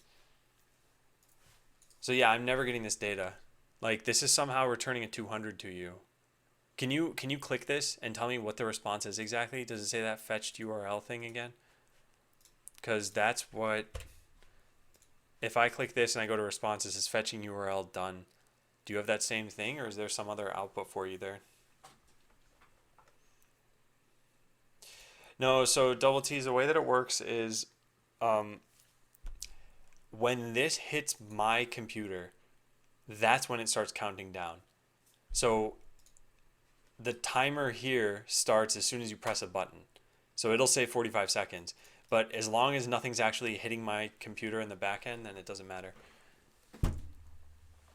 Can I try force it with a spam of like 500 and see what I get? Yeah, sure, Digite. Yeah, it says fetching URL done. So it's just not sending anything? Because I'm not getting anything from you guys on my machine right now. And the weird part is, it's the PHP script that should be sending me this traffic. I don't know how this is happening. Tokenize me?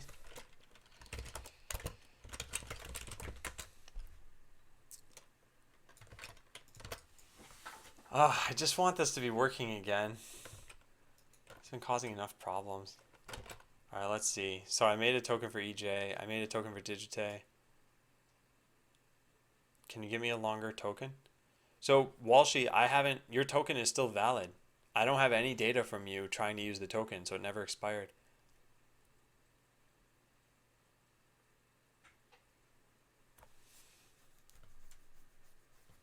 So yeah, feel free to try it out in Postman still. Yes, the same thing, 408 when there is a command, 200 without. Can you just send me a picture, please? And yeah, Goggles, I can send you another one. There we go, that one worked.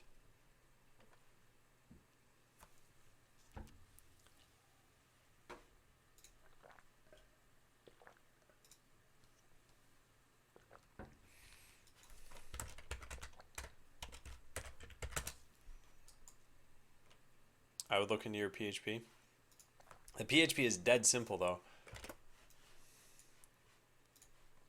I can show you the entirety of the PHP.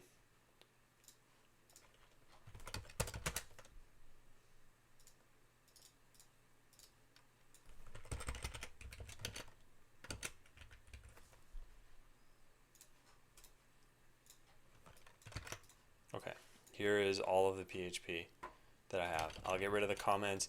This is just error checking. It's not any of the error checking. Otherwise, we would see this as a response. So I'll just get rid of all the error checking stuff.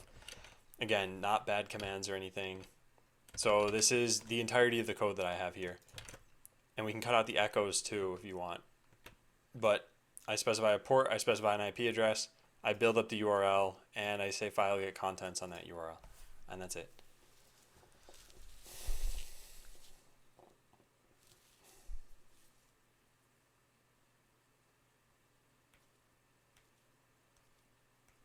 Open a random port and go directly to your machine. Bet it'll all go through. Let me check something else out here. So yeah, error log is currently at 0 bytes. So it's, I don't know. Are we sure file get contents isn't timing out? Did your thing just work? No. I didn't get any data from you at least. Check your console. No, it didn't. Yeah, so EJ, can you send me a picture? I don't know why this is happening still, and I just want to get them some information so they can look into this. You got 200s from all of it. Yeah, and I find that weird. I think what's happening is that PHP is returning a 200. A picture of the 508 error. So it's this. If I said this, like echo or contents equals this, and then echo contents. So I'm gonna go do that, and then I'm gonna upload this.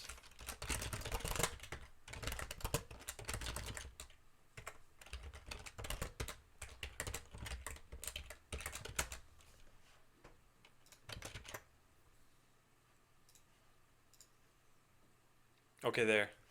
So now the PHP should return what it is that you get from my server, I guess, which could just be like internal server error.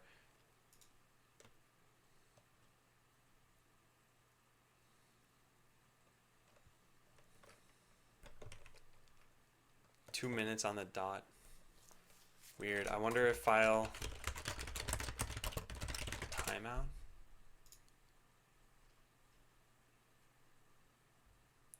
Default timeout is 60 seconds. Yeah, I could set a timeout on here, I guess. Any set default socket timeout. What's this? File get contents. There's extra arguments here. Oh, I see.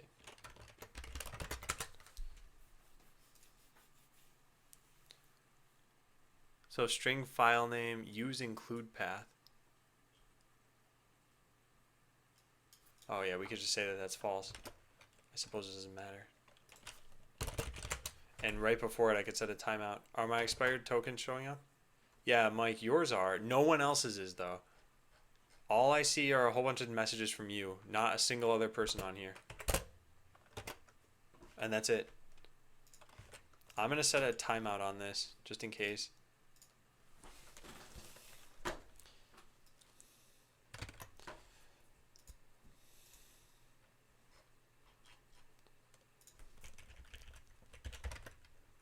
So I'll set the timeout to 10 seconds. There. So it's been re-uploaded. So if I try with an expired token, I'll see an error in here. Yeah. Someone is trying to use an expired token. Well, you guys should get slightly different.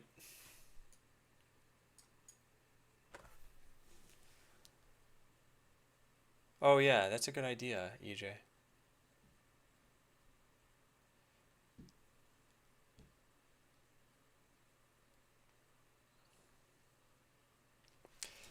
Huh. I could probably do that too. Not that I need to do this, but there we go. So this copy as curl. Oh, interesting.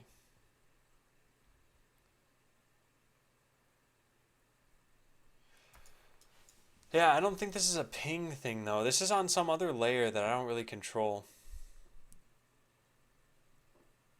Yeah, so Mike, you can right click, you can go down to copy as curl bash. Or har. Just, you should be pasted, Mike.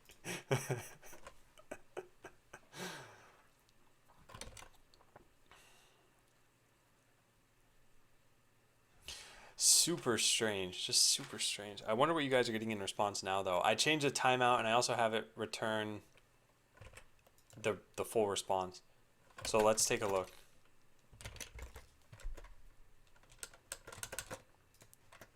Okay. So now we should have, so if I change these to red, they should actually change red, yes. Good, and then if I look at the response, yeah, there's nothing. We don't get anything as a response. There's no page there. It's just a status code.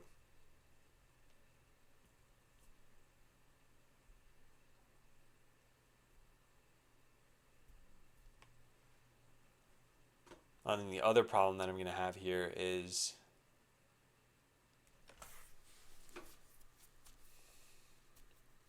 what about your timing, Adam? I don't know. I don't think timing has anything to do with this here. Let's take a look at this. Oh, how long before they time out? Mine aren't timing out though. They're actually succeeding.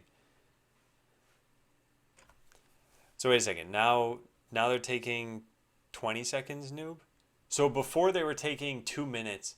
I set the timeout to 10 seconds. So I guess it's always twice the amount of the timeout for some reason. Maybe because there's a socket. I don't know. I don't have an answer to that, I guess. Very weird. Because yeah, all that the code is doing eventually is calling file get content. And I guess get host by name. Maybe get host by name is unnecessary. What does get host by name do? Gets the IPv4 address corresponding to a given host name. Yeah, we don't need this. We can just say this here. Okay, there.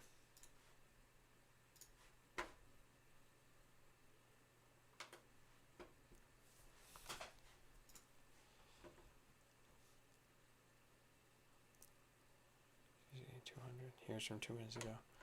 Okay, let me include this information in the ticket then. I'll reply to this.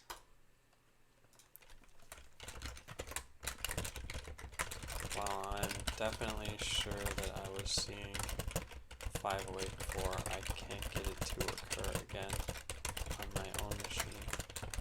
Others are reporting world is that their requests are timing out eventually without ever actually making it to my machine whose IP is included.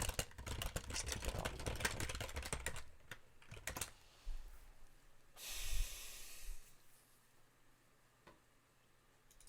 Alright, so what's this? So EJ, did you... What happened here? Did it actually make it to me? I'm getting requests from Havald and from MCS Mike. Oh, and there. That actually worked. EJ's requests are making it through now. How is that happening? I figured it out. What did you figure out? I'm going to make it rain. Get ready to give me hundreds of points. What is it? I want to know.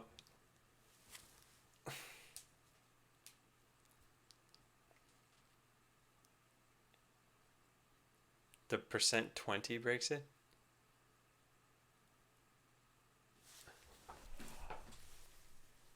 Oh, seriously? Oh, man, really? Okay.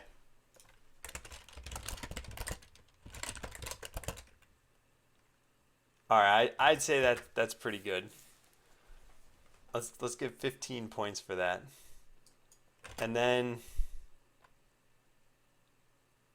well, no, yeah, okay, Digite, that probably would have been fine. Let me figure out then how to fix this. Then I can just give lights to everybody. So where is this causing a problem then? Or how could I fix this problem?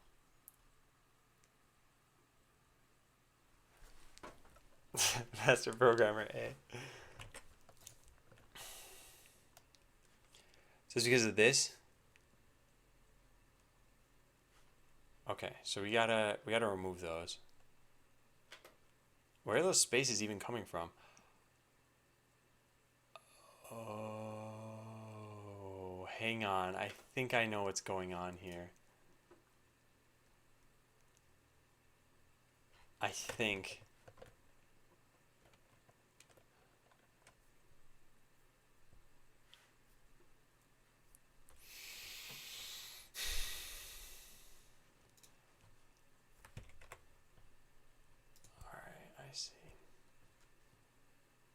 Okay, so let's take a look. So when you guys are doing this, the URL that you get, it's based on whether or not it came from chat. Because what, Better Twitch TV is what's doing this? So if I actually whisper this to myself, can you whisper yourself in Twitch? Test. You cannot whisper to yourself. Okay, EJ, can you whisper me the same thing that I whispered to you?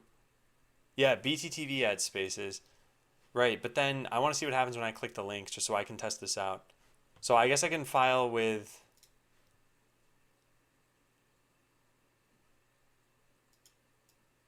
So I'm definitely sure I was seeing a 508 before. I can't get this to repro now, and I found a way to work around this problem. What is causing something different to happen? So now I'm not...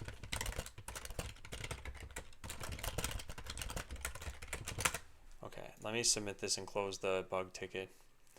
Okay, so here's what EJ was linking. But then how are you clicking this link? Because the way that it pastes to me is like this. Oh, and then you'd paste that into your URL bar, I'm guessing. And then the URL that it would form would be the bad URL, right? So we go into main.js and we look at URL equals here. So I click this and the URL formed is, no, it's got spaces. Okay. Okay, I understand. I understand what you're talking about. So we just need to remove any URL encoding on the PHP side of things, I guess.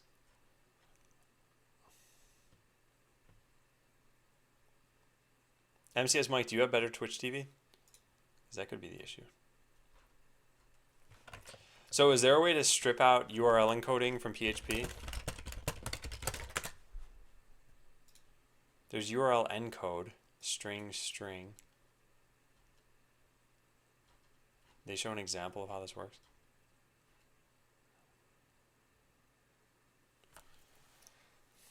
Just regex replace in PHP.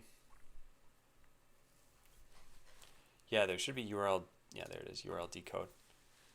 Decodes any characters in the given string. Plus symbols are decoded to a space character.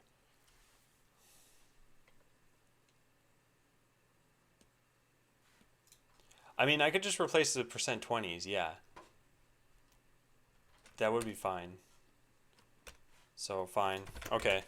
PHP replace string.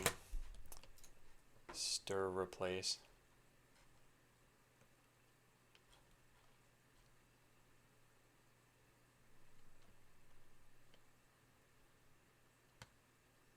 How does this work? Oh, okay. Hey, Surfing Ninjas. Oh yeah, PHP. Yeah, bugging the lights. Man, there were a bunch of problems. So mixed pattern, mixed replacement, subject. The pattern to search for. So where Twitch puts spaces around your username, right? Or BTTV puts spaces around your username. So this is the URL that I had. Yeah, %20. So it'd just be around user. Okay. So we can just replace that.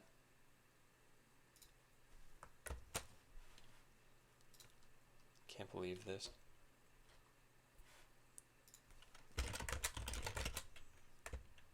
So we have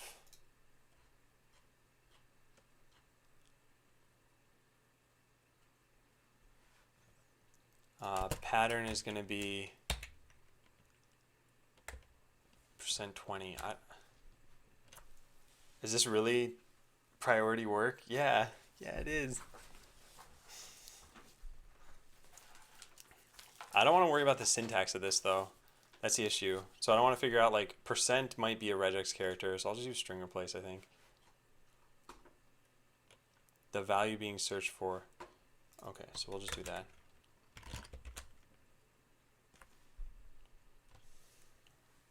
Can you just trim the username? And hey, Senator.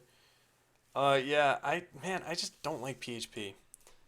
I want to find like an online PHP editor, I guess.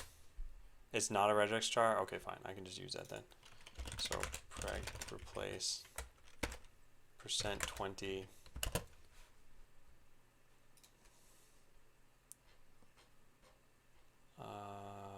Replacement. The string to replace it with, nothing.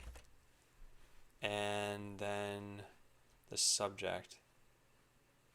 Thing to search and replace. Okay, so that should work. Alright, so let's re-upload this code, and then let's try giving another... I'll give this to BWFC Walshy dev. There. Okay, so try that out, Walshy. Let me know if that works without you having to do anything special. You should just click them, and if we see this change, then I guess we're good. Right. So Walshy, just click the link yourself. Like, let me know if it works. Pretty hot programming. Still space. No, no, no. That's fine. Walshy, I can't do anything about that. That's better Twitch TV that's adding the spaces there. What I'm saying is like copy paste that into your URL bar, or anyone do that. It doesn't matter what. And then if that works, then great. We're done.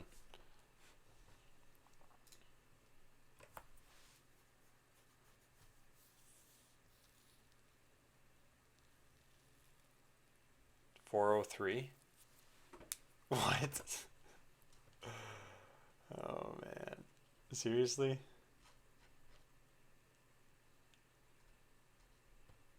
You broke it more? Can you? Oh, what? Alright, hang on a second.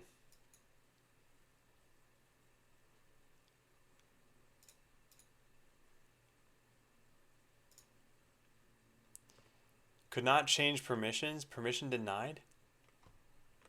What? I can't even change permission on my own server now? Oh my god.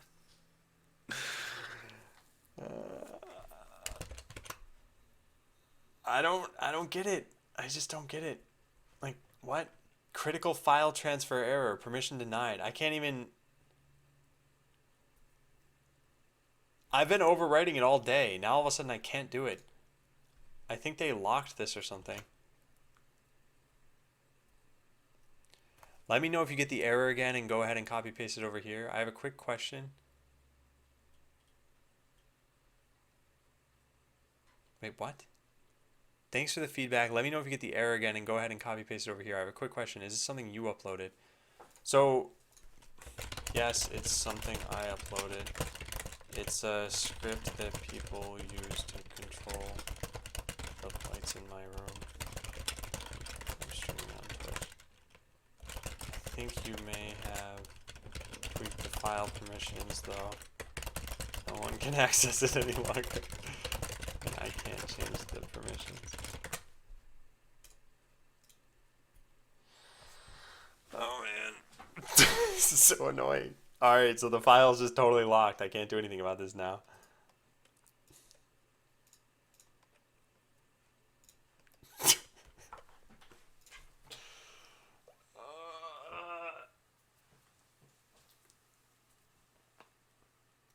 Someday this will all just work. Alright, well, we'll get back to botland coding in a bit.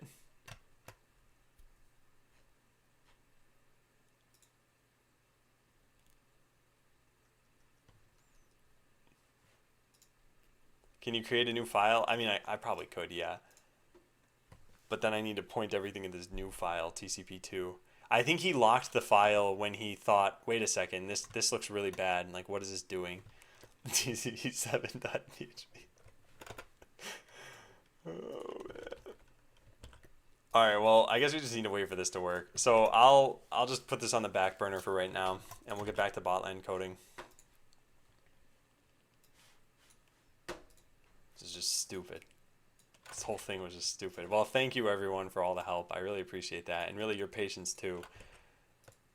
I shouldn't have wasted so much time on this, but honestly, this would have taken me forever to get on my own. TCP backup copy too. So I did reply to this, right? Where's my... Hang on a second.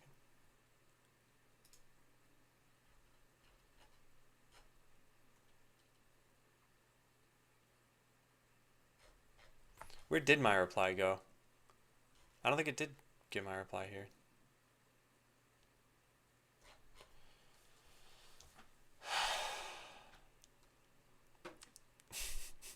So I'll remember who fixed it.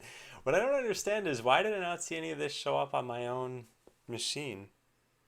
Like, these requests should have still made it there. They just shouldn't have done anything. I must not have certain logging or something. Alright, I'm going to just upload this as tcp.php2. Fine. Or can I not do that? No, I'll just respond to this again.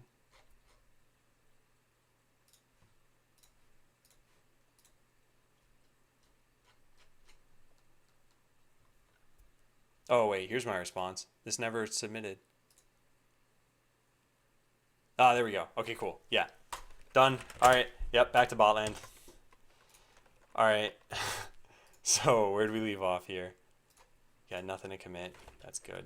So, let's refactor some of this stuff.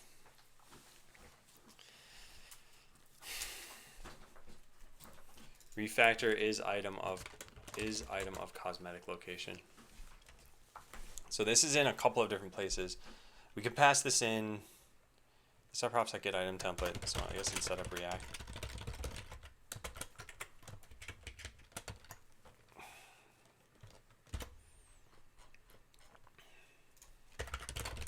Is item of cosmetic location.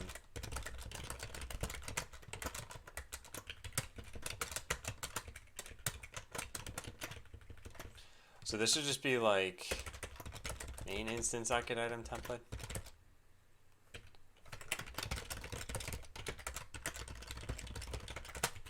Yeah.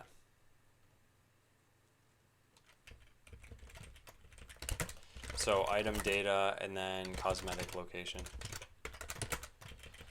And we should refactor out the head, torso, and foot thing too.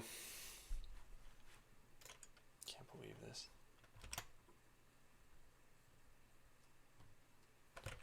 What happened to that forbidden page? Yeah, still forbidden for right now.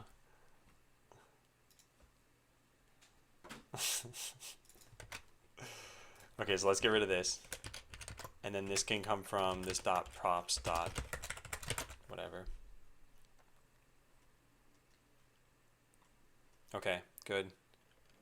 And then we have one more, and that is right here. So that comes from store inventory and cosmetics inventory. Store inventory comes from here. So is item cosmetic location, this props route that. Cool. And cosmetics inventory, which comes from edit blueprint. Perfect. All right, next in setup React, we go into the store page. So this is here, dot bind null main instance, and the edit blueprint page. Okay, let's try both of those out. So all this should really do is, what does that function do? Oh yeah, it's a filter. So when we sort by head items, we should see, let's see, cosmetics. So head items are here, torsos are here, and feet are here. Yep, that is correct. And then over here we have the same thing, hopefully. Head, torso, foot. Perfect. Okay, so that is working. Now we should make this not look like that, that's for sure.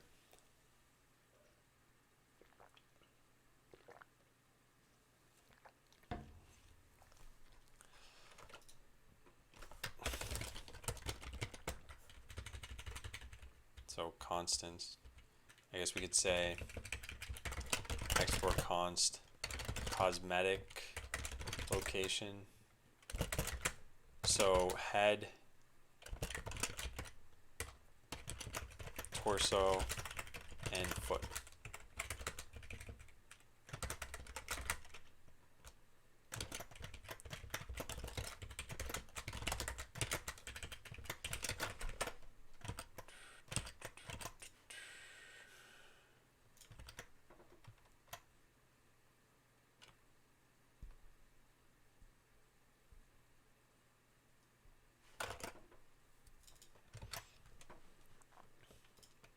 Okay, so let's go change all those things too.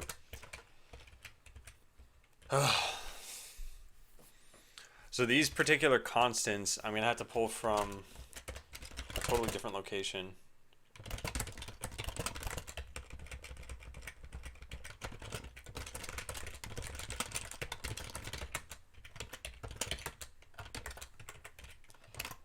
So cosmetics location dot head, torso, and foot.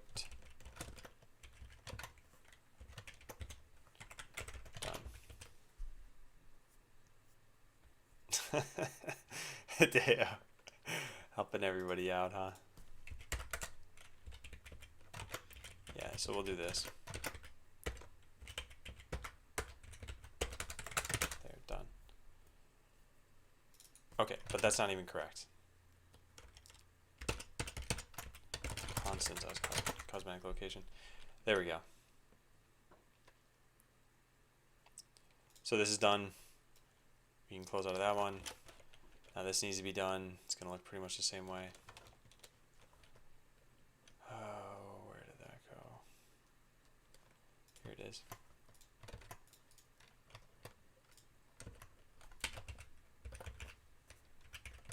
More points. Yep.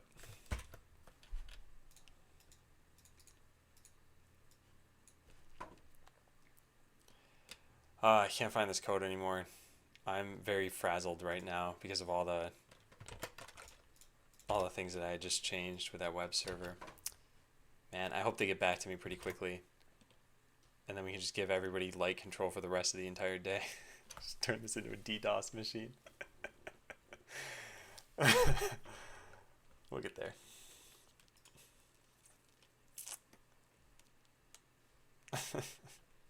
Okay, so what I wanted to do was get this one working now. So cosmetics inventory, we can use this. Torso and foot. How come you've been here for an hour and have no points? That's a good question.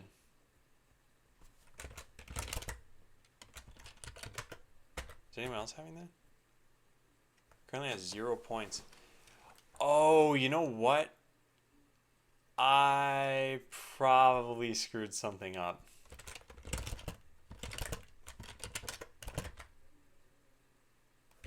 Oops.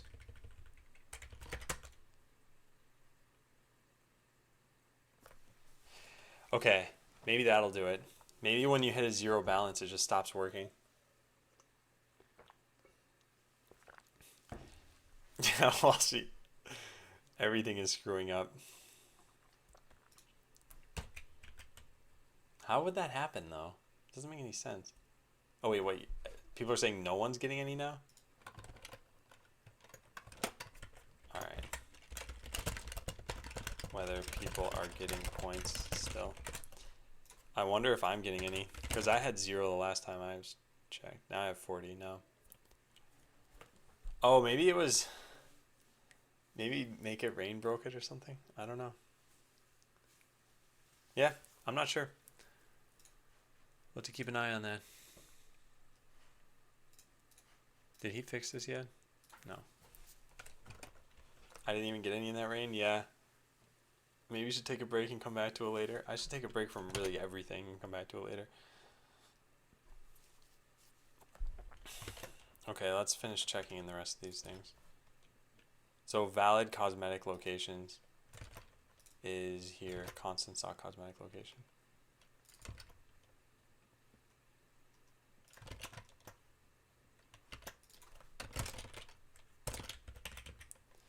So this comes from /constant.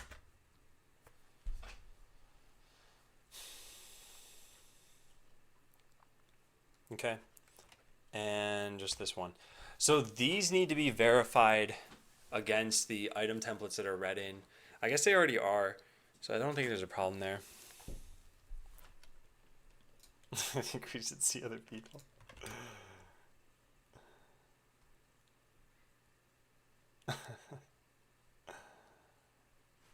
Oh man, okay. So we're all set with this.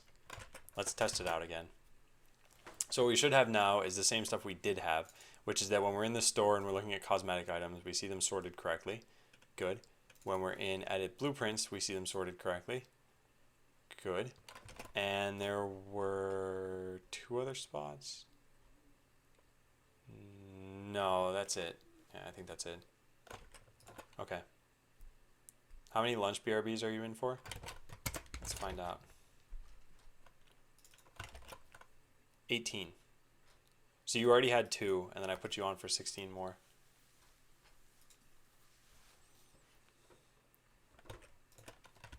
I want this to work.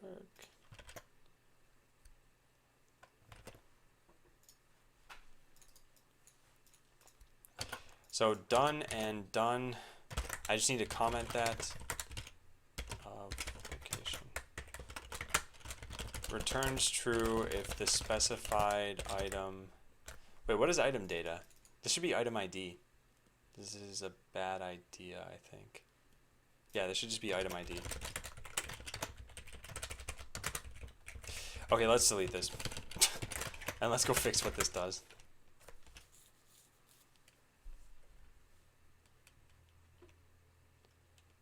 I spammed that thing. Oh no, you were removed from it every day so far. So you were probably on it many times before this, but how much time have you been in chat for? 101 hours. So 101 hours is roughly equal to 600 points. I put you on there 16 times. And 16 times 25 is equal to 400 points. So the most you could have been put on it other than that was 8 times. And you're currently on it 2 times. So yeah, that makes sense, I think.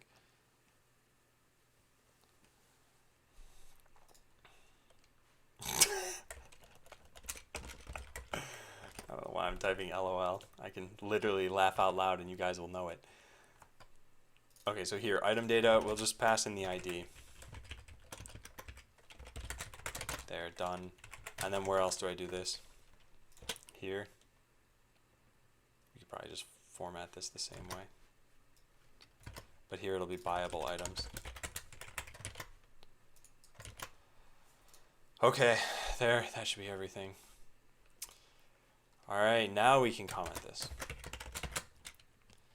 So returns true if the specified item is of the specified cosmetic location.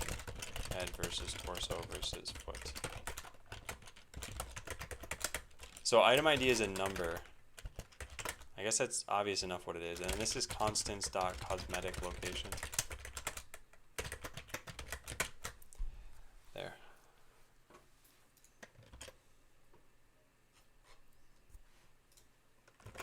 Okay, we can check it in.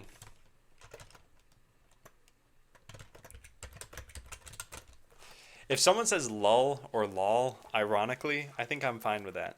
If someone said it and they meant it, then yeah, I don't know what I would think anymore. Constants is not defined. Oh boy.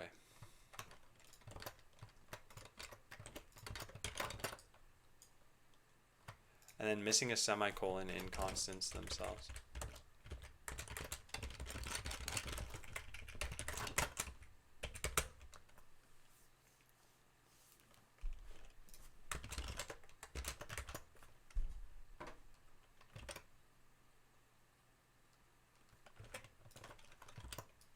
I'm gonna put this over here. Man. Okay. Yeah, so that's done. Let's check it in. Then there's a couple more little refactoring things to do. Then I'd sure love to get this working by the end of the day. I set what I think are realistic goals each day, and today's was just get the cosmetics inventory working. If I can still get to that point, then we're fine. Refactored a couple of things. Head, torso, and foot now have their own enum in constants.js, and setup react is item of cosmetic location is now a function in setup react so that it can be shared by the components that need it. Hi Mega.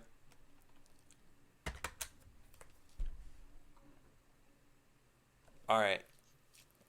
And Walshy, let me know if you're not getting points still. Because it could be Phantom Bot that's causing that to happen.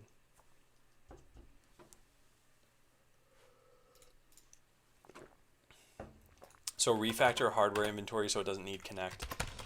Yeah, this is kind of minor. But this is a component and it happens to have been connected. So we'll just get rid of this entirely. Get rid of this. Get rid of that. Get rid of that.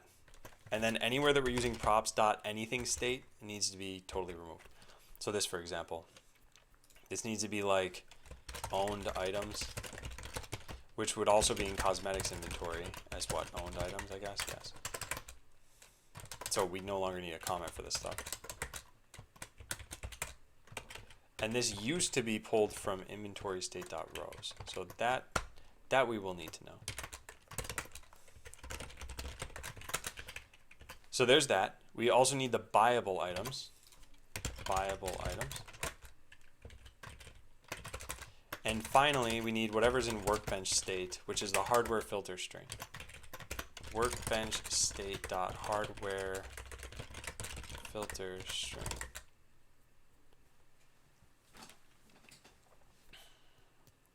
Mike. Yeah, it's actually a good point. Why wasn't that a bug before?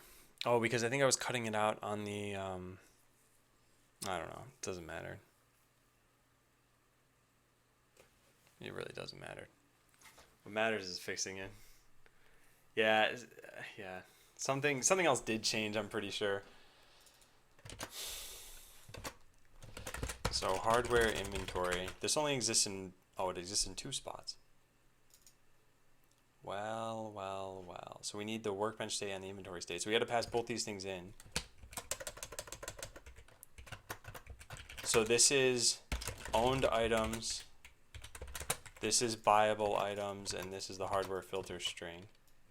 And this needs to be done in both of these spots. So that means I need those reducers over here too, which I have. Okay, fine. So that should be done. Let's test it out. So if we edit, we can now click this, and we should have everything that we had before. If we click all, we should see all the items that we don't own. We can't drag those onto here. We can drag the other ones onto here. That's fine. Click owned again. Yeah. So let me make these not selectable, like all of this stuff. In fact, can I just make this entire thing user select false? User, what is it? WebKit user select? None. That doesn't totally work. What? I think it did something. Not totally sure what. Yeah, it did something. It just... There are still some things that happen to be selectable here.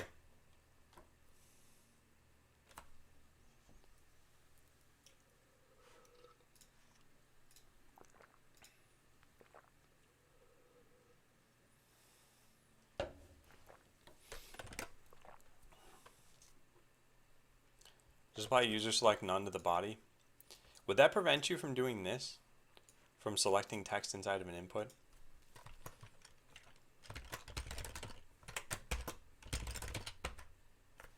So on the body, if we just put user select none. Wow. It doesn't stop you from that. Wow, that's so nice. Oh man. Yeah, I should have done this a long time ago. I thought I had to do it for every individual element.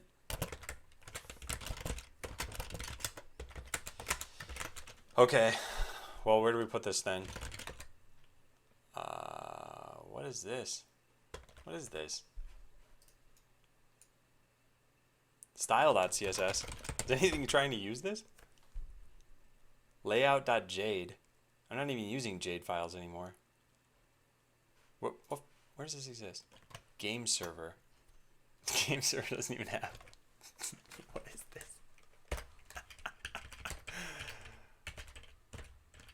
What is this? There's nothing even here.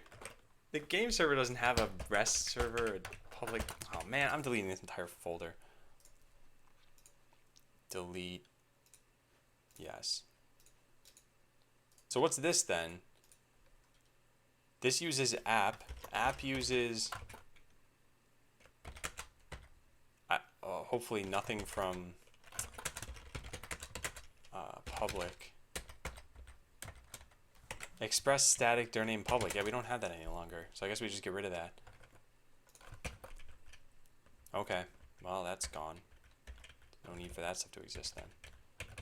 Cool. Does the account server have that? No, it doesn't. Huh. And we don't have that here anymore, do we? Raw CSS? Yeah, that stuff's fine. Okay, so what was I going to search for? Just body. we're searching for CSS or less. What is layout.jade? What is this? No idea what this is doing here. We have index.pug. I don't think these other things are even important. I should just delete these. Oh yeah, Digite, I have an auto prefixture that's going to handle that for me. I'm just trying to figure out where I have the rest of these styles defined. I don't know what this is. I don't think layout.jade is needed anywhere. Yeah, I'm going to delete this. And if it turns out that it was needed, then we'll get it back. But I'm pretty sure it's not. What about arrow.jade? I don't think we need that either. No, we don't. And app.manifest? That we probably need. Okay, finally got rid of some of those. Game server doesn't need any of those either, because it doesn't have any of these views. So we can delete this whole folder. Probably didn't need the routes. Should have just controlled this myself. Users. Yeah, we don't need this. We don't even need index. We don't need either of this. Alright, delete that too.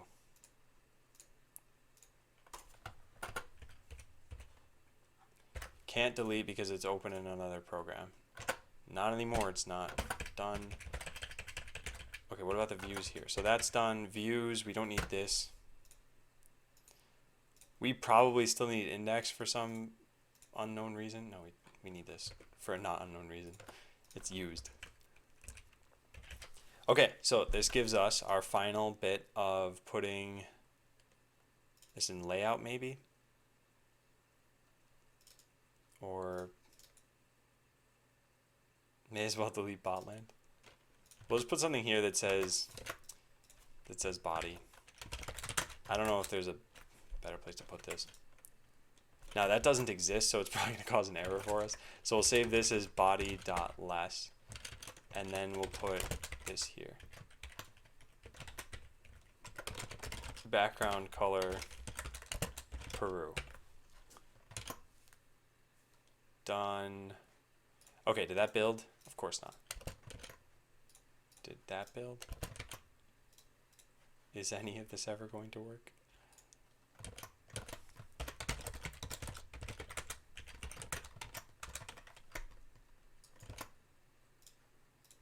Huh, it's still failing. Why is this failing? Sure, body.less. Yeah, what happened here? Delete these things.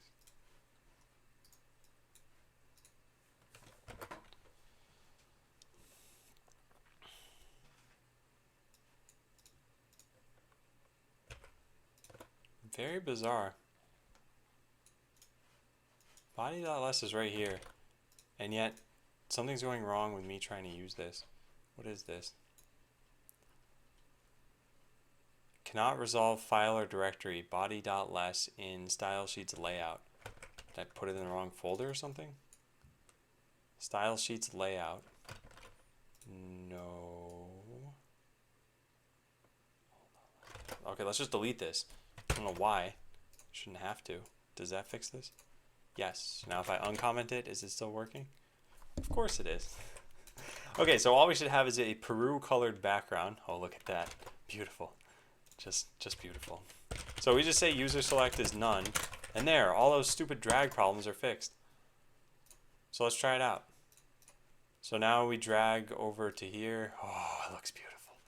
It's the greatest UI I've ever used in my entire life. All right, nice. And same thing, once we're in a game, it should work the same way. Let's try this out. So Adam to password. Yes, my password is literally password. What happened there? Adam2 and password. The account server appears to be offline. I don't believe this. Cannot read property rows of undefined. Oh yeah, that's right. I gotta search for where I'm doing this. Inventory state.rows. That should be there. What this means is that I don't have inventory state being incorporated from somewhere. I know, noob, I know. I wanted to add it for the longest time, but like I said, I thought every time you were suggesting it, you were saying, hey, add it to that element, add it to that element, add it to that one, and not just add it to the body and be done with it forever. Wouldn't the user selecting affect the script editor? Let's find out. No. So yeah, we're still good. But now what's going wrong here? So inventory, let's just look through the code that I modified. That's fine. This should work. Are we using rows somewhere else in hardware inventory? Props dot. No, that's fine, that's fine. Wait, right? That's fine? Yeah. Yes. Yeah, this all looks good. Hey, Wheatley.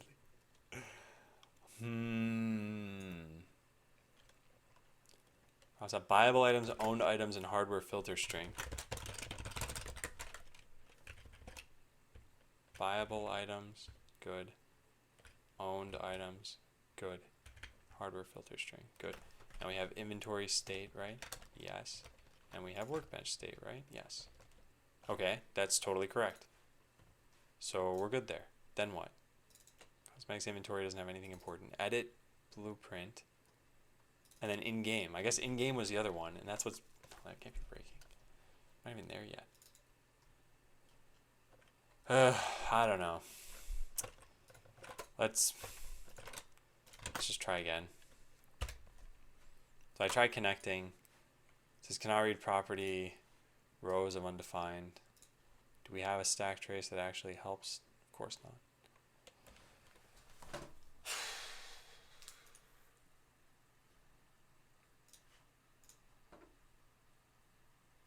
This isn't going to work.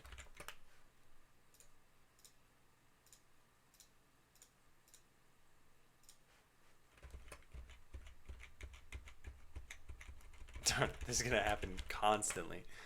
Okay, we need to wipe out the arena. Debug main dot simulation server dot arena dot wipe out all entities.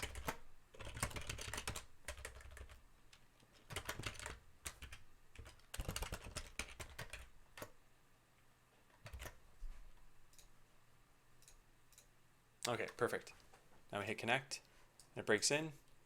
There, right there. Inventory state doesn't exist. And in-game? I'm not even in a game. Oh, inventory state doesn't exist. Oh, that threw me off.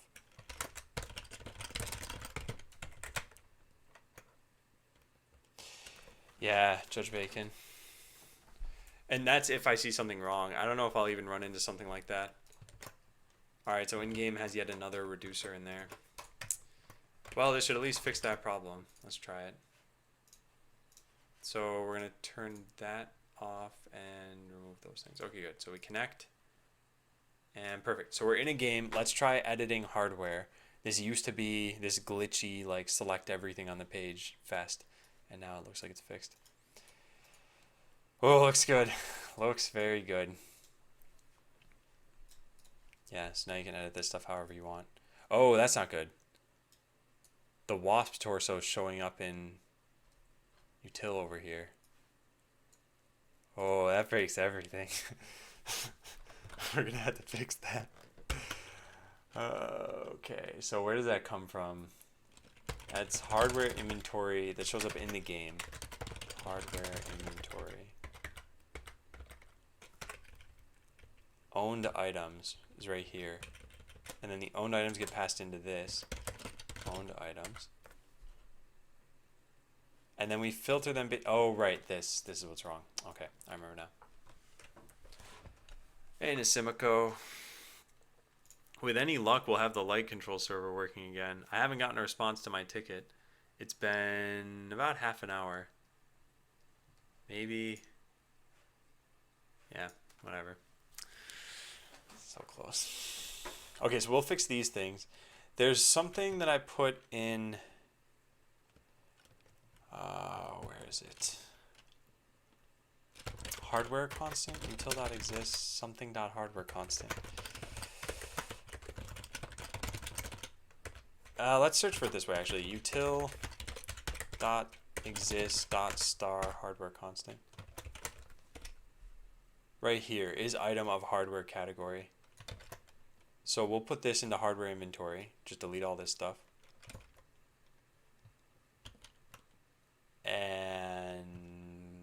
say store inventory here.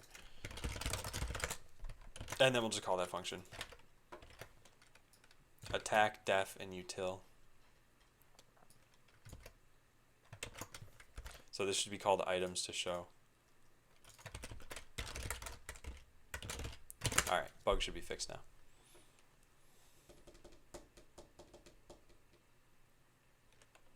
Are you on schedule for botland? More or less.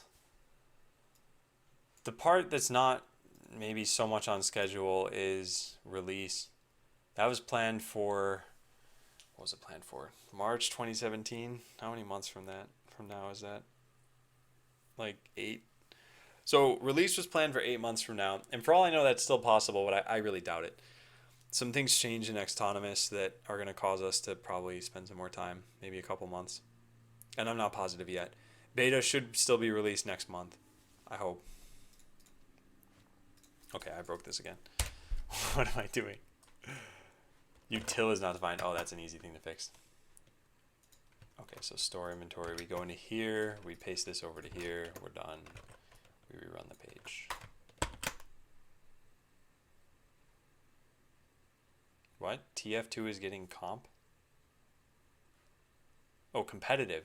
Oh, wow. Down for some TF2? I might play with you guys sometime. Now, I know what that means. I know what you guys already took that as. I might play with you sometime was taken as I will definitely play with you in a definitive time in the next week. All right, yeah, we're good. So you can no longer drag WASP parts onto your bot. That's good. Hey, Remy. I'm never going to live that down, huh?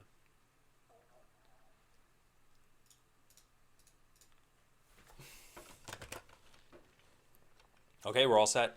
So I just fixed like a million different things here. So all of this, all of the deleted files, we can just mark this as, I think this is fine. Removed a bunch of dead code. Is there anything else in here that might have changed? Yeah, that's part of that. This doesn't count. None of this matters. Yeah, good.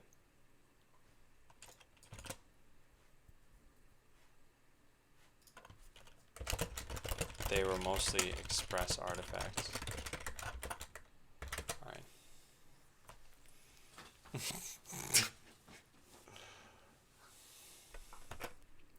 No, I actually would play with you guys. TF2 is a game that I think is fun to play in small doses for me. I'm not like a big FPS player. So as long as I'm not the worst person on the team, it'll probably be okay. So maybe I'll do that someday. Have a TF2 day with chat.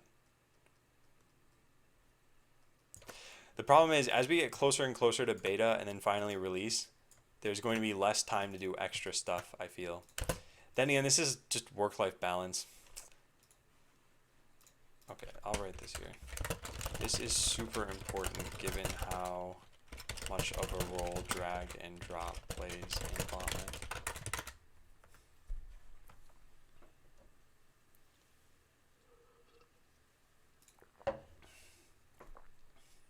I want to buy some of your motivation. Not for sale. Today we learned said ew. What are you ewing at?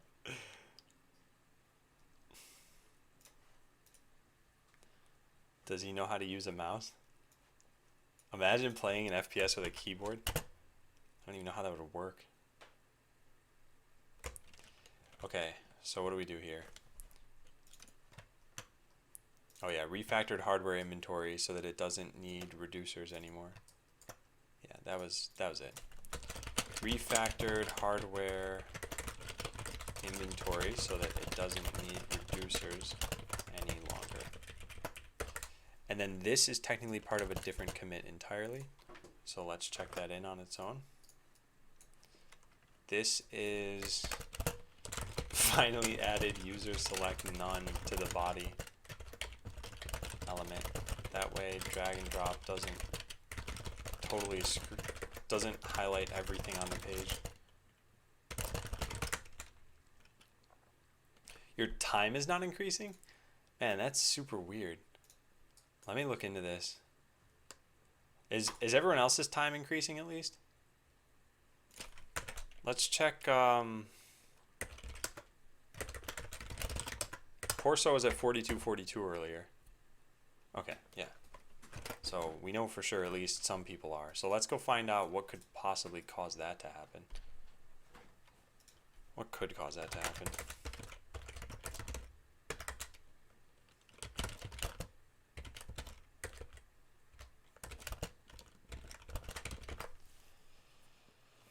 That wasn't helpful.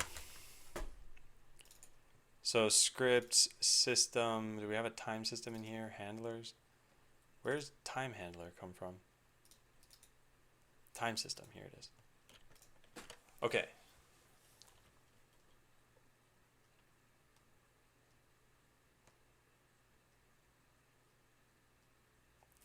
Yeah, time shouldn't have to go up based on who's in chat, right? Get user time. Command equals time, then just get their time. Does this get stored in the database? This makes no sense.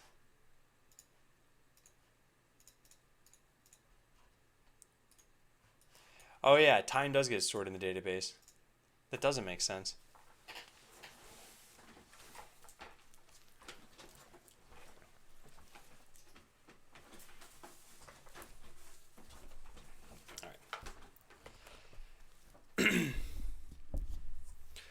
So it isn't working for at least one person.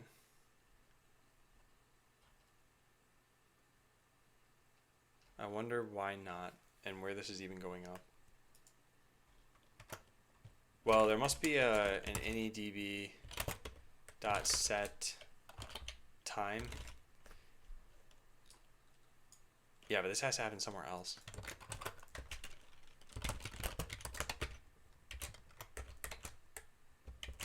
So it can't just work out the difference, I realized. It makes sense why it works this way.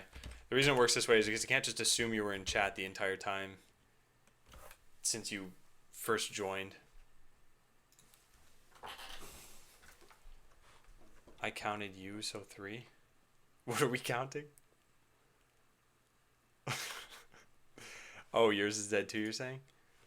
How much experience do I have coding? So I don't typically answer how long exactly, but I've had some professional jobs. I've gone to school. It is weird that this isn't working. Also, it is going up for some people, right? So I would need to find where in the code this is happening. And yeah, I'm not sure.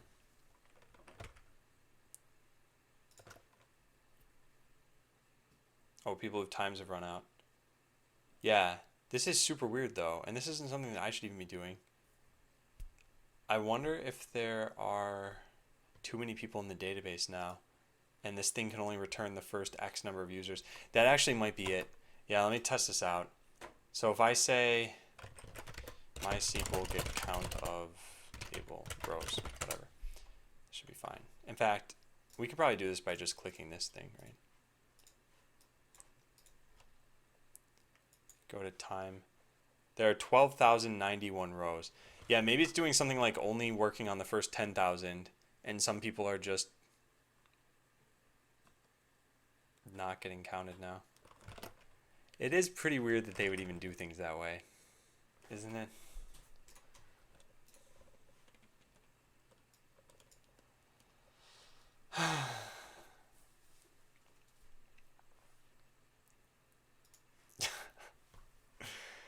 Guys, it's been a pretty bad week, I think. What's a good cloud programming site? What do you mean by cloud programming site? Like a site where you can learn how to program, or something specifically related to cloud? Hey, BioAim.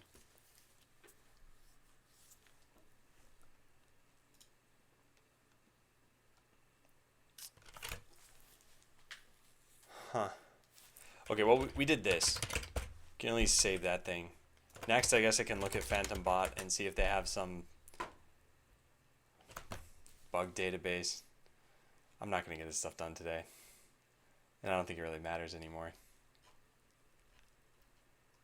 They don't have bug reporting, do they? But they have a GitHub somewhere. Where's that? Where's their GitHub? Usually people paste it all over their site.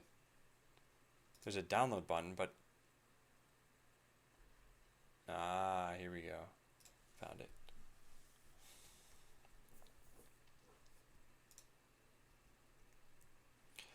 So, oh, they don't have issues on here, though. Do they have any sort of bug tracking? They don't? Yeah, Digite. Oh.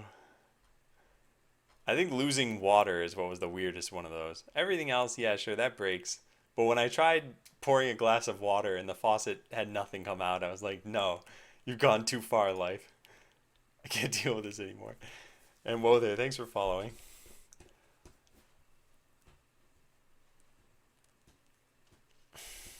Yeah, I don't know where this is going to be. I need to look into this at some point. In fact, if you guys wanted to take a look and see if you can find out why that's happening. Phantom bot. So who is saying that their time isn't going up? Is Rami, Digite, and Walshy? Digite and Rami weren't having their time increased. Hey, Code Therapy. Thanks for following. What's the problem now? Well, there's a small phantom bot problem. Although, for all I know, this only happens on exit and enter. Maybe phantom bot doesn't even know you're in there. But yeah, some people's time is not increasing. So Digite's was 278 hours, 27 minutes, 30 seconds at now. Do you ever program apps in Swift? No. And let's just write down one other person. So, all right, people shouldn't continue to spam chat with this. I'm just going to write down a couple of these. Why is it called PS? The PS stands for post-stream, which means that I should be taking care of this after the stream is done, but that never ends up being the case. And that's why this got up to 1,000 lines. Here, Adam, this is better. What's this?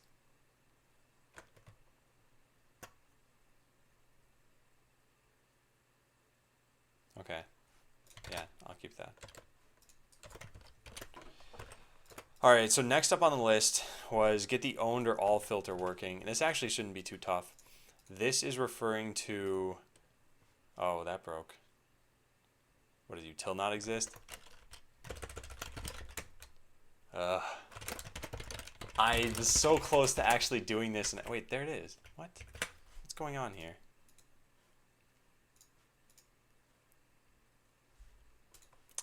Something's wrong. Yeah, something's definitely wrong. So props like get item template. Yeah, this stuff... Man. Did I not refresh or something? Is that it? Is that all this is about? Please let that be true. Oh, good. That was it. Okay. Well, every once in a while things work. Also, for anyone new to the stream, I'm working on an online strategy game called Botland. The video that Botland bot just linked into chat is pretty helpful. But actually, now this is a little bit easier to show off now that I have UI. So I'll tell you briefly about it. You make bots by putting different pieces of hardware on here. So you got things like melee and artillery and missiles and whatever else. There's a whole bunch of different stuff. And even the stuff that you see over here is a subset of what I'm going to have eventually at release. So let's say we make a bot like this. It's got melee, it's got artillery, and it's got cloaking. And let's just cut out melee for the sake of ease. So it's got artillery and cloaking. The way you control your bots in Botland is by making scripts. So you can make a script that says something like fire artillery, maybe pursue an enemy, and maybe cloak. So this bot will stay totally stationary unless another enemy comes into range, in which case it'll fire at it or it'll try getting closer to it. And then if it can't find anything, it'll just cloak. So I can create this script. I can call this like sit and stealth. I'll say sit and cloak. This can't be more than 12 characters. There's kind of a bug right there. But let's try creating that. Okay, good. So yeah, I have this bot now, and I'll call this the cloak bot. We'll update this. We'll hit play. So now we're in a game. The game it's only me in here right now, so I don't even have anyone else to play against. But if I drag this bot onto my queue, it'll get deployed. And so there it is. It's the cloak bot. It is actually cloaking, and it's just sitting around doing nothing. And that's it. So this is kind of how you play Botland. You deploy bots with scripts as opposed to directly controlling them. Also, oh man, that's super weird, isn't it? Bots with opacity look like just borked. Oh, I didn't even think of this. But yeah, the connection pieces. Oh, I don't like this. I don't like that at all. Does this look weird to you guys? Or does this just look normal? Because the way that this should work, it added the pieces in the correct order. So the torso is showing up above the head and the foot part. But when this thing is cloaked, you can see the connection pieces, and that looks a little bit strange, I think. Are you putting botland on code.org? No. Proculus is okay.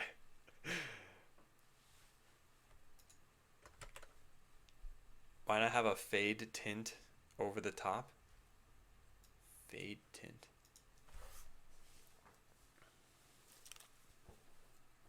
You're saying compose it all as just one sprite?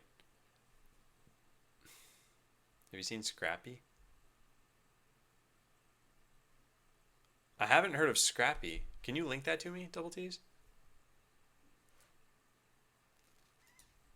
I'll ask Jason about this. Ask Jason what he thinks of bot transparency when cloaked. It makes head/foot pieces show a little strangely. Oh yeah, Screeps. Yeah, I have heard of that. And what I've been saying to people when they mention that game is this Screeps is a game, or S-Creeps, whatever you call it, is a game that is definitely for programmers. Like, you will pretty much not be able to play this game unless you know how to program. And the condescending ladle. Thanks for following. In Botland, you shouldn't need to know how to program. You shouldn't even need to worry about how to do this if you don't want to. Like, if you want to make a script like this should be totally understandable. You can swap around parts pretty easily and see exactly how they'll connect to each other and like delete them or add new ones. But you don't even need to do that. You can always make just fully functional scripts that are just take them right from this library over here and you're done. And if you don't want to do that, there will be an even easier way in the future, hopefully. And if you do want to do it, then great, awesome. But that shouldn't be necessary to like be the best at Botland. Are you planning to make it so you have to exchange points for your bot's line of code? No, I'm not. And yeah, I haven't said whoa there.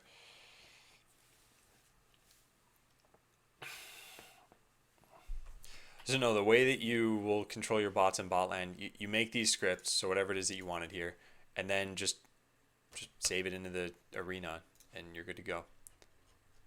Like, you don't have to pay for CPU time or something like that, and yeah.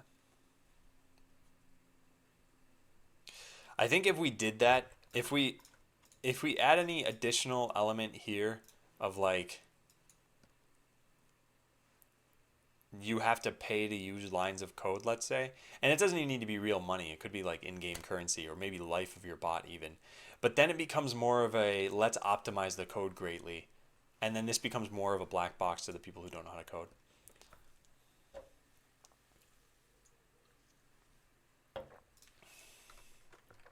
Anyway, get the owned and all filter working. Also, have they gotten back to me on that ticket yet? No, they haven't. All right, I'm going to just open up another ticket.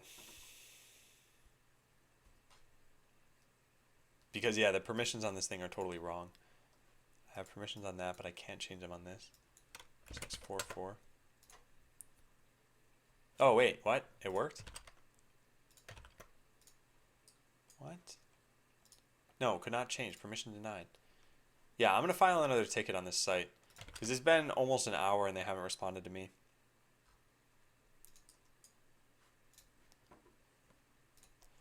Sorry, let me do this quickly.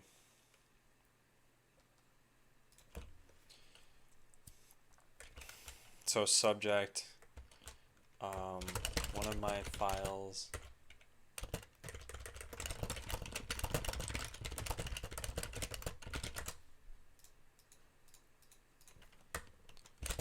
I have a file located at public HTML slash, where is it? Pub slash temp slash tcp.php. This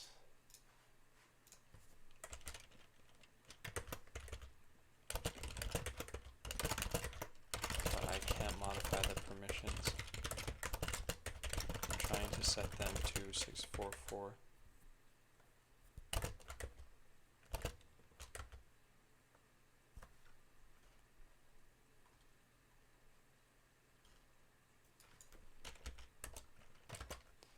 What? What's going on here? Username and password, login instructions. What? I haven't had to do this before. There, I submitted another ticket. Great.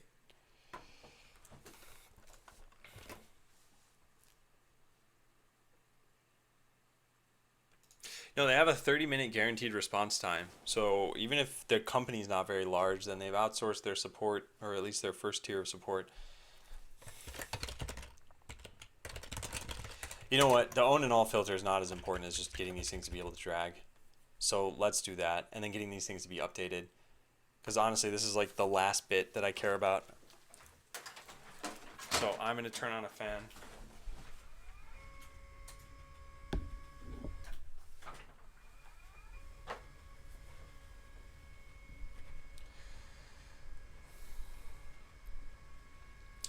So allowing users to drag items on and off of this thing. I think dragging them off is probably easier.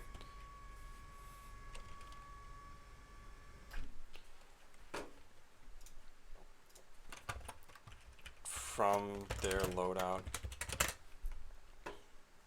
Okay, so let's go to cosmetics loadout, and let's go to hardware loadout, and let's take basically the same code that I'd taken out of there. So when you drag something out of your hardware loadout, what does this do? Empty is dragging. Oh, there's a whole bunch of like rearranging them eventually. That's not going to be needed here.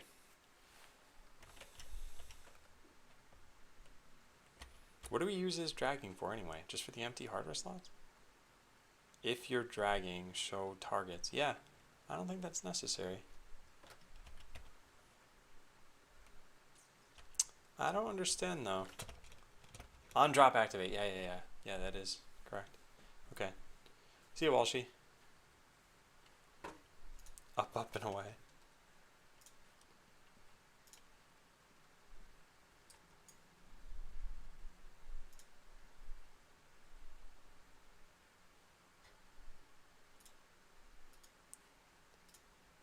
Oh, I thought I got a response to that that ticket that I had filled out. I didn't. Alright, is dragging, and we need to know what we were dragging as well. Just for the sake of the slot cost. I don't think we need any of this then. On level selected, yeah. This is not necessary. So we can make this much simpler. Component did mount and component will unmount. So let's put this over here.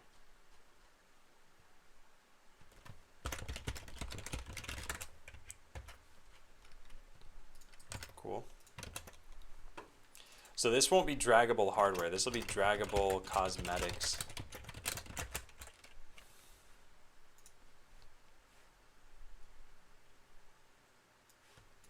Oh.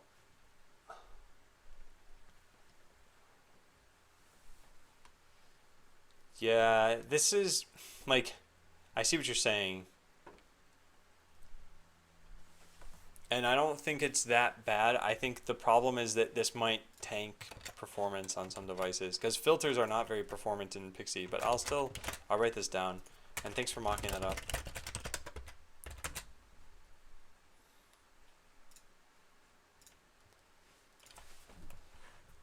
Okay, so draggable cosmetics, we do have that. All right, great. On drop activate and on drop deactivate. We don't have anything to do in either of these. Oh, because this is a drop zone. I see. Yeah, this is not what I wanted to do, is it? It was the actual inventory item that I wanted. Okay, maybe I shouldn't do anything here yet then. Or I make these functions and I just don't code them yet. On drop, activate, and deactivate.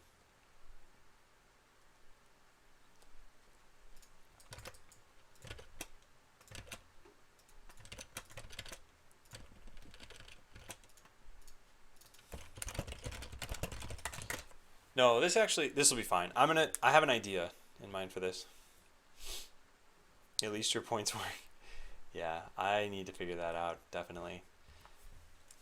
In fact, if anyone's super bored and wants to look into Phantom Bot and see where points get added for each person and then saved to the database, that'd be awesome. But it's not something you guys have to do. I'll look into it eventually. I don't have time tonight, definitely, but maybe tomorrow I will. Okay, so cosmetic inv item.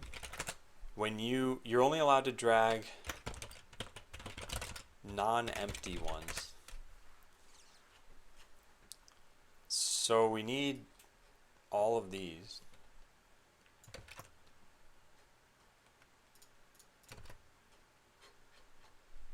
Yeah.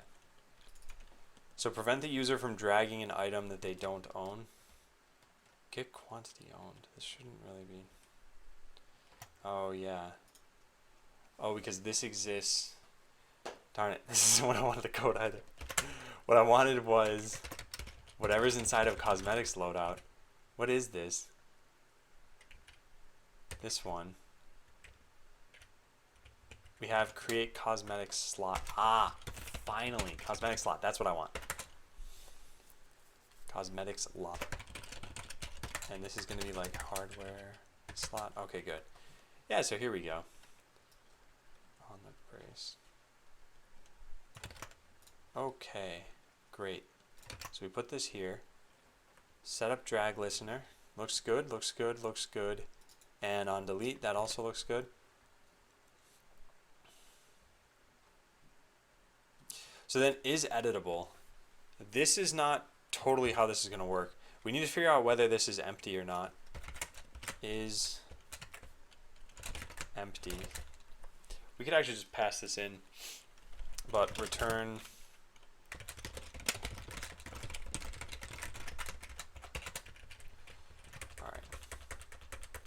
so if this dot is empty, and then over here we can do the same thing.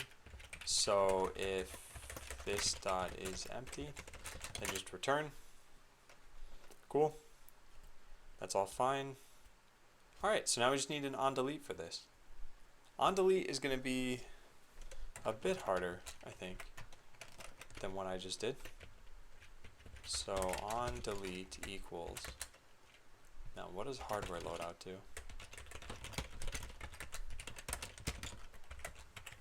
This dot delete slot dot bind this hardware ID.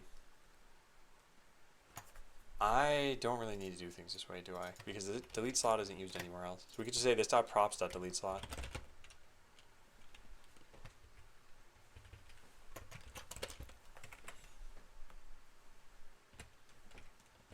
Yeah, and delete this. Okay, so this goes into cosmetics inventory. Cosmetics loadout, I guess. Done. Then this turns into item template dot. It's actually not even that, it's just cosmetic location. Yeah, that's all we need.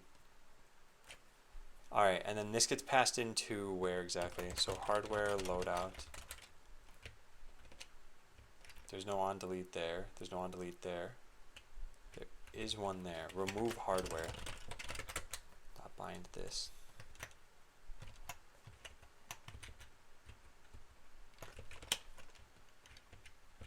Delete slot. So that's an edit blueprint. We want this in, I guess, the same place. So cosmetics loadout is going to have delete slot equals this dot remove cosmetic dot bind this cosmetic location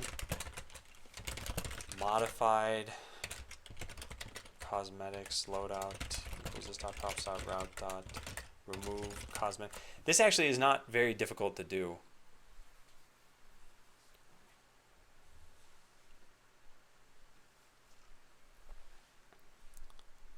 I'll be right back. I'm gonna grab some water.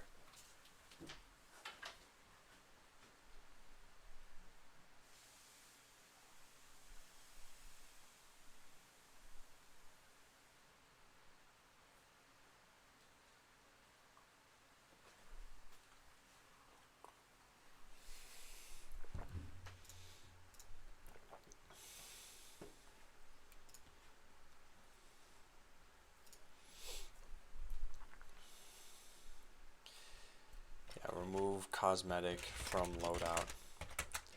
So a cosmetic location, and this dot props dot workbench state dot bay cosmetics. Then we need to call set editing bay something.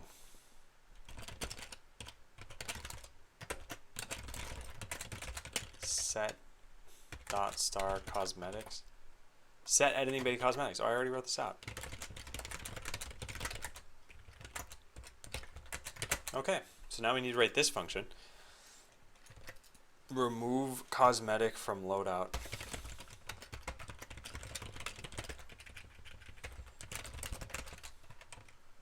Oh, what? So we have cosmetic location and serialized cosmetics loadout. So we deserialize it.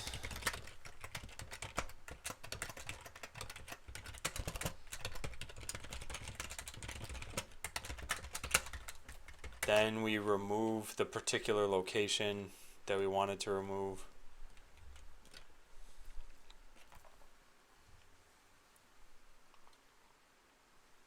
Do I consider myself a game developer? Yeah, I do. I don't think game developer necessarily implies that you're working on a AAA game. And I think that I do a lot more than just being a game developer. But I think the primary thing that I work on is development.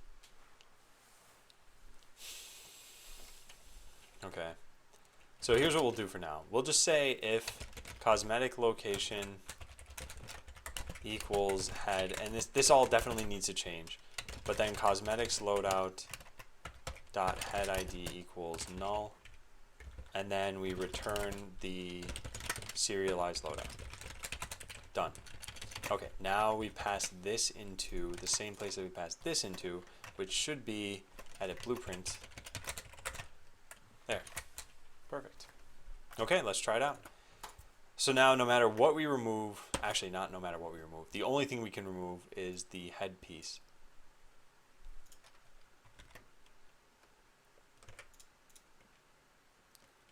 Oh, both these players are stuck in infinitely long games. Okay, well let's fix that by killing the game server. A problem solved. Alright. Yeah. Problem is solved. So now we just connect again and we're not stuck in a game, hopefully.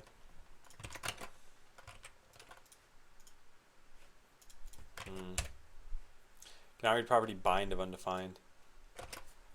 Alright, where's this coming from? It's got to be one of the few places I just modified. Dot props dot delete slot dot bind. So delete slot does exist, I believe. That's not needed. This dot props dot delete slot dot bind. Yeah, okay, looks good. Remove cosmetic. Yeah. This stuff all looks fine so far. Huh. I don't see a problem. Where's that delete slot? And that's in loadout. Loadout is passed in from here. Delete slot is cosmetic. I don't know. Okay, well we'll have to do this a little bit differently.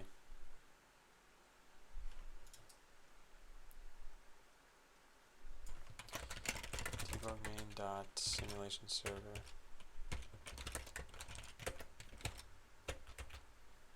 What's going on? Debug main is not defined. Huh. Weird. It's still not defined. Okay. I don't know what's happening right now. Every once in a while.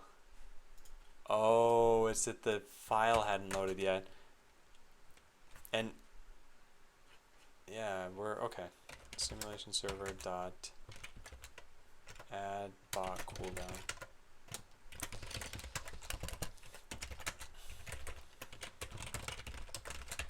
Okay, so I click this button and we hit connect, and now we'll find exactly where this is going wrong. So this dot props dot delete slot. This doesn't even exist. Right, it doesn't necessarily exist. I know what's going wrong. Hardware loadout doesn't have a way to delete the slot from there. It's just not expected to be called.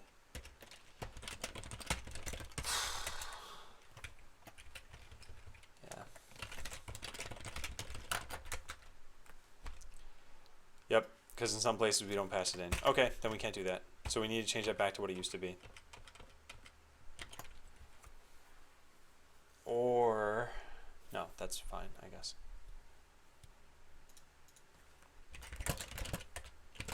This function isn't guaranteed to exist.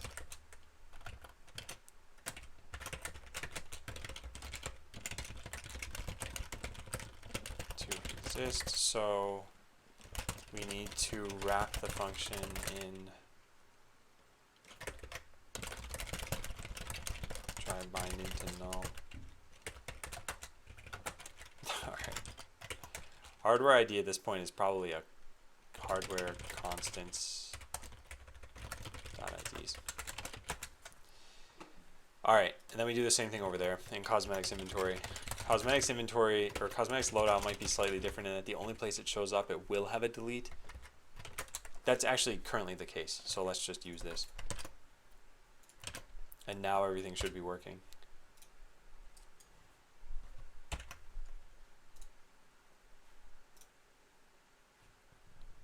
Close. Selected cosmetics inv item. This doesn't exist. It does exist.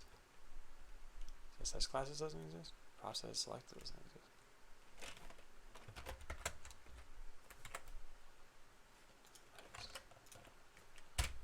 What's going on here?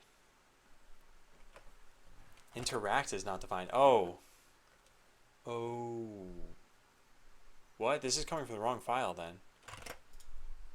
Strange.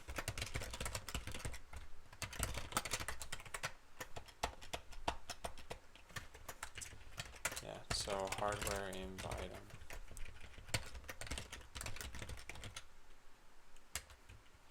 I don't want to put this stuff in yet. I want to put it in somewhere else. Probably here. Let's try that.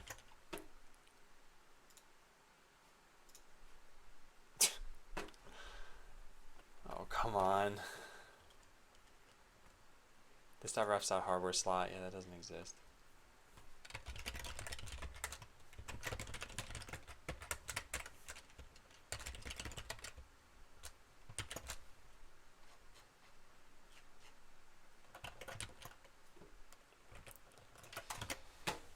Alright, let's test that out. Edit. So close. Where's this coming from? Because this is very likely not the bug that we're seeing. Yeah, its interact is not defined. Source maps are screwed up somehow.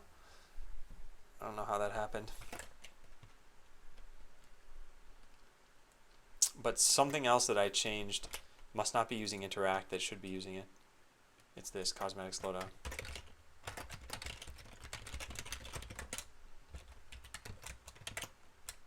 This is the wrong file.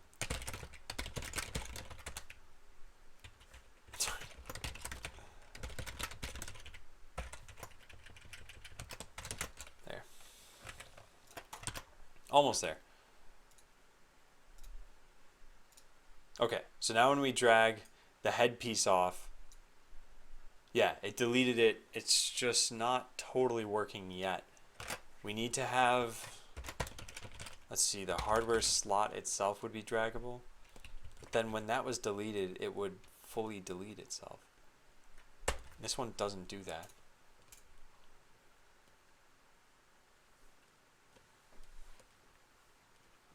This.props.onDelete. Weird.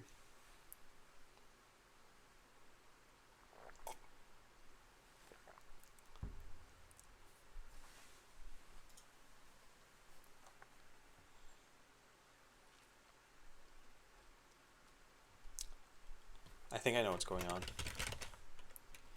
Yeah, because in the hardware inventory, when you deleted something, it would turn into an empty item. Now we use the same class for both of these. So we need to find some way to snap it back to where it used to be, probably. This is going to be very difficult. On end. we need to put the thing that you're dragging back to nothing.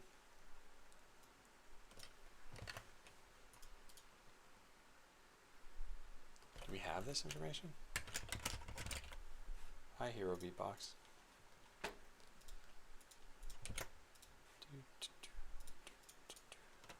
So let's try this. We might have the target, and that would be really helpful if we did. So let's find out.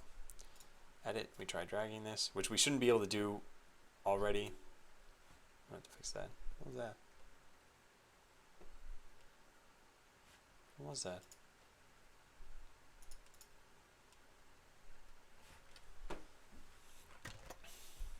Okay, so we should have event.target.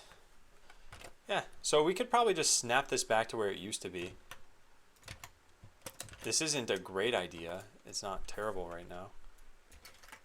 And actually, as long as I'm doing this, we could just say 0 for both of these. Okay, let's try that out. All we're hoping is that it snaps back to where it came from, and then it'll be blank, hopefully. Target is not defined. Oh, it's event.target.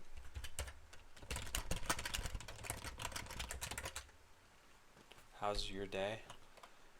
I've had better days. I think this is just kind of a weird week. Also, these things shouldn't be draggable. Make sure cosmetic slots aren't draggable unless we're in edit mode. So let's try that out. Hey, cool, it worked. Okay, so the way we can actually test this though is if we drag the torso, and we need to now code it so that you can drag the torso. So we'll say torso here and change this to torso. So much for the 30-minute response time. Yeah, I've been checking. I filed the ticket. Let's see. They violated the 30-minute response time in the past before. So I filed this ticket 16:39. So it's been 22 minutes.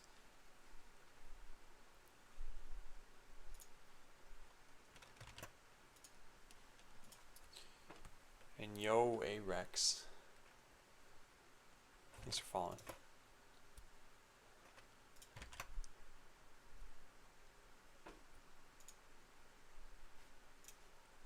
Alright, so now when we drag the torso off, we should actually see it change over here. I mean, that would be ideal if I coded everything correctly. Let's try it. Oh man, it worked. It actually worked. So if you have no item, it's the same as having the wasp item because there are only 2 different items in the game and we need to show something. So I just defaulted to the wasp. So that's why when you drag that off, it gets removed like that. Okay, so we can change this to be, do we have constants? No, we can get them.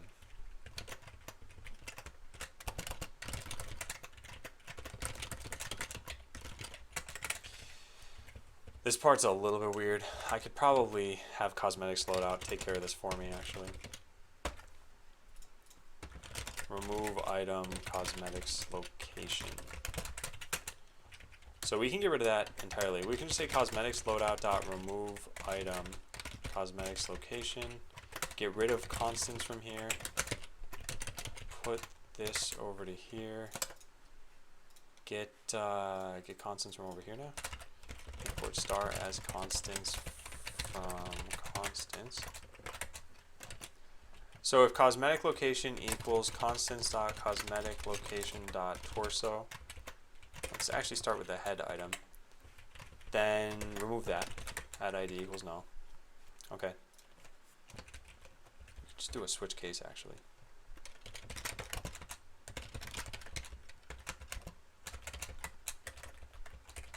Why do I not remember the syntax of switch case?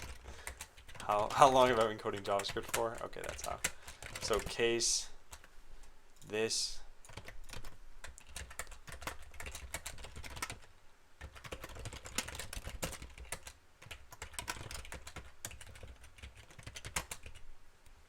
don't you want the position to be foot based because just swapping that skin made it higher, which will move it off the pedestal? Yeah, I do. I just haven't gotten around to that yet. I should write that down at some point. Make the position of the bot image be based on the foot. Yeah, I don't know how hard it's going to be for me to do that.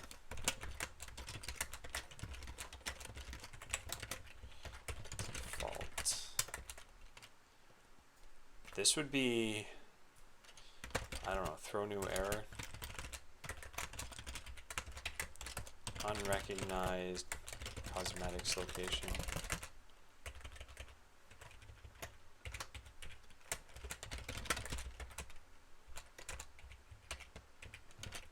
Okay.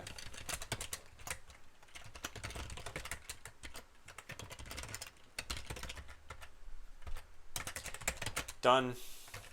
Okay, so this should be totally functional. Let's go modify it in the database so that it has all geode parts. That way we can test out removing this. So if I go to itemdata.json, we have geode head is 25, torso is 26, and foot is 27. So let's just go modify those. So head is 25. We already have that set. Wait, what? Do we have that set? Then why is the head a wasp? Oh, it's on this bot. Yeah. Okay, so head is 25. We're going to set torso to 26 and foot to 27. There. So now when I refresh the page, we should have this. Alright, so this is entirely a geode. We go to edit it and we're like, no, we don't like geode. Let's get rid of the head. Let's get rid of the body. Let's get rid of the foot. And now it's totally changed. Neat.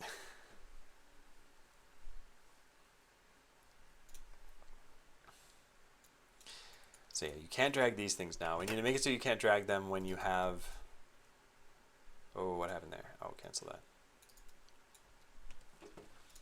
So allow users to drag items from their loadout. I think this is good. Yeah. There's no saving it yet. That part's fine. But even just being able to change out some of these is still pretty cool. So you'll have very different bots from everybody else in the game. And eventually people will have different colors too. And you might not have... There's probably going to be some very like boxy basic bot that you start with. So maybe all you have is like the wasp piece for the torso, I mean. So the wasp torso. And you're like, okay, cool. Like now I can finally look a little bit different from all the other bots in the arena. And you have your cool wasp head. Nice. Alright, good. So let's check that in.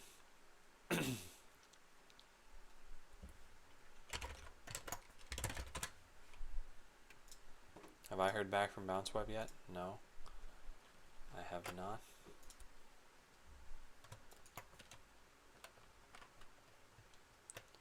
Underscores undefined. And same thing over here. This is stupid. This should just be if not util.exist. Or no, if util.exist, then unset it. Yeah.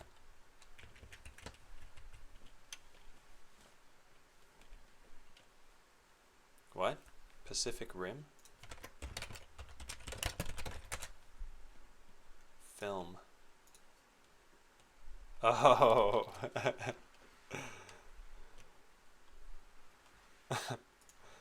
Yeah. Look out. I'm coming for you.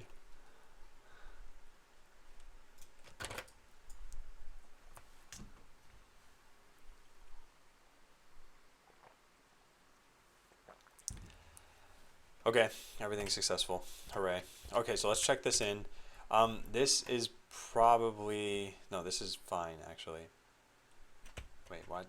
Darn it, I don't even remember anymore. Cosmetics loadout. Let me think about this. So on delete need to be passed in. The rest of this wasn't needed yet. Nah, fine. When did I start using React? Wait a second. I've been using React since like day one. Oh, I'm probably not going to watch it if you say it's a bad movie. Because even if it was a good movie, it'd be pretty hard for me to find time to watch it right now. So we snap this back to where it was. I should write down a comment there.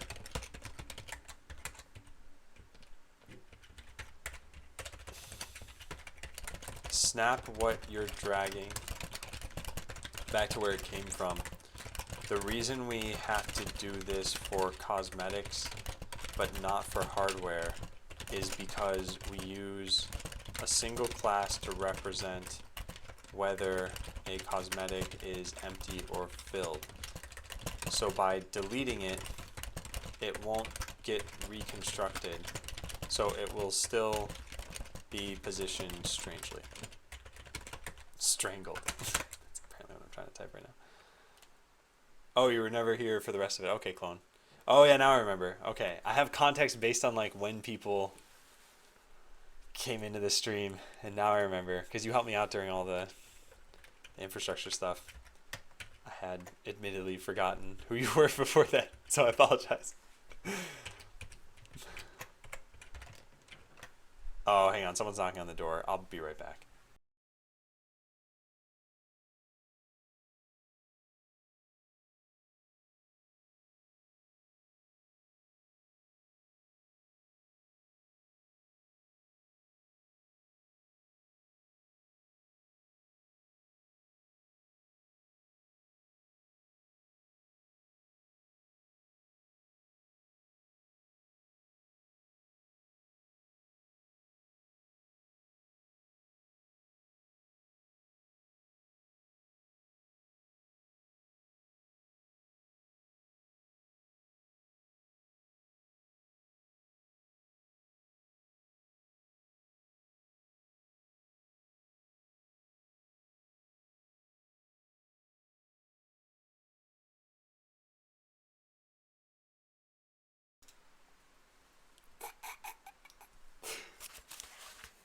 It's a neighbor.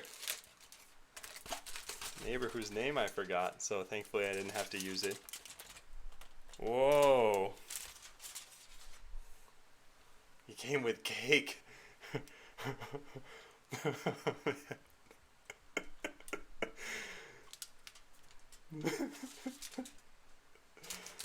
Okay.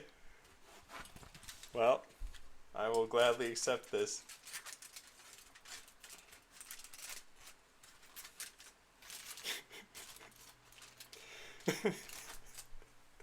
I have to say that was pretty unexpected.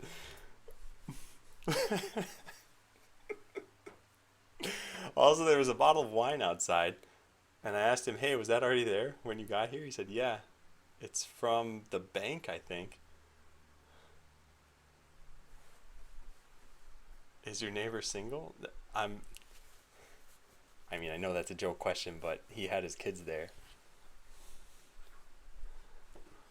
So presumably no. I'm probably gonna take a snack break and eat some of this cake. I just find it funny. I didn't expect that when I opened the door. Alright. So yeah, I wrote the comment for that. This is fine. Remove cosmetic, that's fine too.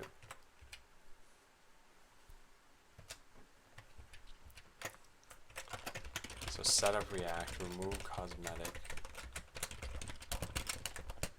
Wrapper around cosmetics loadout dot remove item.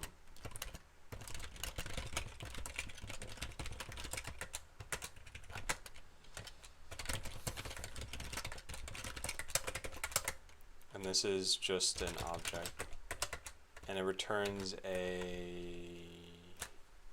object. There.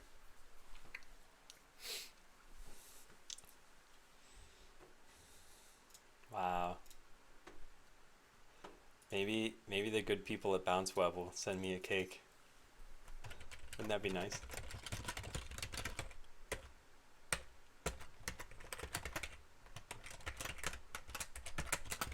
Removes an item from this loadout.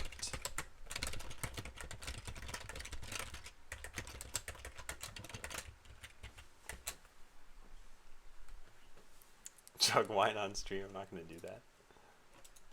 It is pretty weird to see other Twitch streamers casually be like, yeah, I'm probably going to get drunk today. And I just think you have such a different stream than I do. Alright, so you can now remove a cosmetic piece by dragging it off of your bot. Yeah, it's functional. This doesn't get saved to the account server yet. Also, what was the other thing I was going to say? Oh yeah, also, having no cosmetic item in a slot is currently equal to having the wasp part in the slot, since we only have 2 kinds of bot images. Yeah.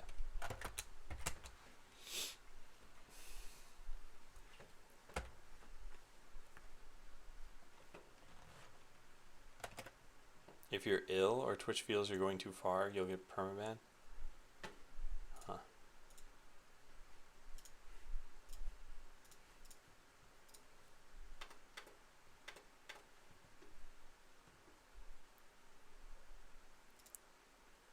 What? Do I need to spice up my stream? Also, what is this? Do I not have ads being blocked here? Boop. Okay. There we go.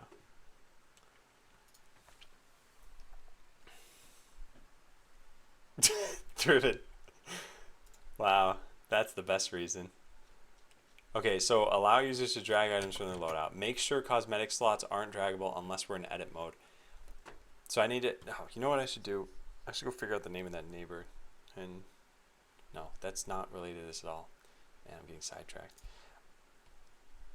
Yeah, so I gotta do this the same way that I did the hardware loadout. So over here, oh wait, no, it does work that way. Oh, so I don't have any action item then. Okay, cool, then we're done. Nice. I'm not gonna chug wine on stream.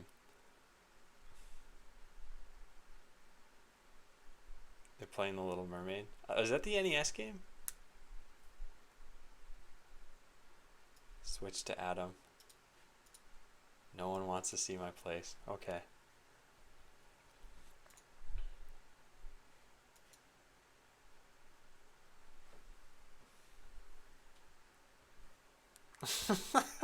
I'm excited. No, I figured once we moved into this neighborhood, I wanted to keep track of like who's who. So I have a list of the people's names that I've met so far.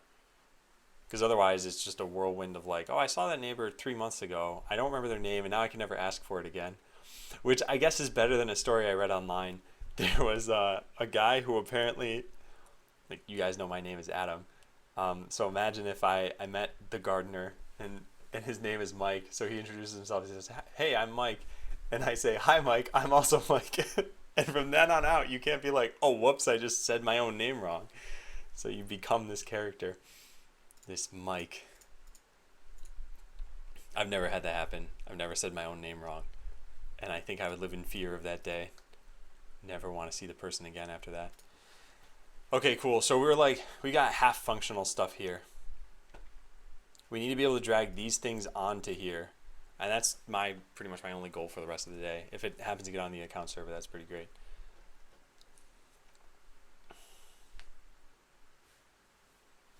Not you, Mike. The other Mike. Wait, lights fixed? What? How would... Did you... What, EJ? Did you actually press... I had a ping bot on it? Wait, they haven't gotten back to my ticket yet, though. And this thing is still forbidden. Oh, it is done. Oh, wow, it did work. Huh. Wow, EJ. I'm impressed. It actually was impressive. So I guess they're going to respond to my ticket pretty soon then. Okay, so then let's try this out. Let's give Digite a token.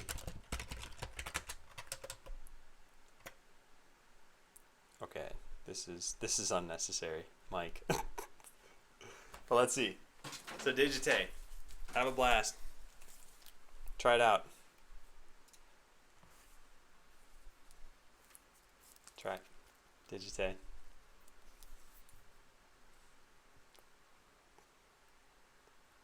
Digite.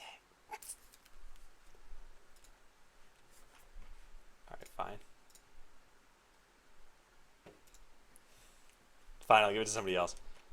Token. Whoops, I'm typing the wrong spot. Trying to load it. Oh, okay. Well, we should see it work. Come on. Come on.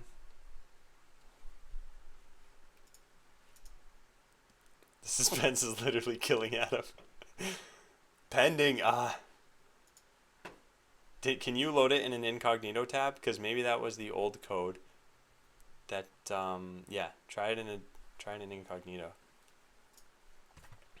Oh, let me give it to clone. Clone 1018.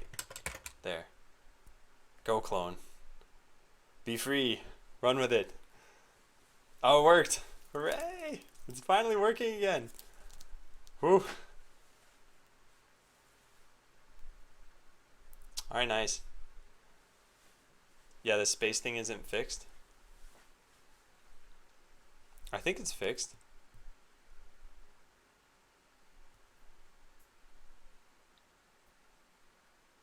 All day project. Yeah. Man, that took long enough. Panda Bazooka War says, what's supposed to happen? So, this is this is what was broken today. When people follow me, they get control over these lights. But it was broken for like the last day or two. Now it should be fixed. How's it going? Get anything done today? Yeah, actually. So now you have cosmetic pieces on your bots, and you can actually take some of them off. So if I take the geode torso off, I end up with the wasp torso. And if I take the geode foot off, I end up with the wasp legs. One thing I don't like about this is that the color of the wing doesn't match the color of the eyes. I don't like that. I don't think I like these colors, but the colors are probably pretty easy to fix. Just replace the space again. They restored an old version. Oh, they did? Huh. Okay, let me try that out. Darn it, I should have saved that code. Hang on. Where does this go? There's temporary file. So if I click view or edit on this, we open local file. Oop.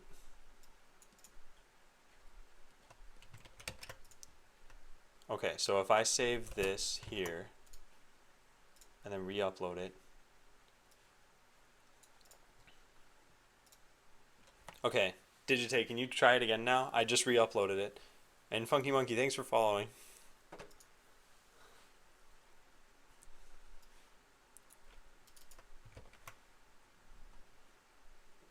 So yeah, we should be able to see if Digitay can use this thing.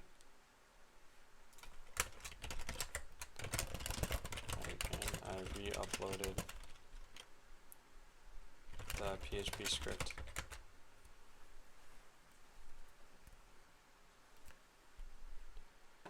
Oh, this could be Digitay. I don't know if this is his token or not. Because there's no username here. Which means I might have broken something. It's actually very likely that I broke something then. Let me take a look. So this should be right. Is it not?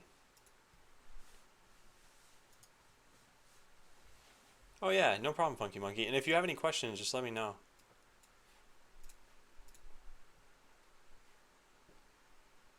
Yeah, that's me. Yeah, so what am I doing wrong then? Replace user. Oh, do I need a /G on this?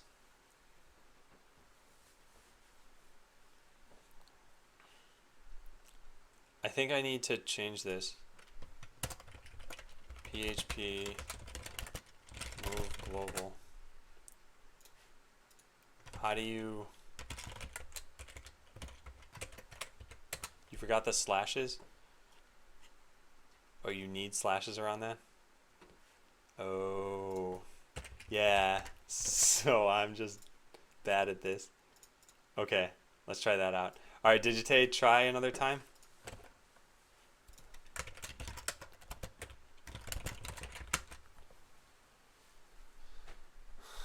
Hope this works.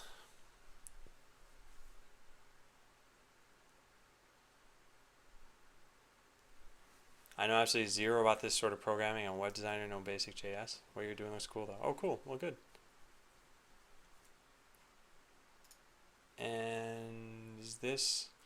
Yeah, it's still not working then, huh? Is this not how I'm supposed to do things? I really should just go read about how this works. Because I didn't test this at all. Okay, Digite. Yeah. It's not working. Oh, come on. How does this work?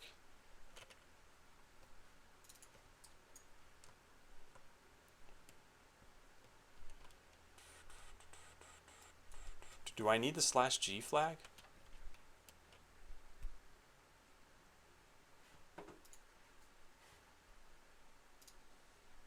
What does it say? So, yeah, I guess I could try that. Echo user dot pr. Okay, so I wanted to go take Digite's link. This thing. Let's try this.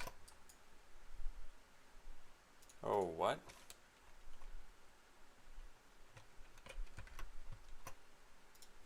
User equals... Yeah, get rid of this stuff.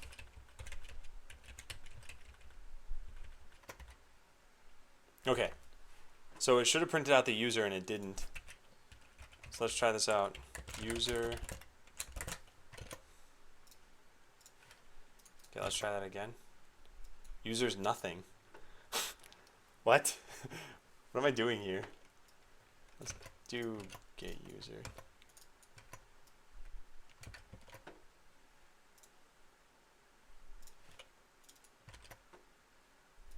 Yeah, Digite. What's going wrong here? What is going wrong here?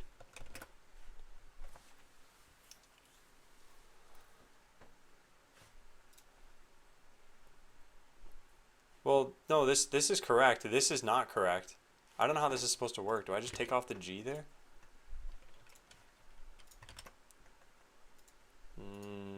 Apparently not.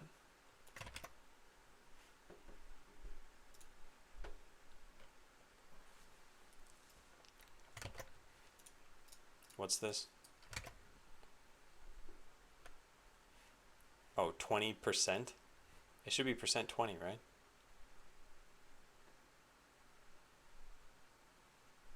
But yeah, I'm basically doing that. Prag replace /%20. Yep, quotes, and then get user. Yeah, okay, I'm not sure. Well, let's try this.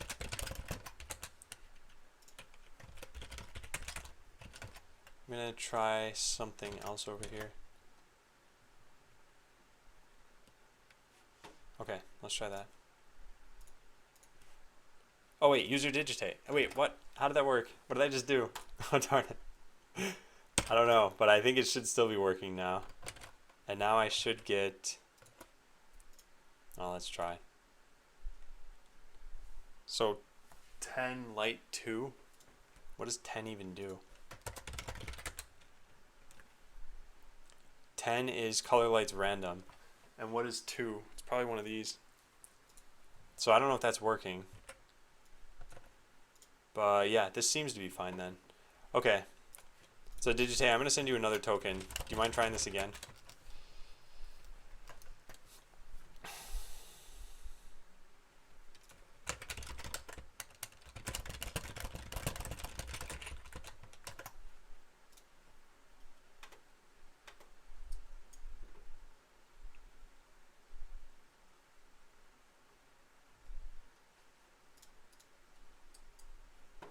They're all 408s now?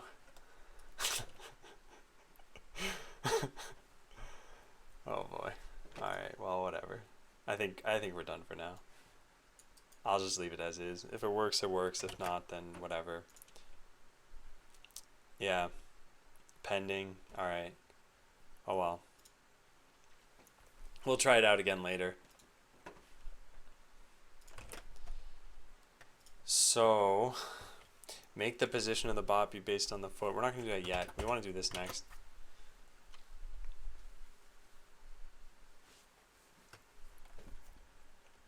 So the cosmetics inv item, a quantity owned. Oh, alright, see it digite. Yeah, I don't know. I don't know what happened. But now they're all getting stopped. It's too bad.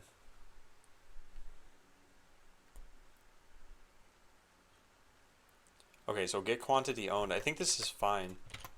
So all we need now is to figure out what happens when you drag onto this and when you end here. Move child. And what does drag move? That sets this. So then something needs to know when you drop it. And I guess it's a cosmetics loadout that needs to know that. Which used to be hardware. Oh, where did this used to exist? The only thing you could drop right now, I guess there's the queue. Blueprint queue had this as well. But I think hardware inv item is the closest to this. Let's look at hardware loadout.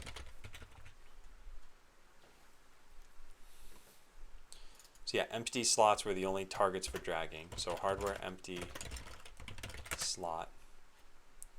And then there was a hardware level select, and that's where we had a drop target. Yeah, right here. Yeah, so this is what I want. And I want this on cosmetics loadout.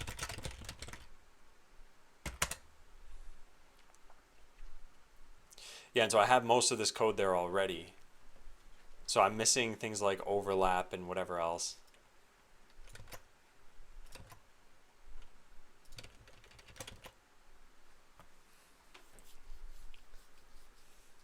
So wait. Where did I write down? No, I didn't write that down. Okay. Let's take this out.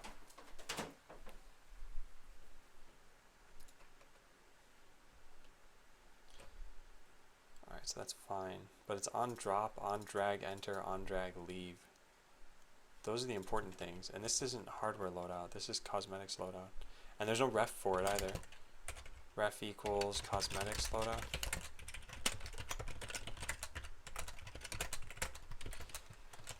So this becomes a drop zone. On drop, activate and deactivate. Yeah, I guess this wasn't really needed. Although maybe we could use those. No. I know why. Well, I think I know why. I think I know how I'm going to do this. Real coding going now. Points and lights are broken. Yeah, basically every single thing that could have possibly broke in the last like week.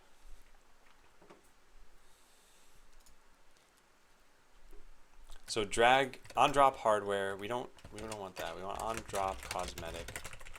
Is dragging over is gonna be false. Sure. On the whoops. No, darn it. That's not right. It's over here. So yeah, let's go get an on drop. On drop.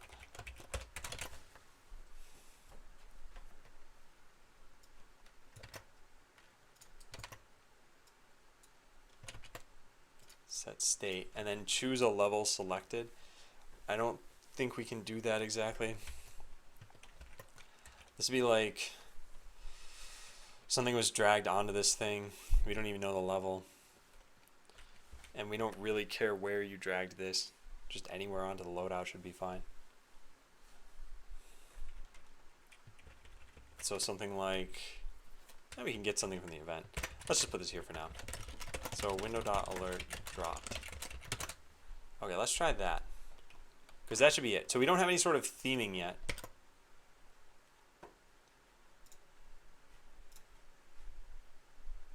Oh, I need interact, don't I? I have interact. So what's failing here? Interact is not defined. Cosmetics inv item. Yes, that's the problem.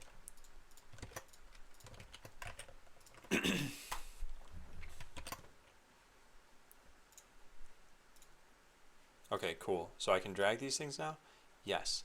But I can't drag them anywhere in particular. Oh, actually, I kind of can. Yeah, so this knows that I dropped this thing.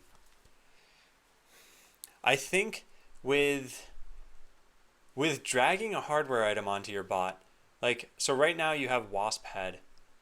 If you were to just click geode torso, it could just put it onto your bot. There's no reason to even make it have to be draggable.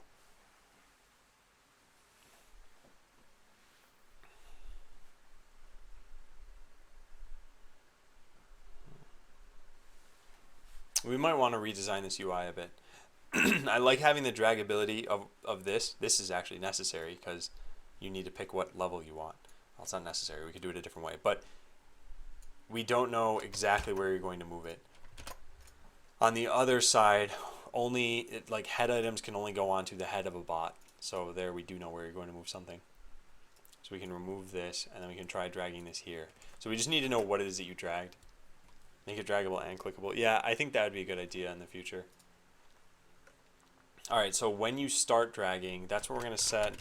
Botland something equals, yeah, this. And this is when you're dragging from the inventory.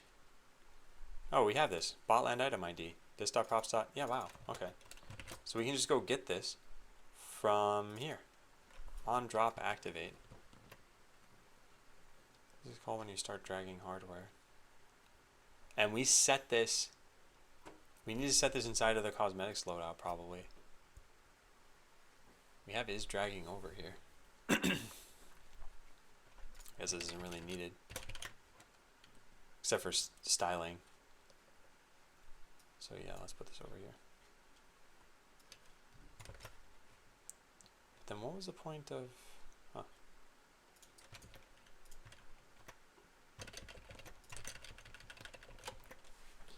Dragged item template is still going to be there.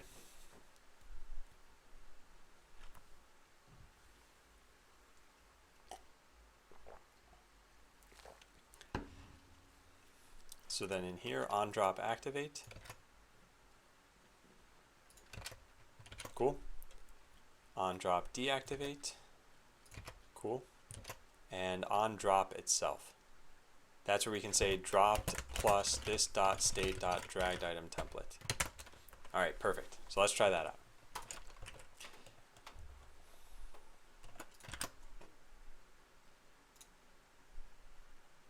So we go to edit, and we try dragging geode torso onto anywhere, and it says dropped object object. So that was not very helpful. So let's JSON stringify that.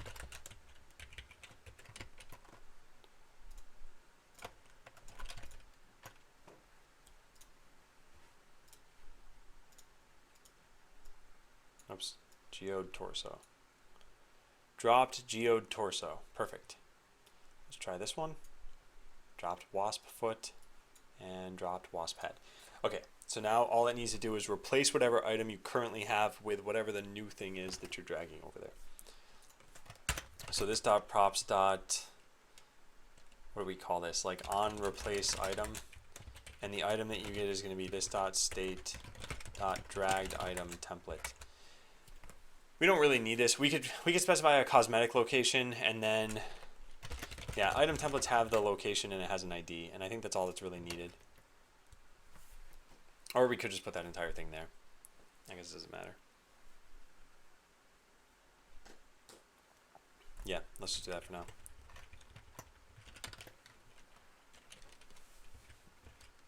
No, I don't like that. Never mind. I changed my mind.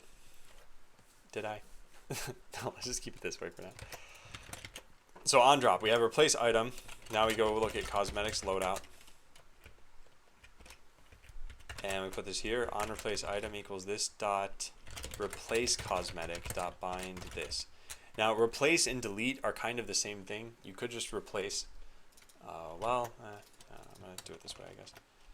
So replace cosmetic. Although if you're replacing it with nothing, I guess it wouldn't be possible. So we say cosmetic or item template. So modified cosmetic loadout equals replace cosmetic in loadout. And we just pass this in, item template. And I guess the existing, yeah. And set that. Okay, perfect. So I go to setup React, remove cosmetic.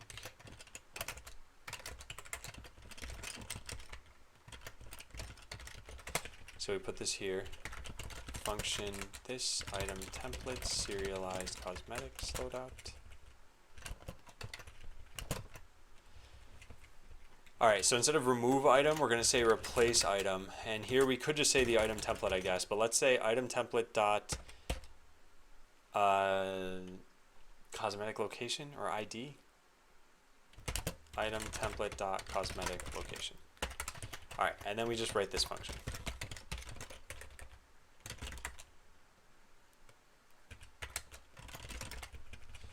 So replace item.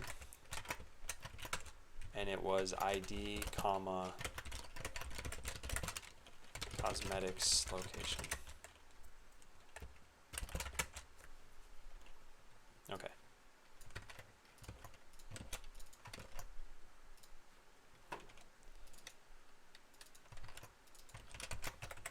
Perfect. That's it. All right, let's try it out. This should work completely. And that wasn't that bad to code. So let's take a look. So if we take the geode torso off, we end up with a wasp. If we put the geode torso back on, we end up with a geode torso again. Wow, this is amazing. So now if we go into the store and we go buy all of the cosmetic items, so buy, we go back over to here and just make a new bot. We can put all of our geode items on. Geode. Perfect. And we could swap out wasp. Nice.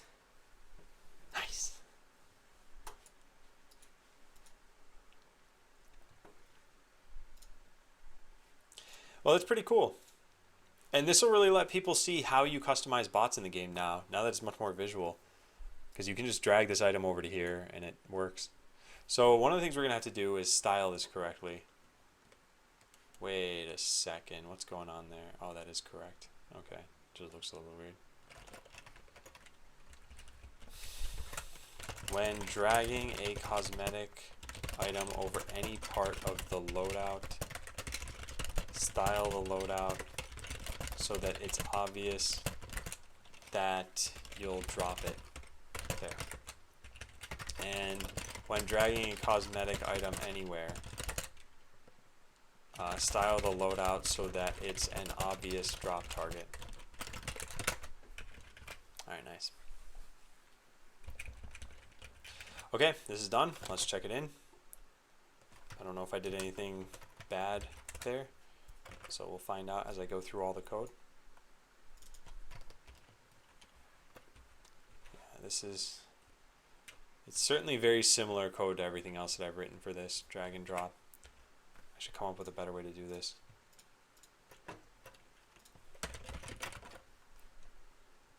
There.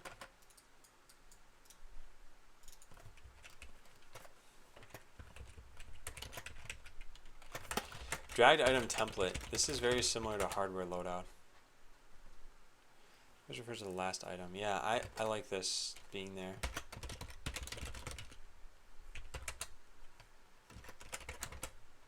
Oops.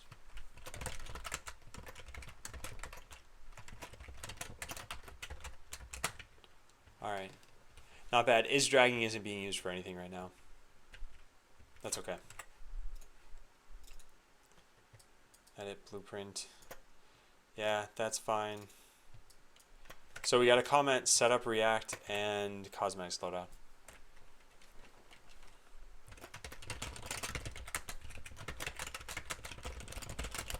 Well, let's just copy paste this entire thing.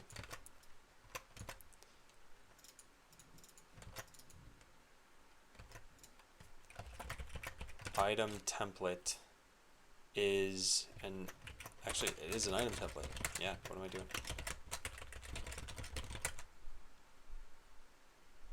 And then serialized cosmetics loadout comes second. Hi, Anycraft. Yeah, Noob linked in the stuff that I would normally answer myself anyway, so thanks, Noob. And I don't mind answering, well, okay, so first of all, there are some personal questions I think are just off limits. And those are probably pretty obvious, like exactly where do you live or other personal details, I guess. Then there are some things that I deem just a little too personal that most people probably wouldn't. So things like age or when I started programming or I don't know, something like that. But I'm pretty open to questions. I don't want it to sound like I'm not.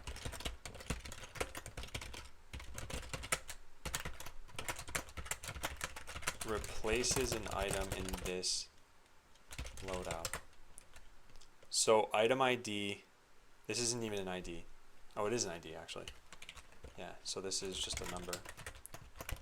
The ID of the item to put into the loadout. Oh, and nothing is done to make sure that you own these items. Anycraft, thanks for following. Make sure you, well actually you don't need to do that. It's the account server that needs to do that. So then this is constants.cosmetic location. Alright, there, that's everything. And the linting worked.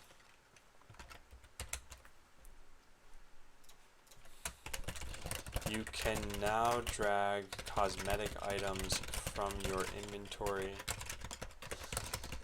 onto a bot that you're editing. This still does not contact the account server. Alright, so a decent amount of stuff has been completed now. So when you connect for the first time, you'll eventually just be looking at the news page. Right now it's pretty bare. I'll eventually put things on it. Oh, and you can't select this now. That's interesting. Doesn't matter though. So yeah, you'll eventually be able to do this. You can now buy, you could already do this before, but you can now buy cosmetic items directly from the store. If you go over to your bots, clicking through them will actually show you the real cosmetic items that they have, and editing them will let you drag them off if you want and put new ones back on. So I can put all of the wasp parts on this bot or all of the geode parts on this bot and it'll get built up correctly. Gazdingo. Sounds like a Warcraft inspired name. Thanks for following. So yeah, it's cool, right? Like this is much more visual than what you used to see in the game, which was this. Just a whole bunch of stuff, typing things in, and all the bots looked exactly the same no matter what. And now all the bots will look very different. And eventually we'll have player colors in here too. And maybe we'll even let you customize these just on this page directly.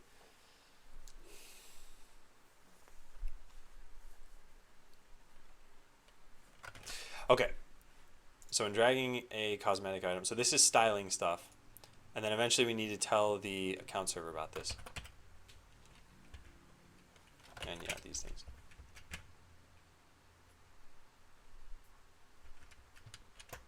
This is already done.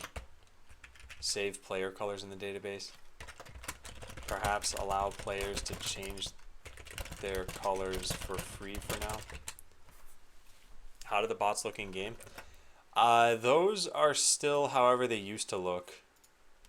So I'm not going to show that off again because it's not finished. I'll eventually get back there. Fix the cosmetics combiner. When you try to play about the cosmetic items, you don't have to disallow it or remove those items. Yeah, this actually, I don't understand why this is even a thing. We should prevent this long before you get to deploy. The game server should actually just never have to worry about this, since it doesn't rely on the client for getting cosmetics.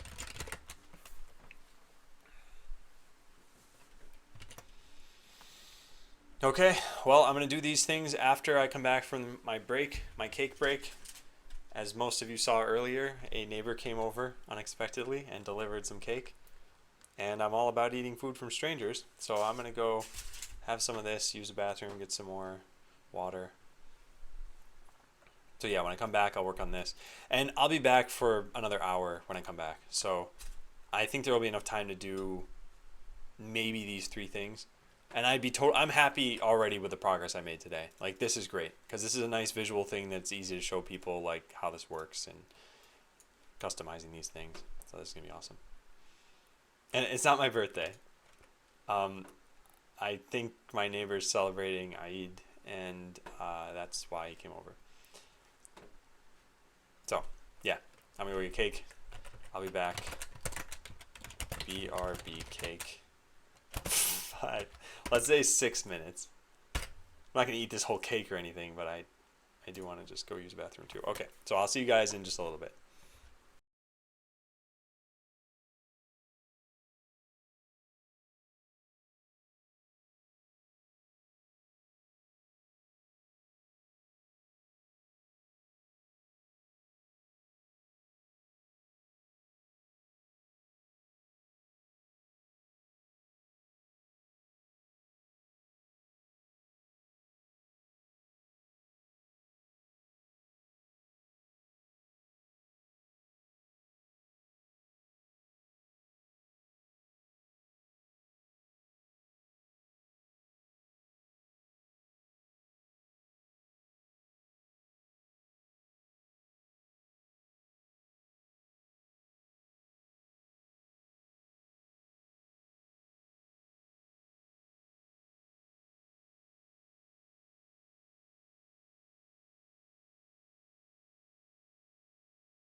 Wow, I actually cut it closer than I thought it did.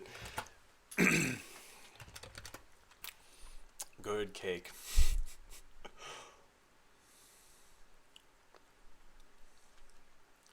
What did I miss in chat?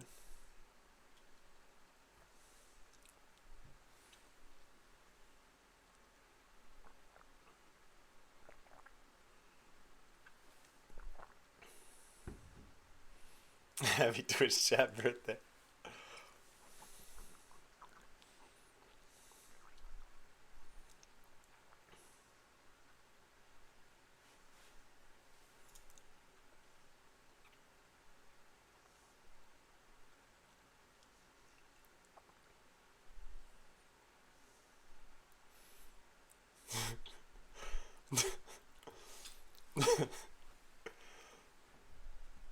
Okay.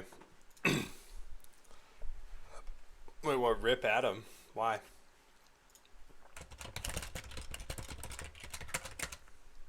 Did I stuff my face? I mean, I had some cake. I wouldn't say I stuffed my face.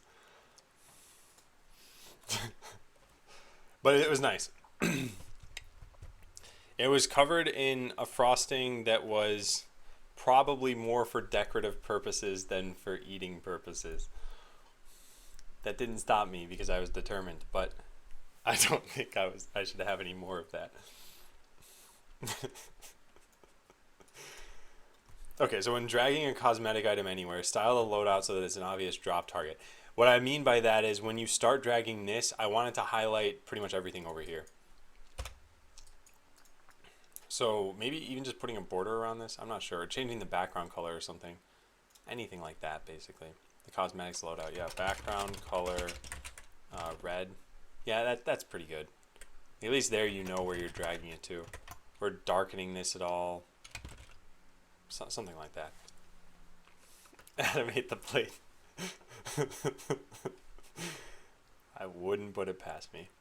And then once you drag it onto here, we can style the whole thing with maybe the cosmetic things will have an or something. I don't know. I'll figure this out. So cosmetics loadout. We'll say dot droppable cosmetics loadout. Or you know what we could do here? I just say this.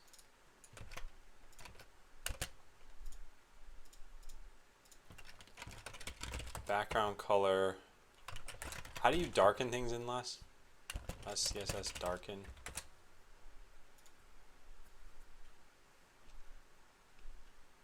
Can I just have it darken whatever the current color is? Did Judge Bacon give me something like this? Darken color %. Oh, so I need to know what the current background color is, and I don't have that information. So we could just, like I said, put green here or something. What looks pretty good.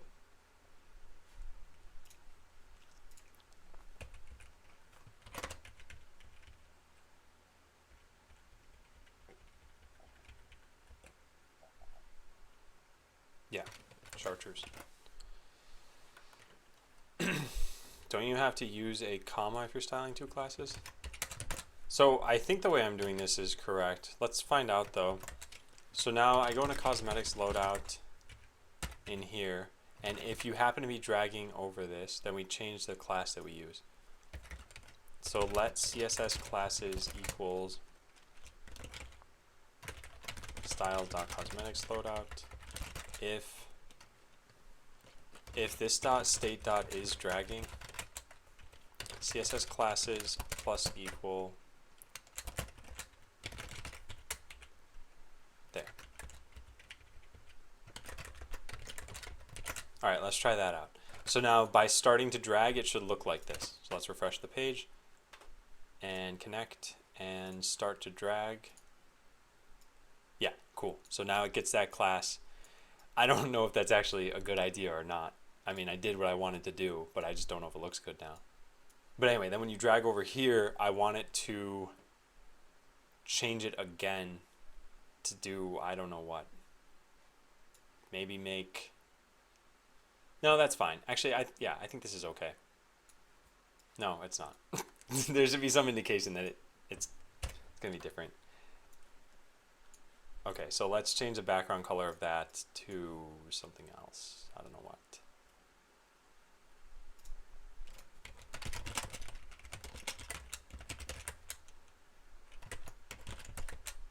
Green, sure. Droppable. So this would be can accept cosmetic item. Green. Okay. So if is dragging, if there's any overlap too, where does that happen? I guess there's on drag enter and on drag leave. So hardware loadout. On drag. No, it's not here. Where is it?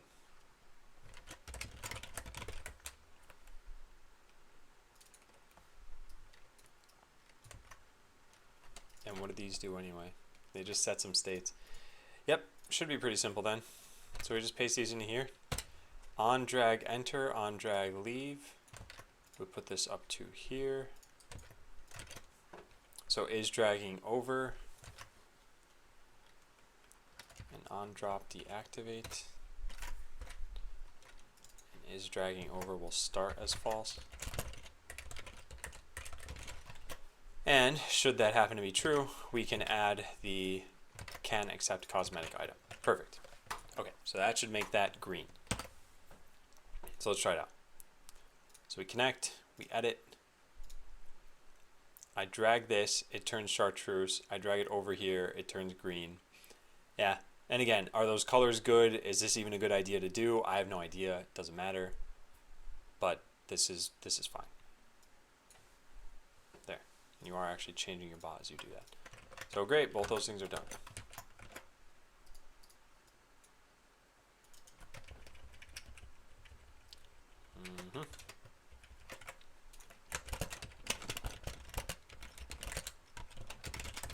Background color styling to the cosmetics loadout when you're dragging a cosmetic item around.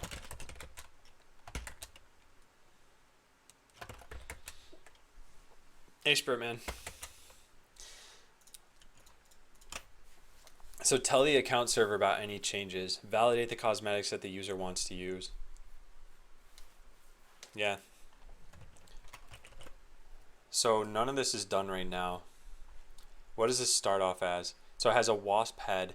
If we were to change this to a geode head and then hit update, it's not going to change it. When is this getting pushed? I don't know. Actually, let me think about this. The rest of, so on Friday, what I plan on doing is finishing up whatever I haven't done here. So probably this stuff. I think this is all doable by Friday. So getting player colors and everything. And then yes, the next thing I think I'd work on is deploying and making my life easier when it comes to debugging that stuff.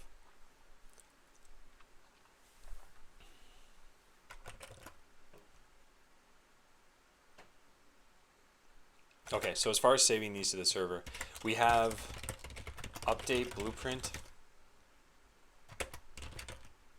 No, update bot bay. That's what it's called. Get an update bot bay. What? No, you know what I want to do? I want to delete some of the unused code that I have right now.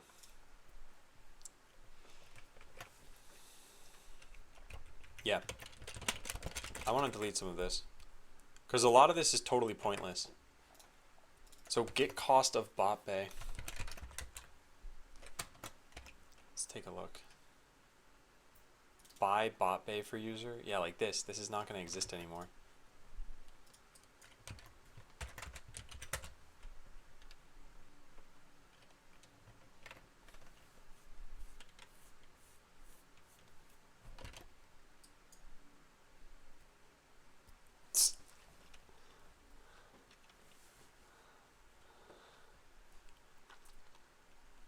And then we use the database wrapper here. Yeah, none of this needs to exist anymore. Okay, yeah, let's get rid of it. So that's used, that's used, that's used. Is it used?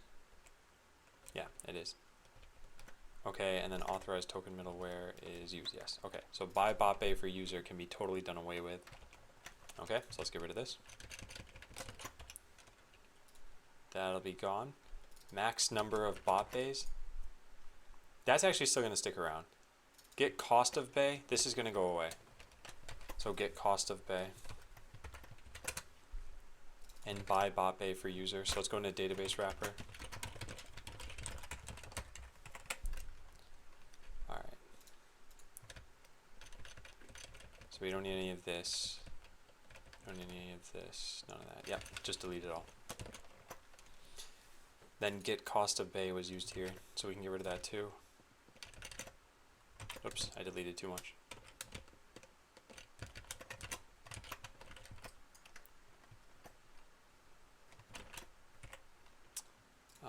Delete this.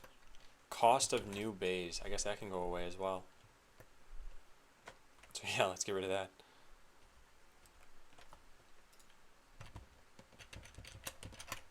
And Invasion, thanks for following. Cost of new bays. Because you start out with this is not a number of purchasable bays. Figure that out, look at cost of new bays. Yeah, just bad. So get cost of bot bay, this can be deleted now.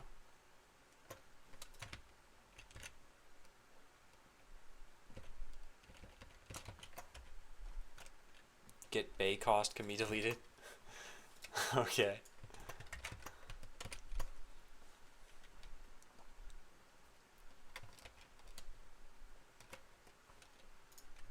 So this can be gone. This can be gone. Cost of bot bay, yeah. Okay, good. All right, what else do we have? So any client code that would have called into that needs to be deleted as well. So let's take a look. It's bay costs. So get bay cost. Yeah, we can delete this.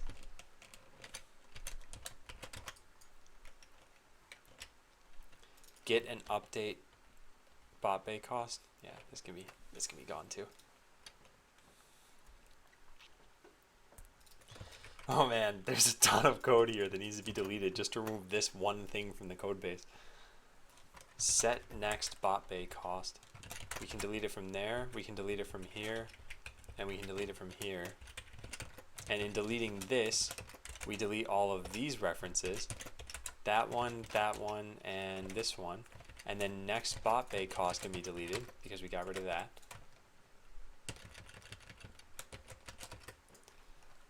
And then all of this can go away.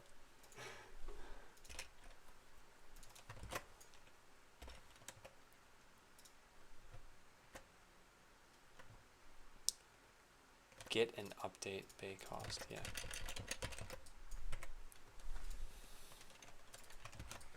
So get bay cost is gone. Set next bay cost is gone.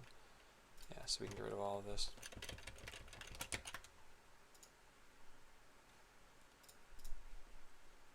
Okay, so that's bay cost. What's the other one? We have buy bay.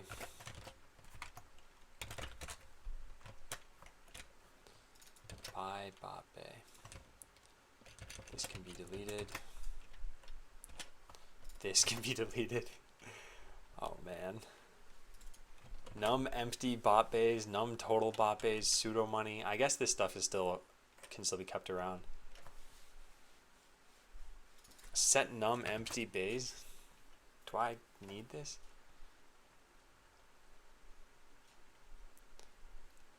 I probably do. Delete bay.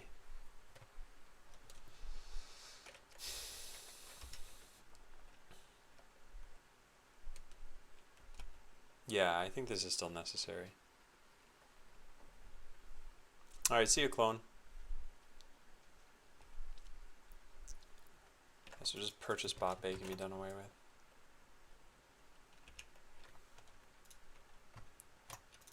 And that's already gone, right? Yeah.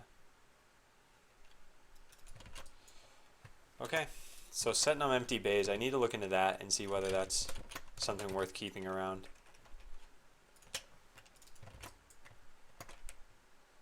Right here, num empty bays. Do we use this in any new UIs? Yeah, blueprints footer. Okay, yeah, good. So that should be kept around. All right, so let's run all the tests. Make sure I didn't break any code. cool. Let's lint the code. Make sure there's nothing weird going on there either. Also, I should lint this too. Good. Okay, so all that I just removed should just be total. Yep. There are no lines added. I removed a total of what? Like 150, 200, like close to 300 lines of code. Hey, Sean. So yeah, now we just do a double check over all of this and we're good to go. So buy bot bay for user. Yep, it's gone from the code base. Everything that this might have needed, yeah, is gone. Now max number of bays, where is this? This is passed in. I should make sure all of the constants that are around this are also going to be gone. So bay cost, oh yeah, we got to remove this from Postman as well. So let's go to botland, excuse me. Get bay cost. So we'll put this on deleted APIs. Done. And then purchase bot bay. Buy bot bay. Delete that too. Okay, cool.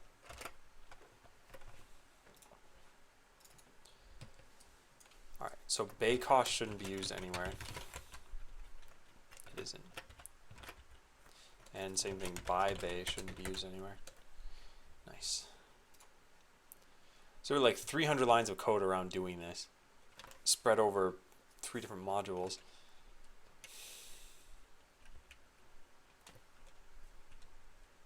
Max number of bays at max, get cost of bay. Yeah. Actually, let me look at that one more time. Yeah. Okay, I think all that's fine. Alright, what about this? Buy bot bay is now gone. Get bay cost is now gone.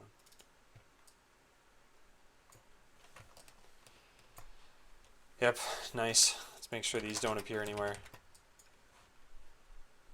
It appears in Botland app. All of this code is dead code. It's like 600 lines of dead code now. In fact, we can probably just start to delete this pretty soon. Yeah, because I think it's all been subsumed by the new UI. Open formatting help URL. That hasn't been done yet. Oh wait, no. That's done away with. Yeah, the rest of this is all done. Crazy amounts of code I'm deleting here. Set next bot bay cost. Okay. Yep, looks good.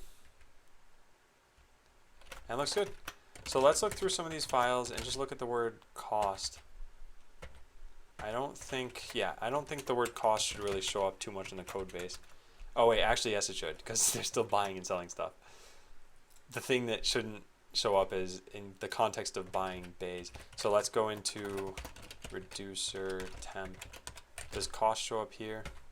Yeah, for items that's fine, because those still exist in the game and it's not in there. Okay, then in main, cost is again just for items. Account server REST client.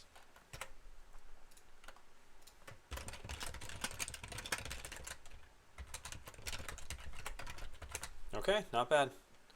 Yeah, that's pretty much everything. Yeah. Okay. So removed all of the dead code around buying bot bays, getting the costs of them, etc. Nice. Like I said, feels good. Removed like 300 lines of code there. So I think all of this stuff is gone now.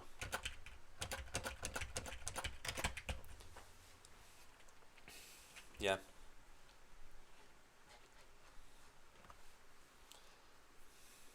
Does the person who works on the graphics for the game stream as well?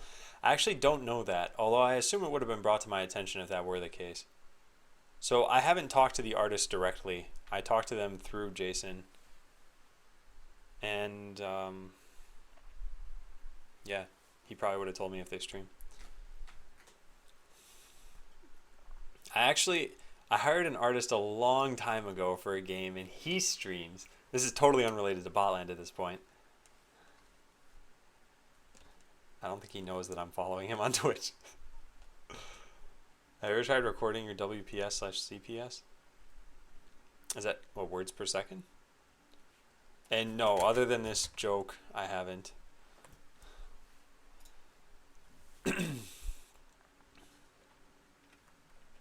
How'd you find Jason? Through Ian, actually. Ian and Jason used to... They worked together? Or it might have been a teacher-student relationship. I don't know. Anyway, they knew each other already. And now they're friends. That was a long time ago. And so I don't know if they've worked together before. But yeah, I think things have been working out pretty well. I think the only thing that's kind of questionable right now is there are two things. One is the time frame, and the second is the game design of whatever the main mode of Botland is going to be. I was going to show you guys, but I remembered that I broke things, so I can't show you. I don't know about the longevity of it yet. We're going to talk about that some more. Tell account server about any changes. So we should have update bay. Here it is. So we have new hardware config, new name, new, and then a script ID. Yeah, so there's obviously no new cosmetic loadout, and I need to do that. This actually shouldn't be too bad. All I need to do is plumb this through everywhere, and we're good. So let's go take a look. So the only place this is ever called is here. What is this? Yeah, what is this indeed? Create or update script.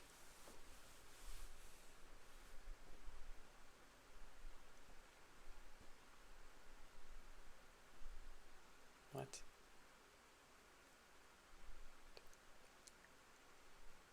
We want to assign this new script to it as long as we're not in the game. So if util.exists, the script ID, and you're not making a new bay. Oh, right, because anything that's left is null. Okay, that makes sense. Yeah, so we're going to add one more null in there. That part's fine. And then this is the only other part where this can happen. So you can only ever update a bot outside of the game or inside of the game. So there are two places, and we found those two places. Okay, so here's what we do. We go whooplam, new cosmetics loadout. And that's going to be a serialized... So we'll say object new cosmetics loadout, the serialized cosmetics loadout. And here you'd have to say exactly what it is, not just what changed. So the serialized cosmetics loadout that you want set or leave undefined if you're not changing this. Oh, this is going to change a whole bunch of logic on the account server, which is going to be pretty annoying. But for here, at least, this stuff's straightforward enough. We put this here, and we put the new cosmetics loadout. Done. All right, so now we have two places to update the callers. Then we need to update the layer between the client and the account server. Then we need to update the account server. And that's it. It's just like 7 changes, and you're done. Couldn't be easier, right? So here, we have Bay Cosmetics. I think that's pretty straightforward enough. Next, we have this one. This is just going to be an extra null. So that's done. Next, we go into update bot bay in the account server REST client. We take in the new cosmetics config. We put this here. We say that it's an object. If this isn't specified, we don't update this. Yeah. See new hardware config. And then we pass it in. So if util.exists, this, we say cosmetics loadout, I think is a better way to call it. In fact, we shouldn't be calling it config ever. Let's just call it new cosmetic loadout. It's one more letter and it looks a little bit better.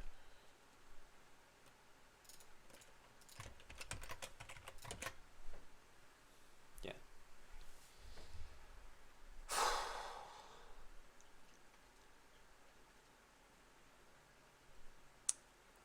Okay, well that's everything on the client. Now let's go to the server. So we have update. No, we don't have update. What's this called? Update bay calls into this. This calls into bays / blank and it does a patch. So when you patch this, oh, it's called patch bot bay. What a bad name. Botland is advanced StarCraft. You know, I think it would be pretty cool to have StarCraft in a game where you could just kind of say the overall strategy. And I think that's kind of what something like S-Creeps tries to do. And for that, yeah, you mostly need like good programming logic. Although wait, there are other games like this too, right? I think Astrolid is pretty similar to that.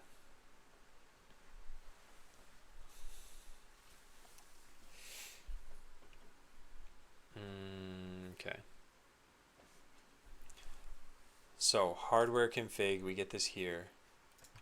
I guess we need to get this here too. Cosmetics loadout. Oh wait, what's this for you?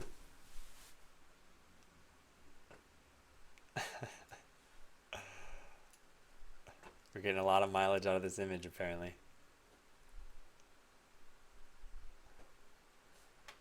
Fake cake.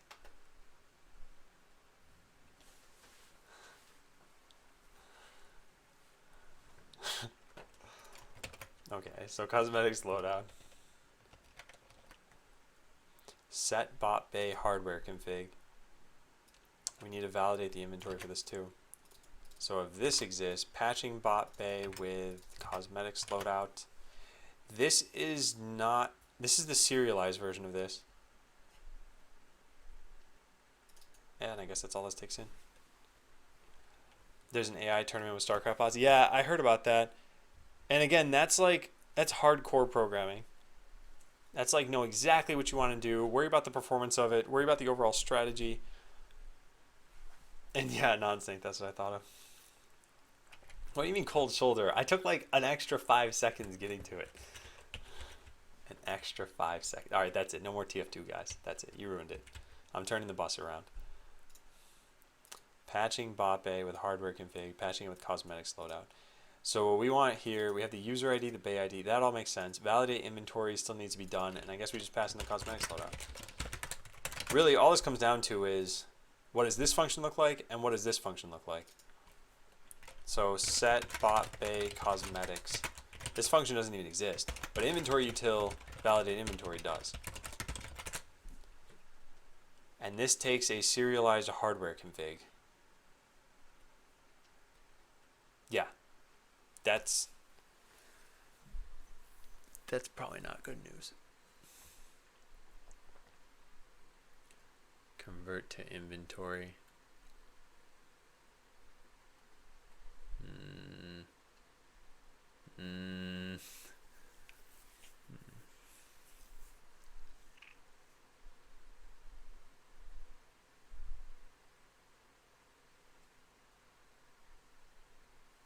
The only thing this is used for is to turn it into a config and then from there turn it into an inventory.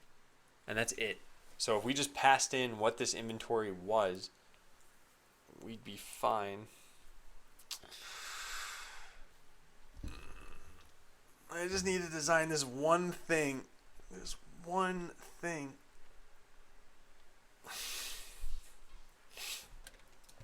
Well, let's write it down.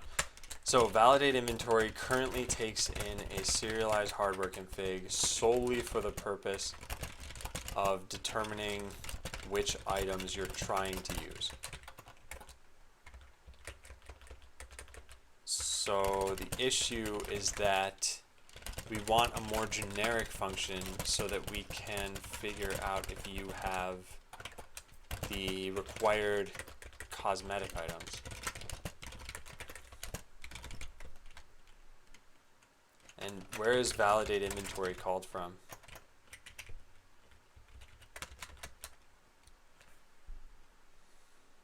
What is this? Oh, it's a fake function. Okay, this.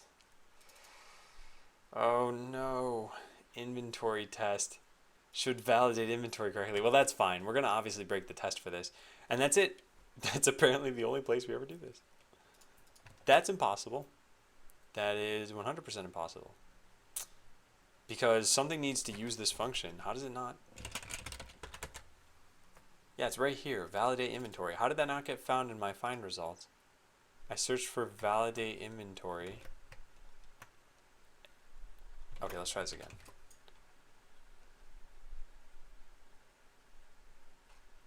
Yeah, this. What is this? This stuff wasn't there before, right? What did I search for the first time? Oh, I searched for with a parenthesis, that's why. Yeah, that was my bad. Okay.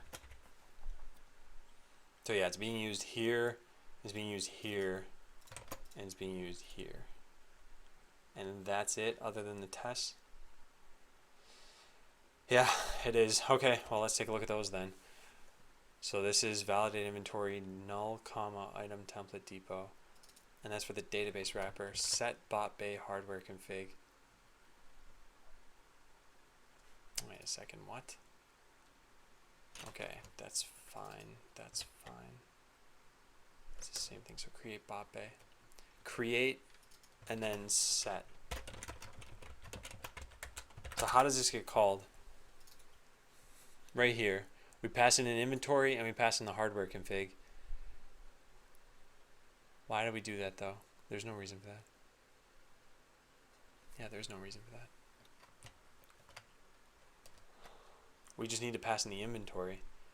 Okay, well that's one place. Where's the other place? The hardware config. Yeah, again, we can just pass in the inventory. Alright, I think I can do this. Change the function so that it takes an inventory of items as its second argument, then bind that inventory to the function itself.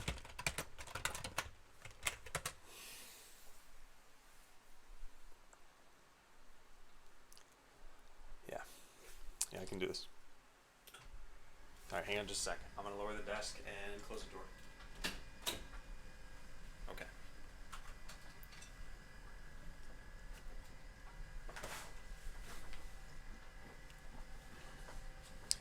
Alright, I can do this. I just probably won't be able to fix the tests at the same time that I do this. So let's get to coding this. So we're going to change this around. Instead of serialized hardware config, what we're going to take in instead is the inventory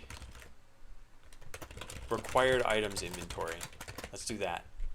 So this is no longer going to be a string. It's going to be an inventory proper. And that means we can get rid of this stuff. New config, convert to inventory. Yeah. So required items inventory. If it doesn't exist, then we have a problem, of course. Get rid of that, get rid of that, get rid of this.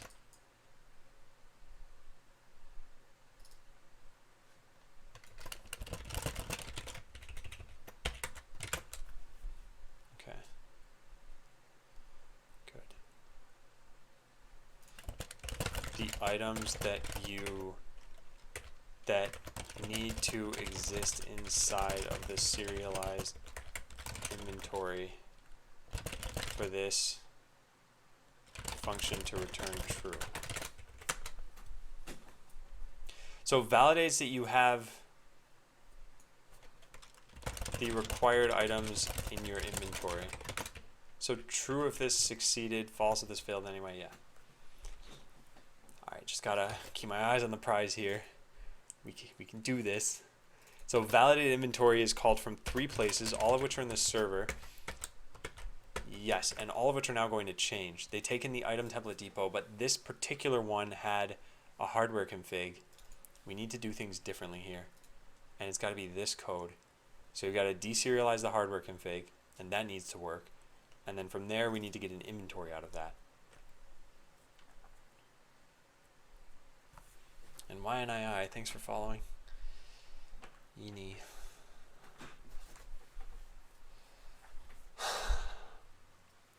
What's the best way to do this? I bet the best way to do this is to go right from a hardware slot configuration to an inventory. No, we have to deserialize it first. We can't do that. Go from a serialized config into that.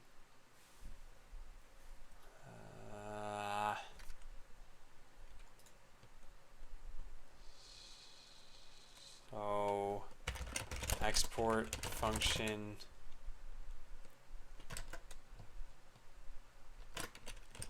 deserialize hardware slot config into inventory.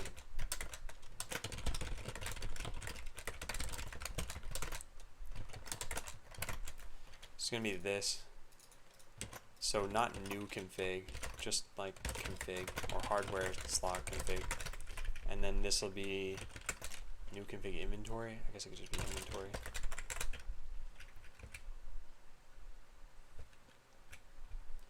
So if not exists, we'll just return null. And we'll do the same thing here, return null. Otherwise, we'll return the inventory. Or no, we can just return the inventory no matter what, right? Yeah. Which means we don't need to save this off. So this takes a serialized hardware slot configuration, deserializes it, and then if that works, it will, oh, we need the item template depot. If that works, it will convert that into an inventory. So now we can call this function from there. Yeah, we can do that. So const required items equals inventory util dot deserialize the hardware config. Yeah. Yep. Okay. So that's a required items. Now, instead of passing this in at all into the database wrapper, which is not needed for any reason, is it? No, it is needed so that we can store it. The validate inventory function just passes this. So this can be joined now. Okay, gotta be really careful about this. So we already have the item template depot bound. We need the required items. And we should probably call this inventory. So const validate inventory function equals all of this.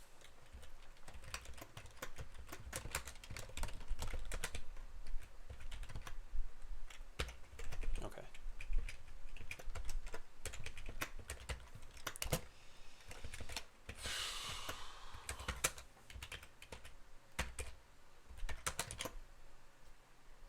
All right, not bad. We should get rid of this for right now. Now the next place that this needs to happen,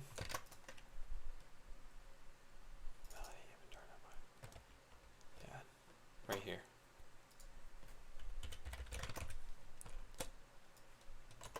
So we have the required items, we have the validate function. The validate function takes in the item template depot and the required items.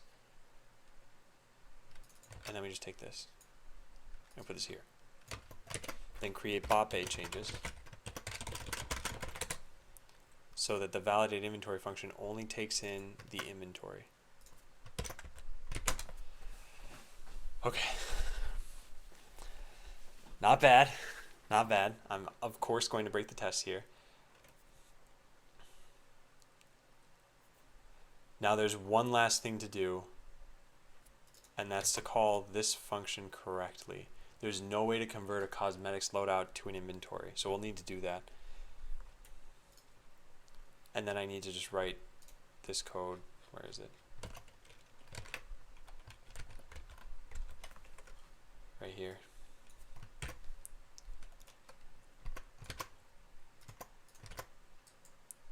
So deserialize cosmetics loadout into inventory. This is another one of those utility functions that's not totally needed. Because when you create a bot, we gotta set something.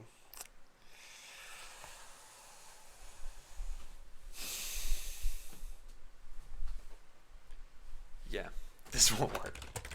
Well, it's just incomplete. There's got to be a create bay that takes in, yeah, this has to take in your cosmetics.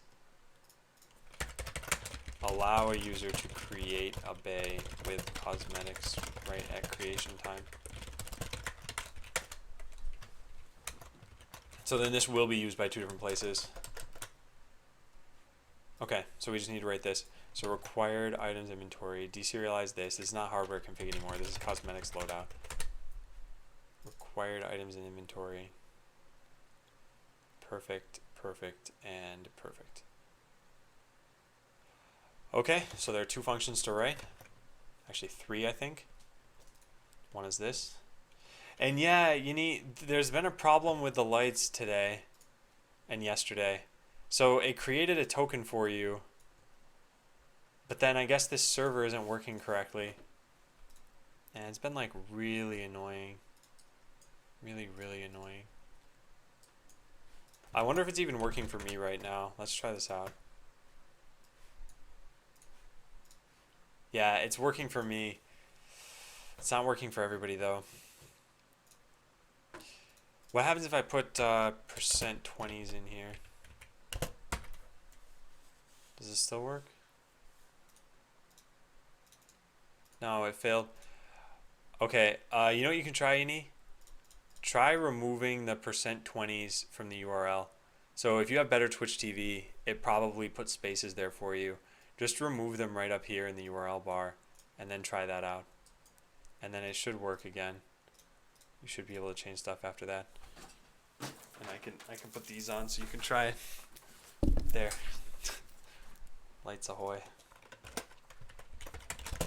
I think the light server is still broken with the %20.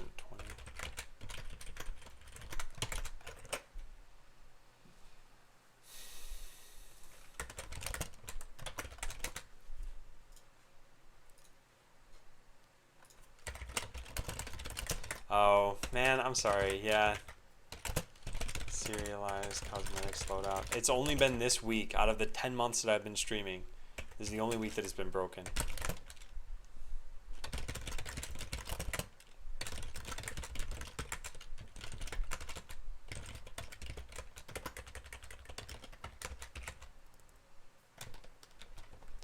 Yeah, but I didn't think it was broken for that reason. Oh well.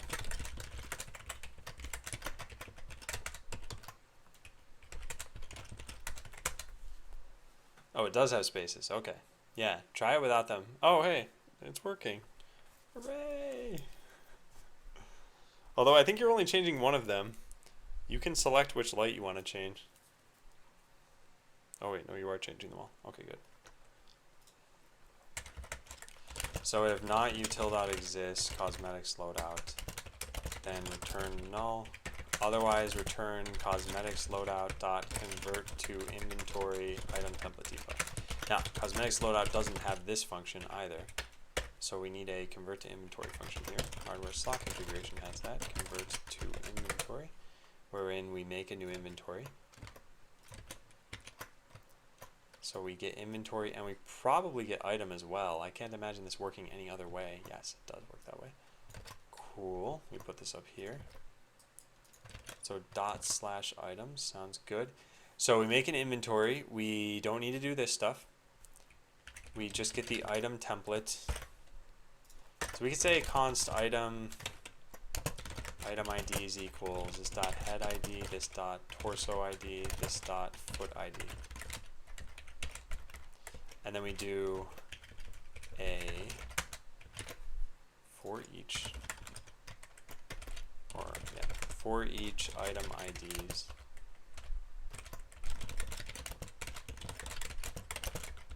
if item ID not util.exists. Let's map this. Then return, otherwise, what do we want to get here? I guess the item templates. Or just add these directly to the inventory. That's probably the best idea. So get item template by hardware constant. I don't think we need that. Item template depot. Get item template. Yeah, we just want that one. And we have the item ID. And if that doesn't exist, could not get an item template from item ID equals item ID. Cool. We can make that a new error. Return. Otherwise, we make an item out of it with quantity 1, add that item to our inventory, and then return the inventory. Perfect. Okay. And that should build now. It doesn't. Return inventory is not a good thing. What? Unexpected token. Oh, parenthesis. Got it. Okay, cool. That worked. So convert to inventory is now a function that we can call. And now the only thing that we're missing is this function, set bot bay cosmetics. And that's in the database wrapper. So set bot bay hardware is here. Unfortunately, this is going to be a very similar function.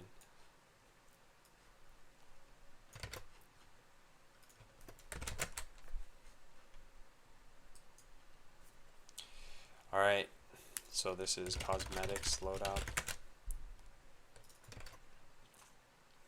Oh, we can't do things that way. We need to pass in the individual loadouts. No.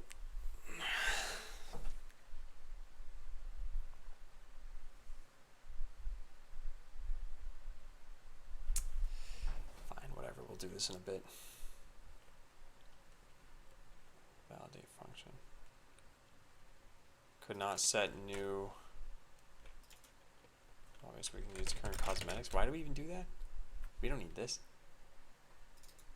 That's not needed at all.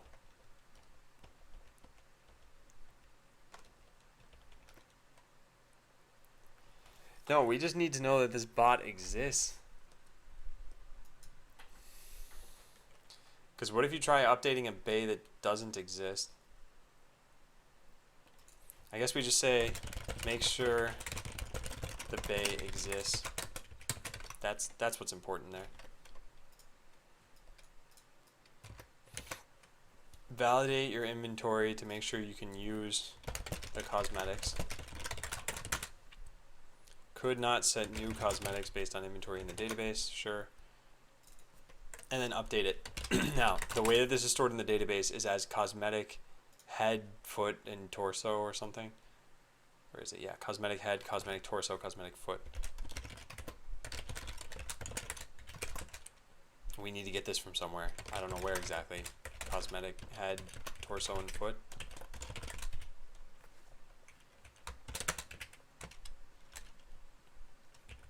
Head ID, torso ID, and foot ID. I mean, this is the whole point of a cosmetic loadout. And we have gets for all those.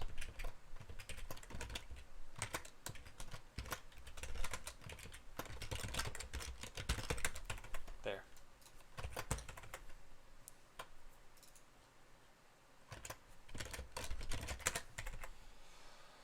Okay, well, now we just need the cosmetics loadout.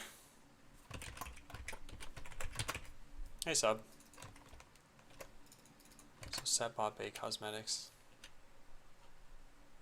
What's this? Oh. The cosmetics loadout needs to be, excuse me, a deserialized cosmetic loadout. Because this is the serialized format.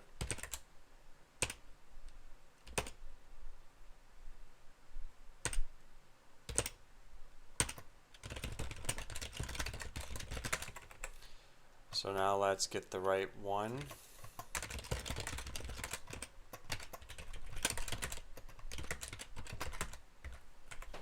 Okay.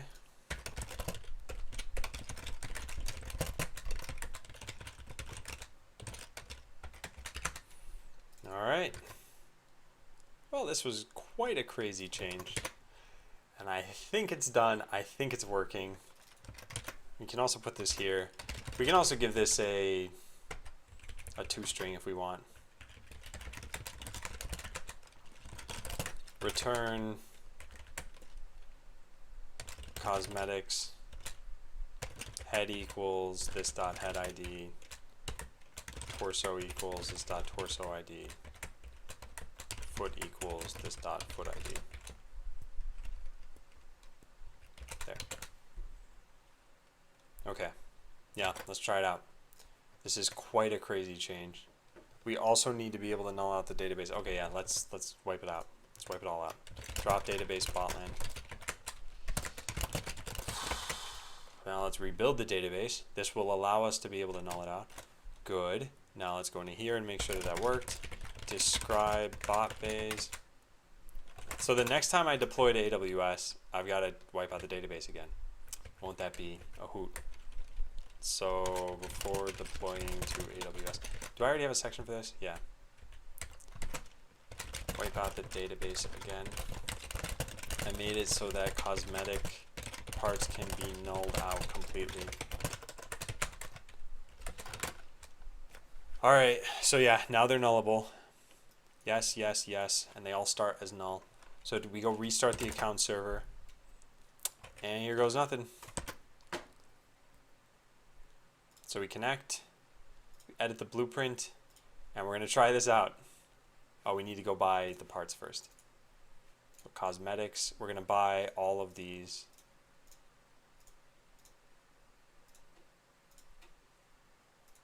Why is this not working? Oh, it's just slow. Like, really slow, though. What? That was weird. Alright, well, we go to edit this. So let's put the geode head, and then let's just hit update. Okay, so clearly that didn't work. Could not set new hardware based on the inventory in the database. This can't be right. No, this definitely can't be right.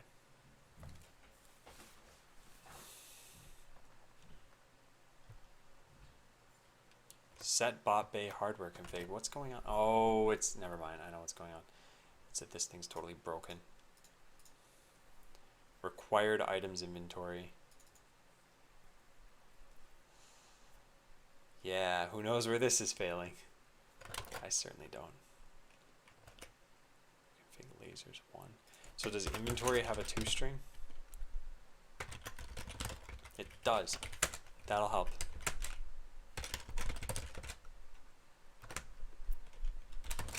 Inventory, required items inventory.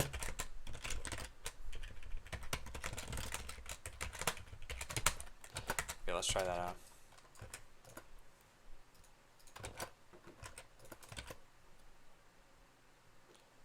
So we go back into this.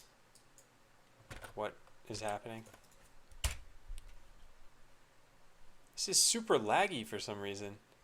I'm contacting my own computer here. I don't know why this is taking so long. That was weird. What happened there?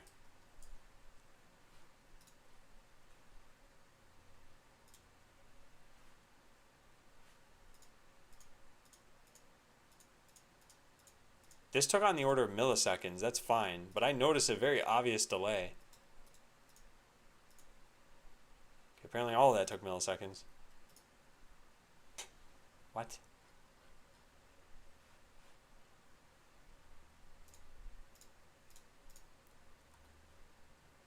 Okay, I don't know, whatever, it doesn't matter. Because that's not super important. What is important is making sure that this works. So again, this is going to break. Let's just try it though. Put this onto here, we hit update. What happened? Deserialized config error. Serialized config is not a string. Cannot read property toString of null. So the inventory is null, which means this is what failed. So inventory util. Yeah, this right here. Item template depot. Oh, that's a problem. Yeah, got it.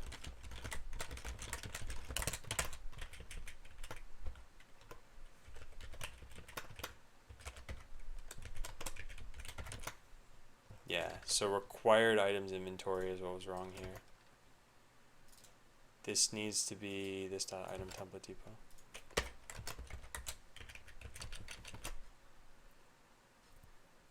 Okay, let's try that. Click the X next to headers if you're trying to get back to the graph.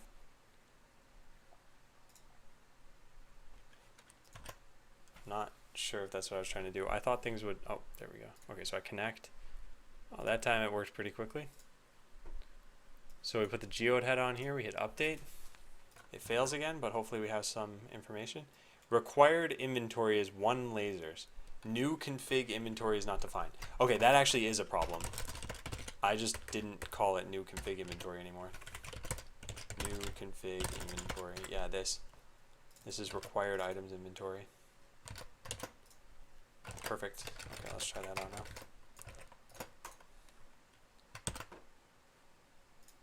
Okay, connect, edit, put this on there. Okay, what failed this time?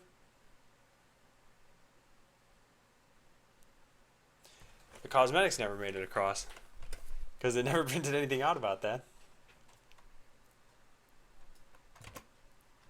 Serialized cosmetics loadout.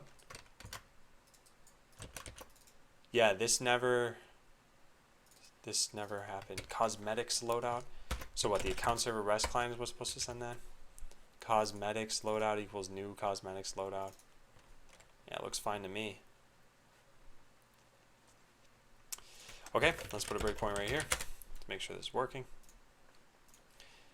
I think, so I have about 10 minutes left, and I really do have to stick to this time limit. So I hope to get this done in 10 minutes. We are on the clock. Okay, so it's broken in. It's unfortunately broken in a place where I can't see anything. So let's take a look. If I skip over this 1, 2, and then I look at body to send, I should have, nope, it's broken. So new cosmetics loadout was never defined. No, it is. What? What? Oh, there it is. Cosmetics loadout. Yeah, and it's an item, and I have head ID 25 in there. Cosmetics loadout. Yeah. Yeah, time limit in that I have plans tonight, and I've been streaming for almost 8 hours right now. Oh, actually, it is more than 8 hours now. Yeah, so I typically end the stream at 5 o'clock. I'm not actually leaving yet, although see you, EJ, if you're leaving. I gotta finish this up first. But yeah, see ya. Serialized cosmetics loadout. So this is the part that I should be getting that I don't seem to be getting. Stringify this. Let's take a look.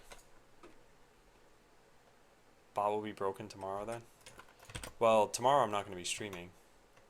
And I hope to fix some of this stuff tomorrow, but I don't... there's just so much that's broken.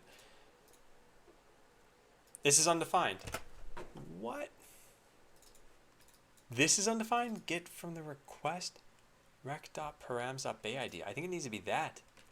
Yeah, what am I doing? I think this was just wrong. Okay, let's try that. Why does this even happen? Config, get this. Extract and validate. Oh, I see. So something has to make sure that you're actually trying to put proper items onto your bot. Validate the cosmetics that the user wants to use. Validate that they're actually cosmetics as well. Okay, I think this should fix it. Let's take a look. So we connect, edit, put this on, update. Could not deserialize the inventory, undefined. Okay, we got the right cosmetics at least, but then couldn't deserialize the inventory, it just says undefined. That's coming from inventory util, and that's right here. Convert to inventory item template depot.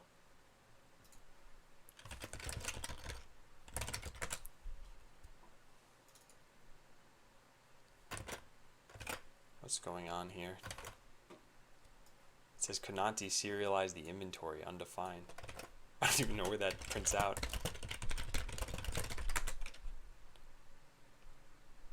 Oh, okay. So it's this one. Oh, which means I'm calling this incorrectly, which means I forgot to update that. Cosmetics. Oh, come on, 7 minutes left. Validate item template depot. So this is for the hardware config. Down here, it's the same way.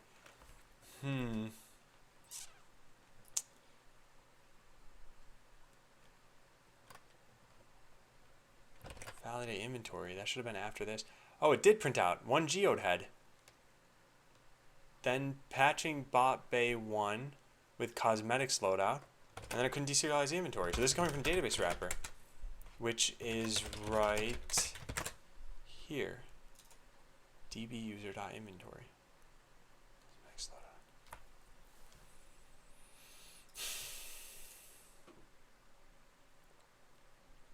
Found it. Right here. That's the problem. Done. Alright, you ready? Here's how we'll know that this worked. Although I'm not positive that it's going to work. But we'll know that it worked when I put this head on here. See how there are the gems popping out of the head? When I hit update, if it's no longer the wasps, then we know it worked. Okay, so it actually might have still worked. Let's just refresh the page. So it was wasp, wasp, wasp. Now we're going to refresh, and it should have the geode head. It doesn't. Okay, fine. Screw you, code. Select star from Bob Days. The head didn't get set. Why? Database wrapper. Update Bob Days where Bay ID equals that. Get head ID, get torso ID, get foot ID.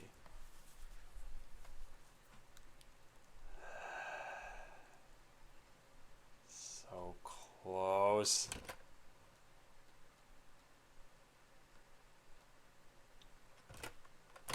Right here it said head equals 25. So let's just print out this object. Cons AAA equals this, and then stringify AAA.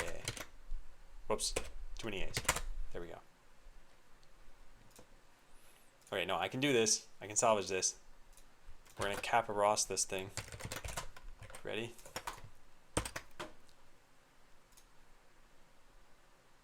Edit. Drag, update. Cosmetic head is null. Cosmetic torso is null. And there isn't even a third one. Oh, I put head there twice. Oh my god. Okay. There's the problem. There should have been cosmetic foot. Oh, so close. Alright, here goes. And Lupus Argento, thank you for following. Alright, we got this. We got this. Oh, look at that. It worked. Look at that. Yeah, it got updated. The only thing is it visibly shifted from what it used to be. So this used to be a wasp head. I hit update and then it... Oh, yeah, I guess that's fine. Well, we'll need to maybe make that a little bit better in the future. But yeah, so if I put all geode parts on this and then I hit update. Yeah, so it switches... It takes some time switching. But it does get saved in the database. Looking spiffy. Well, that's pretty good. That is pretty good, definitely. Yeah, I just don't like that abrupt change. What's causing that to happen? I guess it's getting re-rendered. Get reset dash dash hard. Oh no. No, no, no, no, no.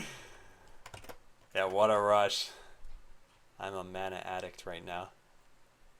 Alright. So then where I left off, I got this saving into the account server, but I didn't comment anything and I didn't validate anything yet. Yeah, Mike, I like the old geode head, but whatever, I can't spend time doing this right now.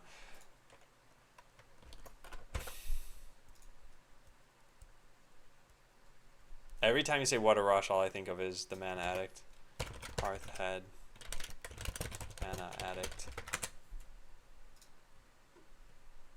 Where is it? They have sounds up here, right? Sounds. Where are you, sounds? There it is. What a rush. Yeah. Click the attack button. That's probably referencing the same meme for all I know or care, and I don't because I'm going to get going. So I shall host. Who shall I host? All right, let's host Siege Games. Yeah, so I'm going to get going. Thank you everyone for watching. I will be back online on Friday, not tomorrow. Hopefully some things will be fixed by then. What I'm going to be working on Friday is getting it so that you can at least have colors even if you can't customize them, and then maybe fixing that art tool. So it's going to be more cosmetics related stuff and maybe even the positioning of bots in the arena and everything. That'll be Friday. All right, see you guys later. Bye.